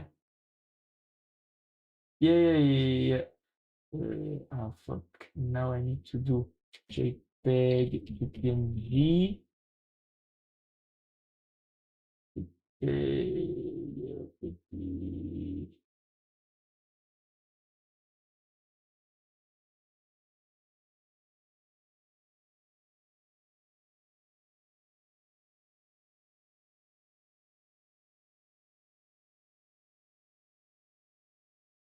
Huh? Oh.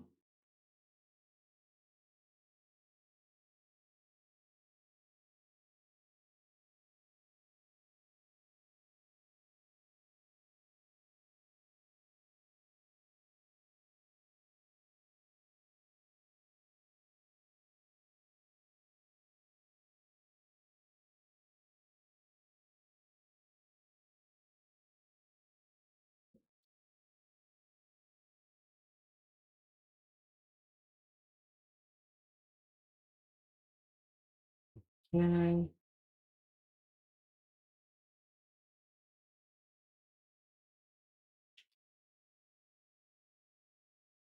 Okay. Wait a minute.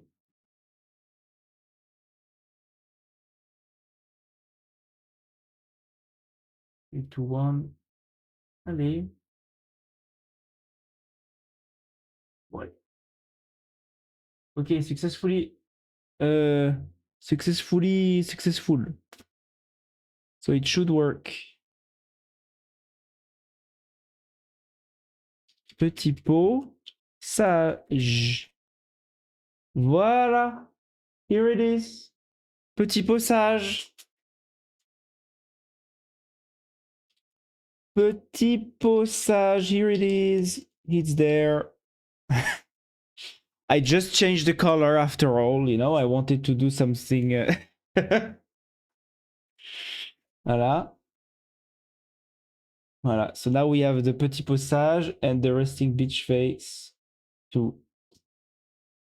Voilà. It's just annoying that the Twitch emotes are just slightly smaller, you know, than the 7TV. It's just slightly smaller. It's a bit annoying.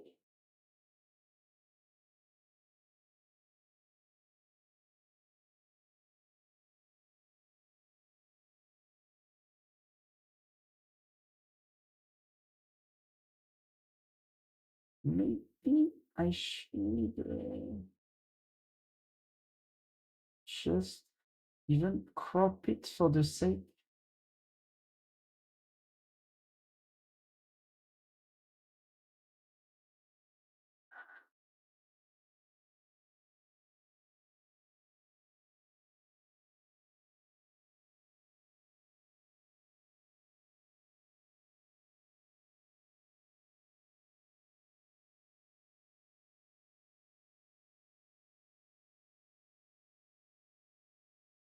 Hmm?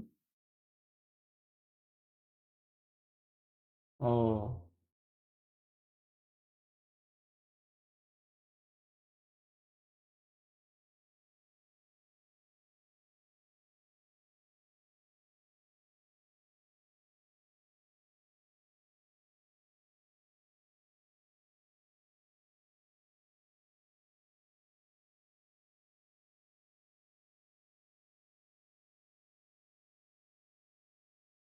Huh? Yes. Just trying something real quick.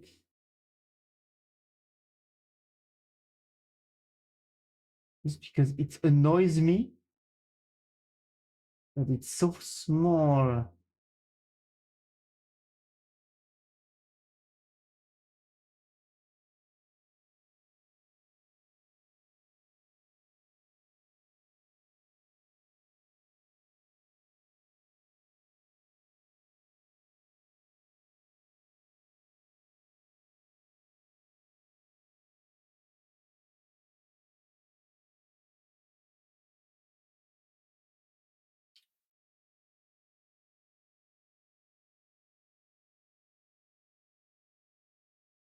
There is a background, yes. Oh, really? Oh, fuck. Wait a minute. PNG to transparent. I'm doing that real quick.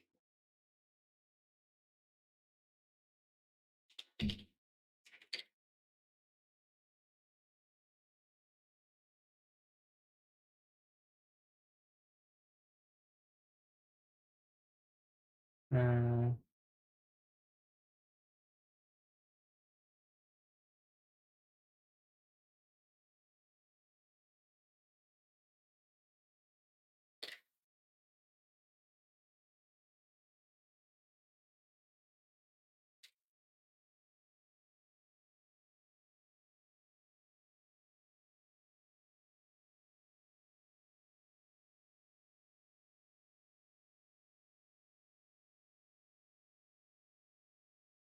okay, I need to wait 10 seconds. Damn, Petit, why you say that to Yannick? What? I don't give a shit. What? I didn't say that. No, I'm going to fix. People sage 2.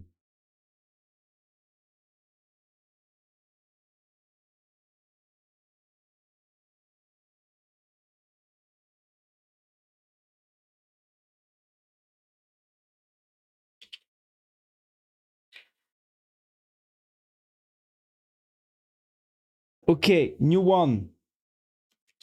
Petit pot sage 2. Ah non, I need to reload.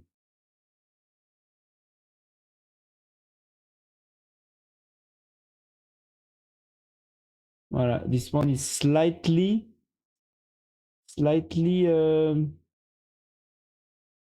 do I have my emotes?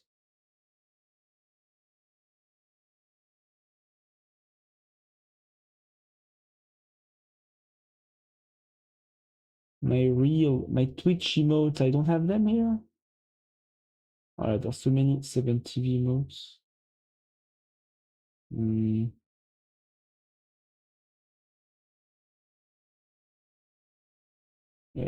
Petit pot, sage, and petit pot, sage 2.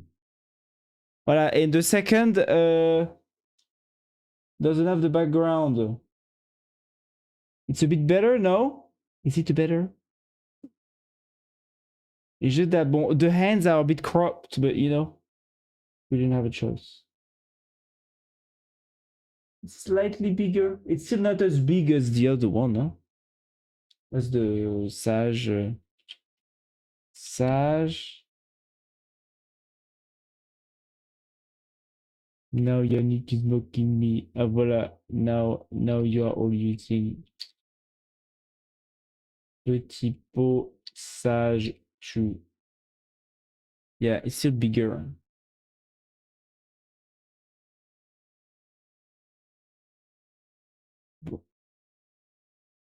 Which one do you like? Well, outside of the background stuff, I will make it transparent. Do you like Sage 2 or Sage 1 for the size? Yeah, I know you like RBF better. But if you were to choose one Sage among the Sage, the bigger one, okay.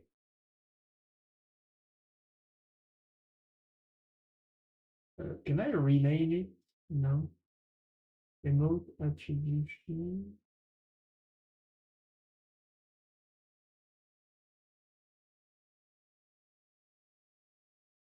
Okay, wait, I redo it. Right.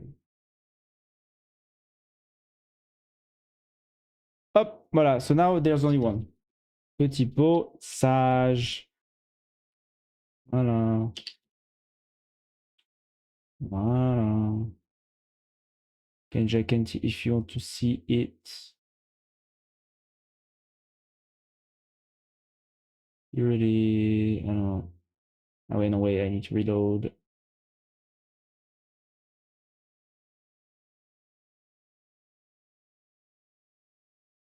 Gigantify. But where is it? It's not here? Oh, it needs to be validated. It needs to be validated.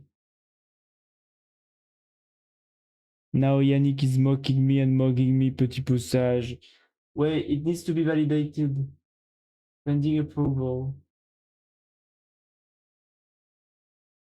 It's pending approval.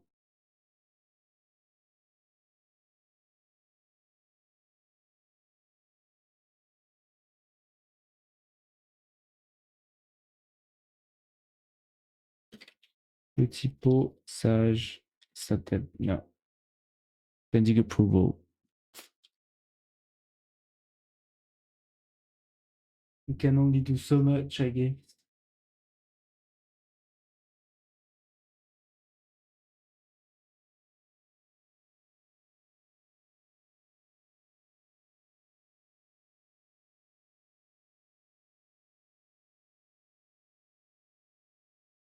Allez, come on. Bon, at the same time, my animated emote, you know, the petit pot high, is still under approval since like 2 hours. So I guess I'm not going to wait for the approval, right? Because I might wait a long time. Did I finish what I wanted to do?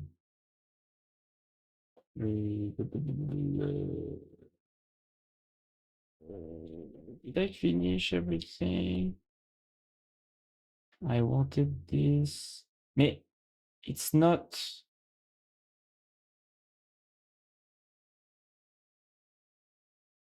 It does not do the. But that's crazy, huh? Why does it not want to do that? Image. Card image. Is it only on Vivaldi again? No, huh? No, doesn't work. Make sure card, what, card image as the link plus cursor correct.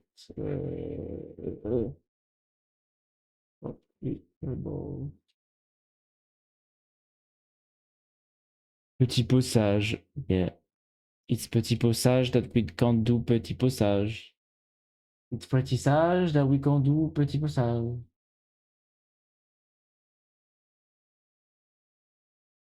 Pending approval.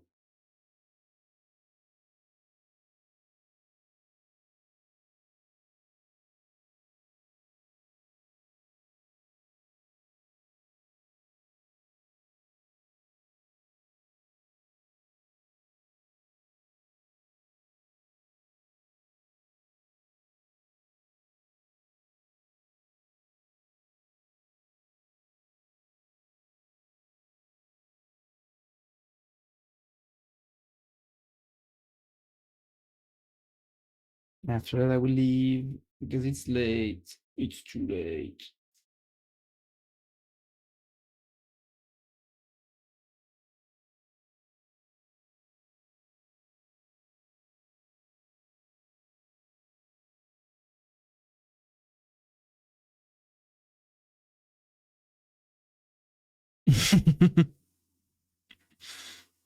Sage. Sage. But you cannot be sage even if I leave because you don't have the emoji sage. Sorry. Ah, finally! God damn it. Eh ben, wow. Was something, huh? Was something, huh? Wow. Okay. Add. Whoa. No. What did I want to do? I wanted to do add image post image preview clickable like cloud. Up, up. Oh, voilà. Why don't run both npm things as one command? I should actually. Yeah, right. I should do build and no, and npm run.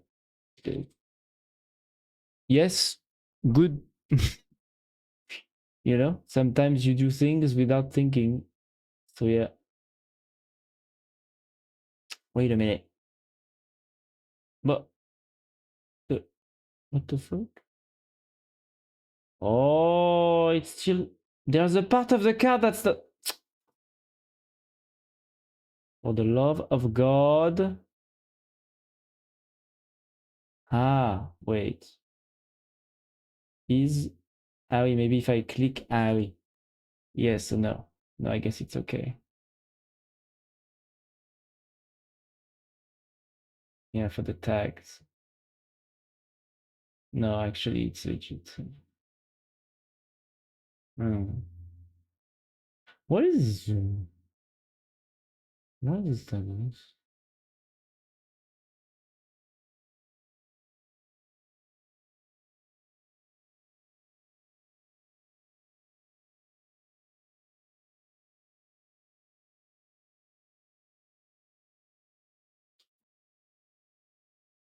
Hmm?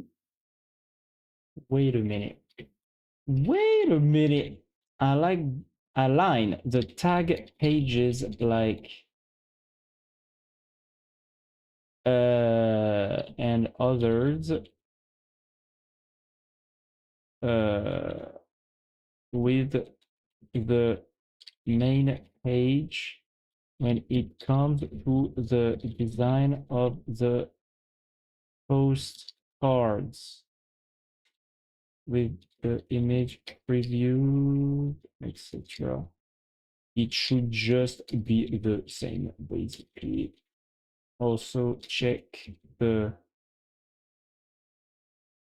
whole blog with filters page to ensure that it is also the same as the main page. And after this, I leave. Bad find, good dismiss. It's fine. Even though I've heard that codex, 5.2 codex might be pretty cool, especially for like long running high thinking tasks. It's just very, very slow. It can take like 15 minutes to do one thing, but it seems that it always does the thing right. You know? Contrary to Claude Opus 4.5, which is faster to iterate, pretty capable too, but maybe it doesn't search as much for the context. And that it seems that's what the GPT 5.2 codex does a lot more than Claude, is that it's before acting, he's really searching around for as much context as it can before doing the thing, which increases, of course, the chance of the probability of correctness, right? Because most of the time, the LLMs do errors because they don't have enough context. They haven't searched for this file that is linked to the current file, or for they haven't checked how the config files um, is designed or something like this. Okay. Up. Okay. Ah, it's not. No, no. Doesn't work. Okay, this one works. All right.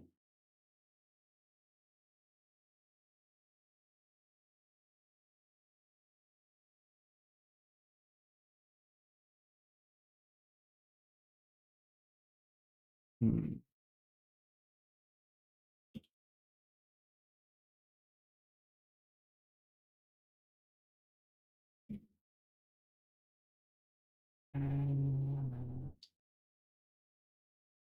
Well,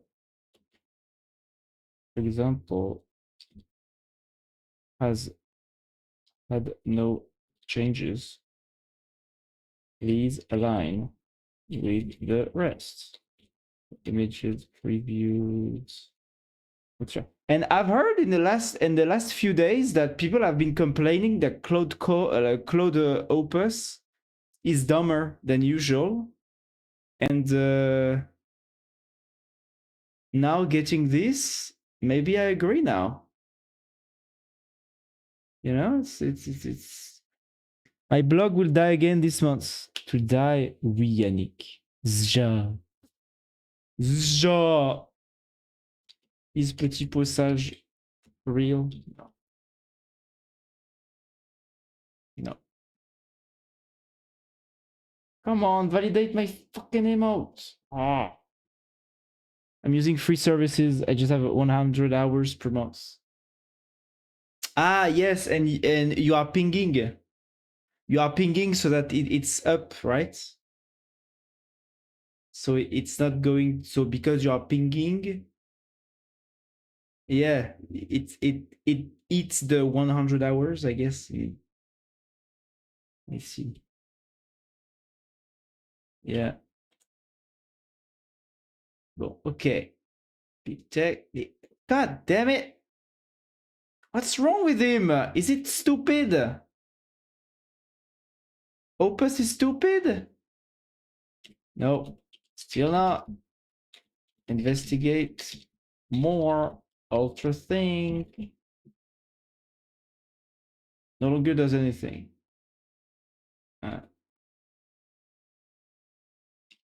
Think more.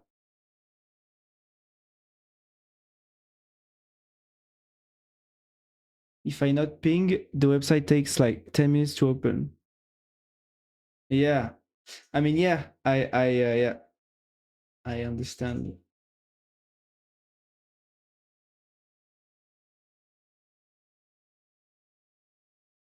Is it different if I do it like I did before, run build and run dev? Oh yeah, now it works. Found the issue.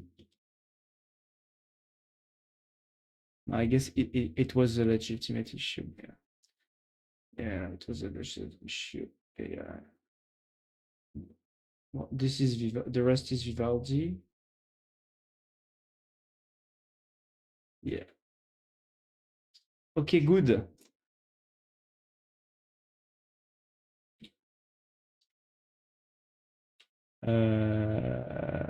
Fix align postcards of all blog posts and tag filter page.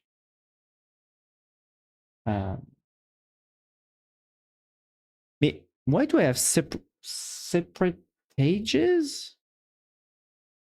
I should just use the tag feature of the stuff. Is it not possible without framework or something? Well, without React mm.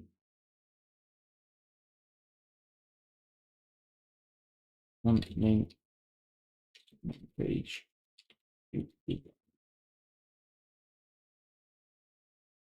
Okay.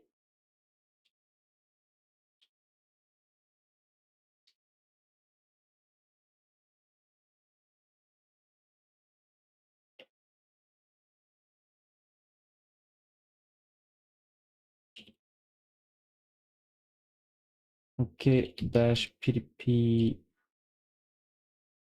up.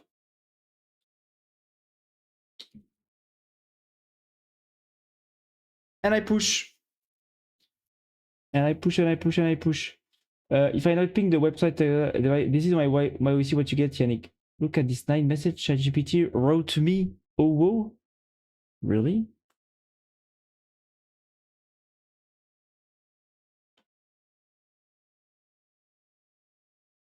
Oh, wow.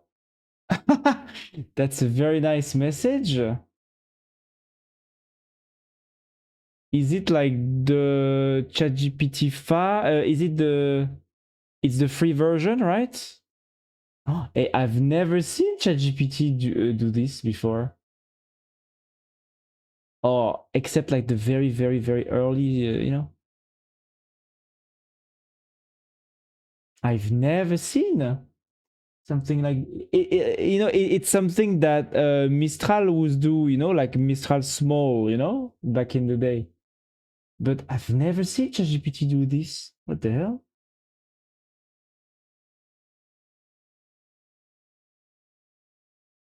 And do what you see, what you get on that.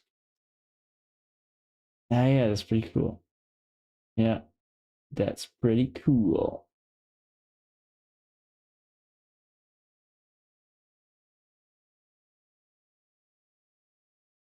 GPT sent a lot of in the chat without stop one day. Oh, really? Damn. The only two, I think, models I've seen do that is Gemini, and sometimes inside the code chat stuff. But yeah, Gemini Pro, 3 Pro, so the latest one. So that's kind of bad.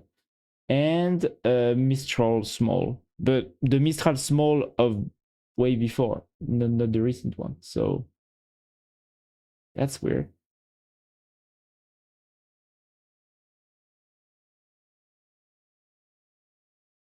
I think I tried to access some kind of GPT form of latex formatting, and this is what I got. Some kind of ChatGPT form of latex formatting. And this is what I got.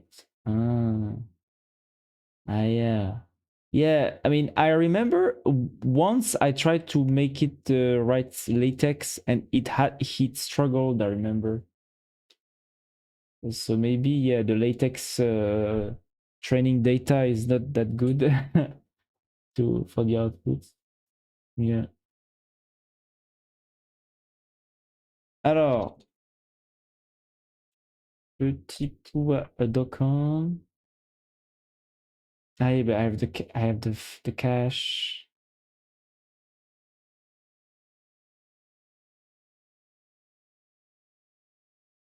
Oh, now it does this. God damn it. If I do it on Chrome, it works correctly.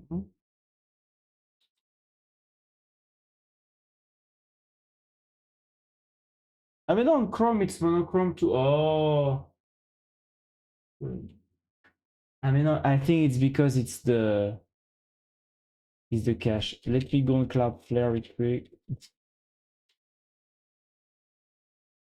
Okay, I need to go now. Okay, see you, Nat. I'm going to go through in a few seconds. A lot of girls are calling me to hang out, and I like girls a lot. Yeah, I understand that. You are on Linux Mint after all, So totally expected. It's because you use Mint, yes. Like more than 100 girls right now. That's a lot, huh? You are such a charitable individual, Nat, to give your body for free to all these women. It's so nice of you. So generous.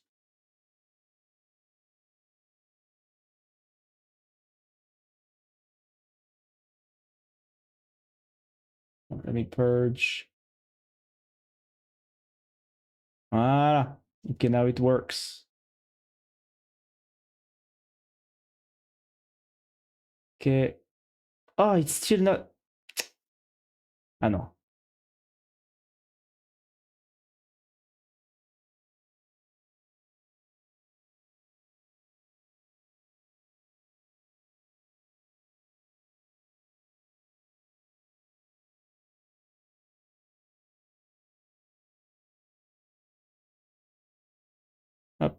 Okay, nice.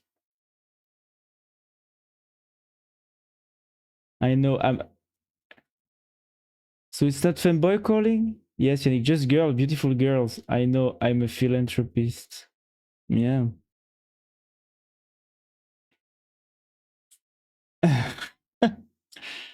Oh wow, they are stretching me. Oh really? Ouch! Then they are crazy. I need to go, guys. Okay, Nat, have fun. Have fun with your girls. You know, I'm not sure your wife will appreciate it. You know, your very real wife. You know, the one that played in the Marvel movie. If you don't remember, I know you have a lot of those. You know, lots of those. So I call of them to play chess, to play cheese. Mm-hmm.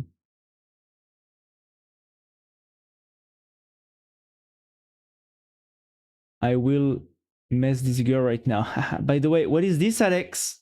What is this?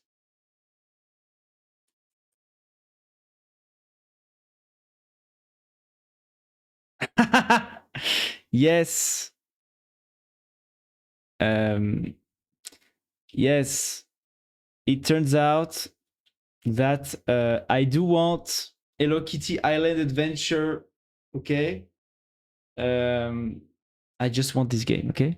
If there is a charitable daddy around here, I'm available to being gifted this wonderful game that almost got the game of the year. Okay, almost the game of the year. Unfortunately, Clair Obscur, passed, voilà, passed in front. But Hello Kitty, it's just the best. It's just a very good game. Just the best game. Voilà.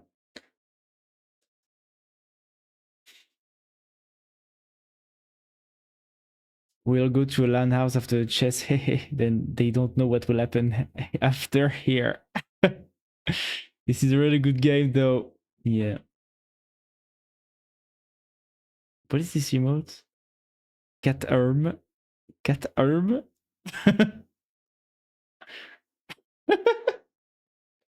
Very nice. Very nice, everyone.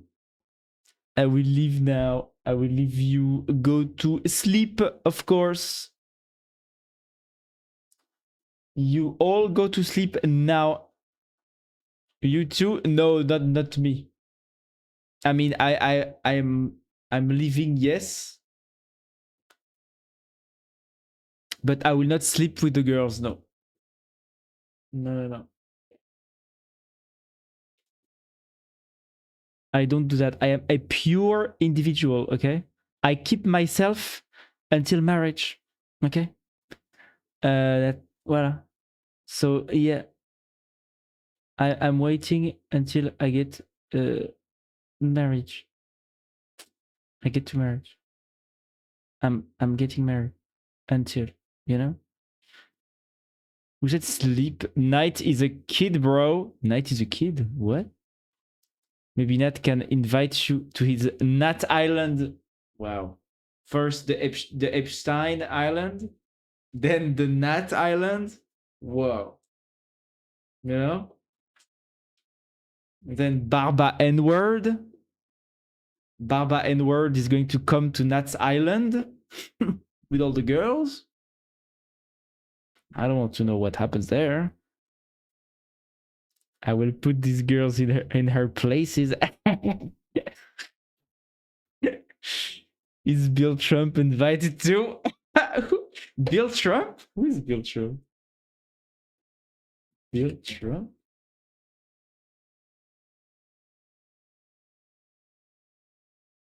Bill and Trump. Ah. Bill and Trump. Ah, Bill. Ah, yeah. Bill and Trump. Yes. Bill Clinton. Yeah. Okay. Bill and Trump. Yeah.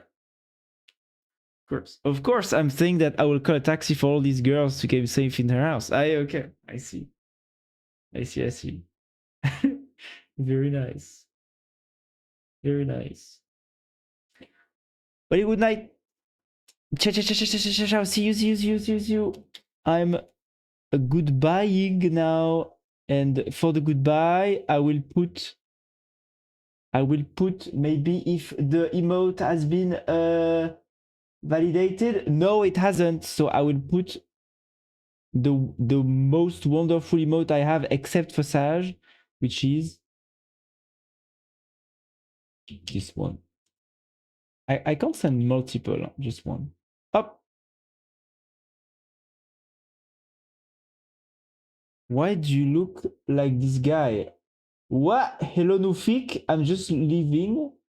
Let me check this photo real quick. Mais this is just false. I do not look like this guy. Sorry. I'm way more handsome. Okay. I'm way more handsome. Okay. I probably have. I'm just better in every way possible than this guy. Okay. No way in hell. You don't look like him. It looks like the photo I generated of you. Yes, this is kind of yeah. You know, actually, I had a lot of photos generated with AI, and it was they get the raw shape. It's like they are generating the type of guy that I am. Like roughly speaking, they notice the genetic cluster. But they don't actually look like me. Yeah, same vibe here. So yeah, maybe this guy has the same genetic cluster. Maybe. I invite you. You have the Duolingo owl as a badge. Is so nice. Ah yeah, it's true. Nufik. Gamer duo. Yeah, how did you get this badge? It's funny. Interesting. Check singers are AI generated. I don't know, it just appeared. Really? Wow. Well, this time I live for real. Okay? 3, 2, 1.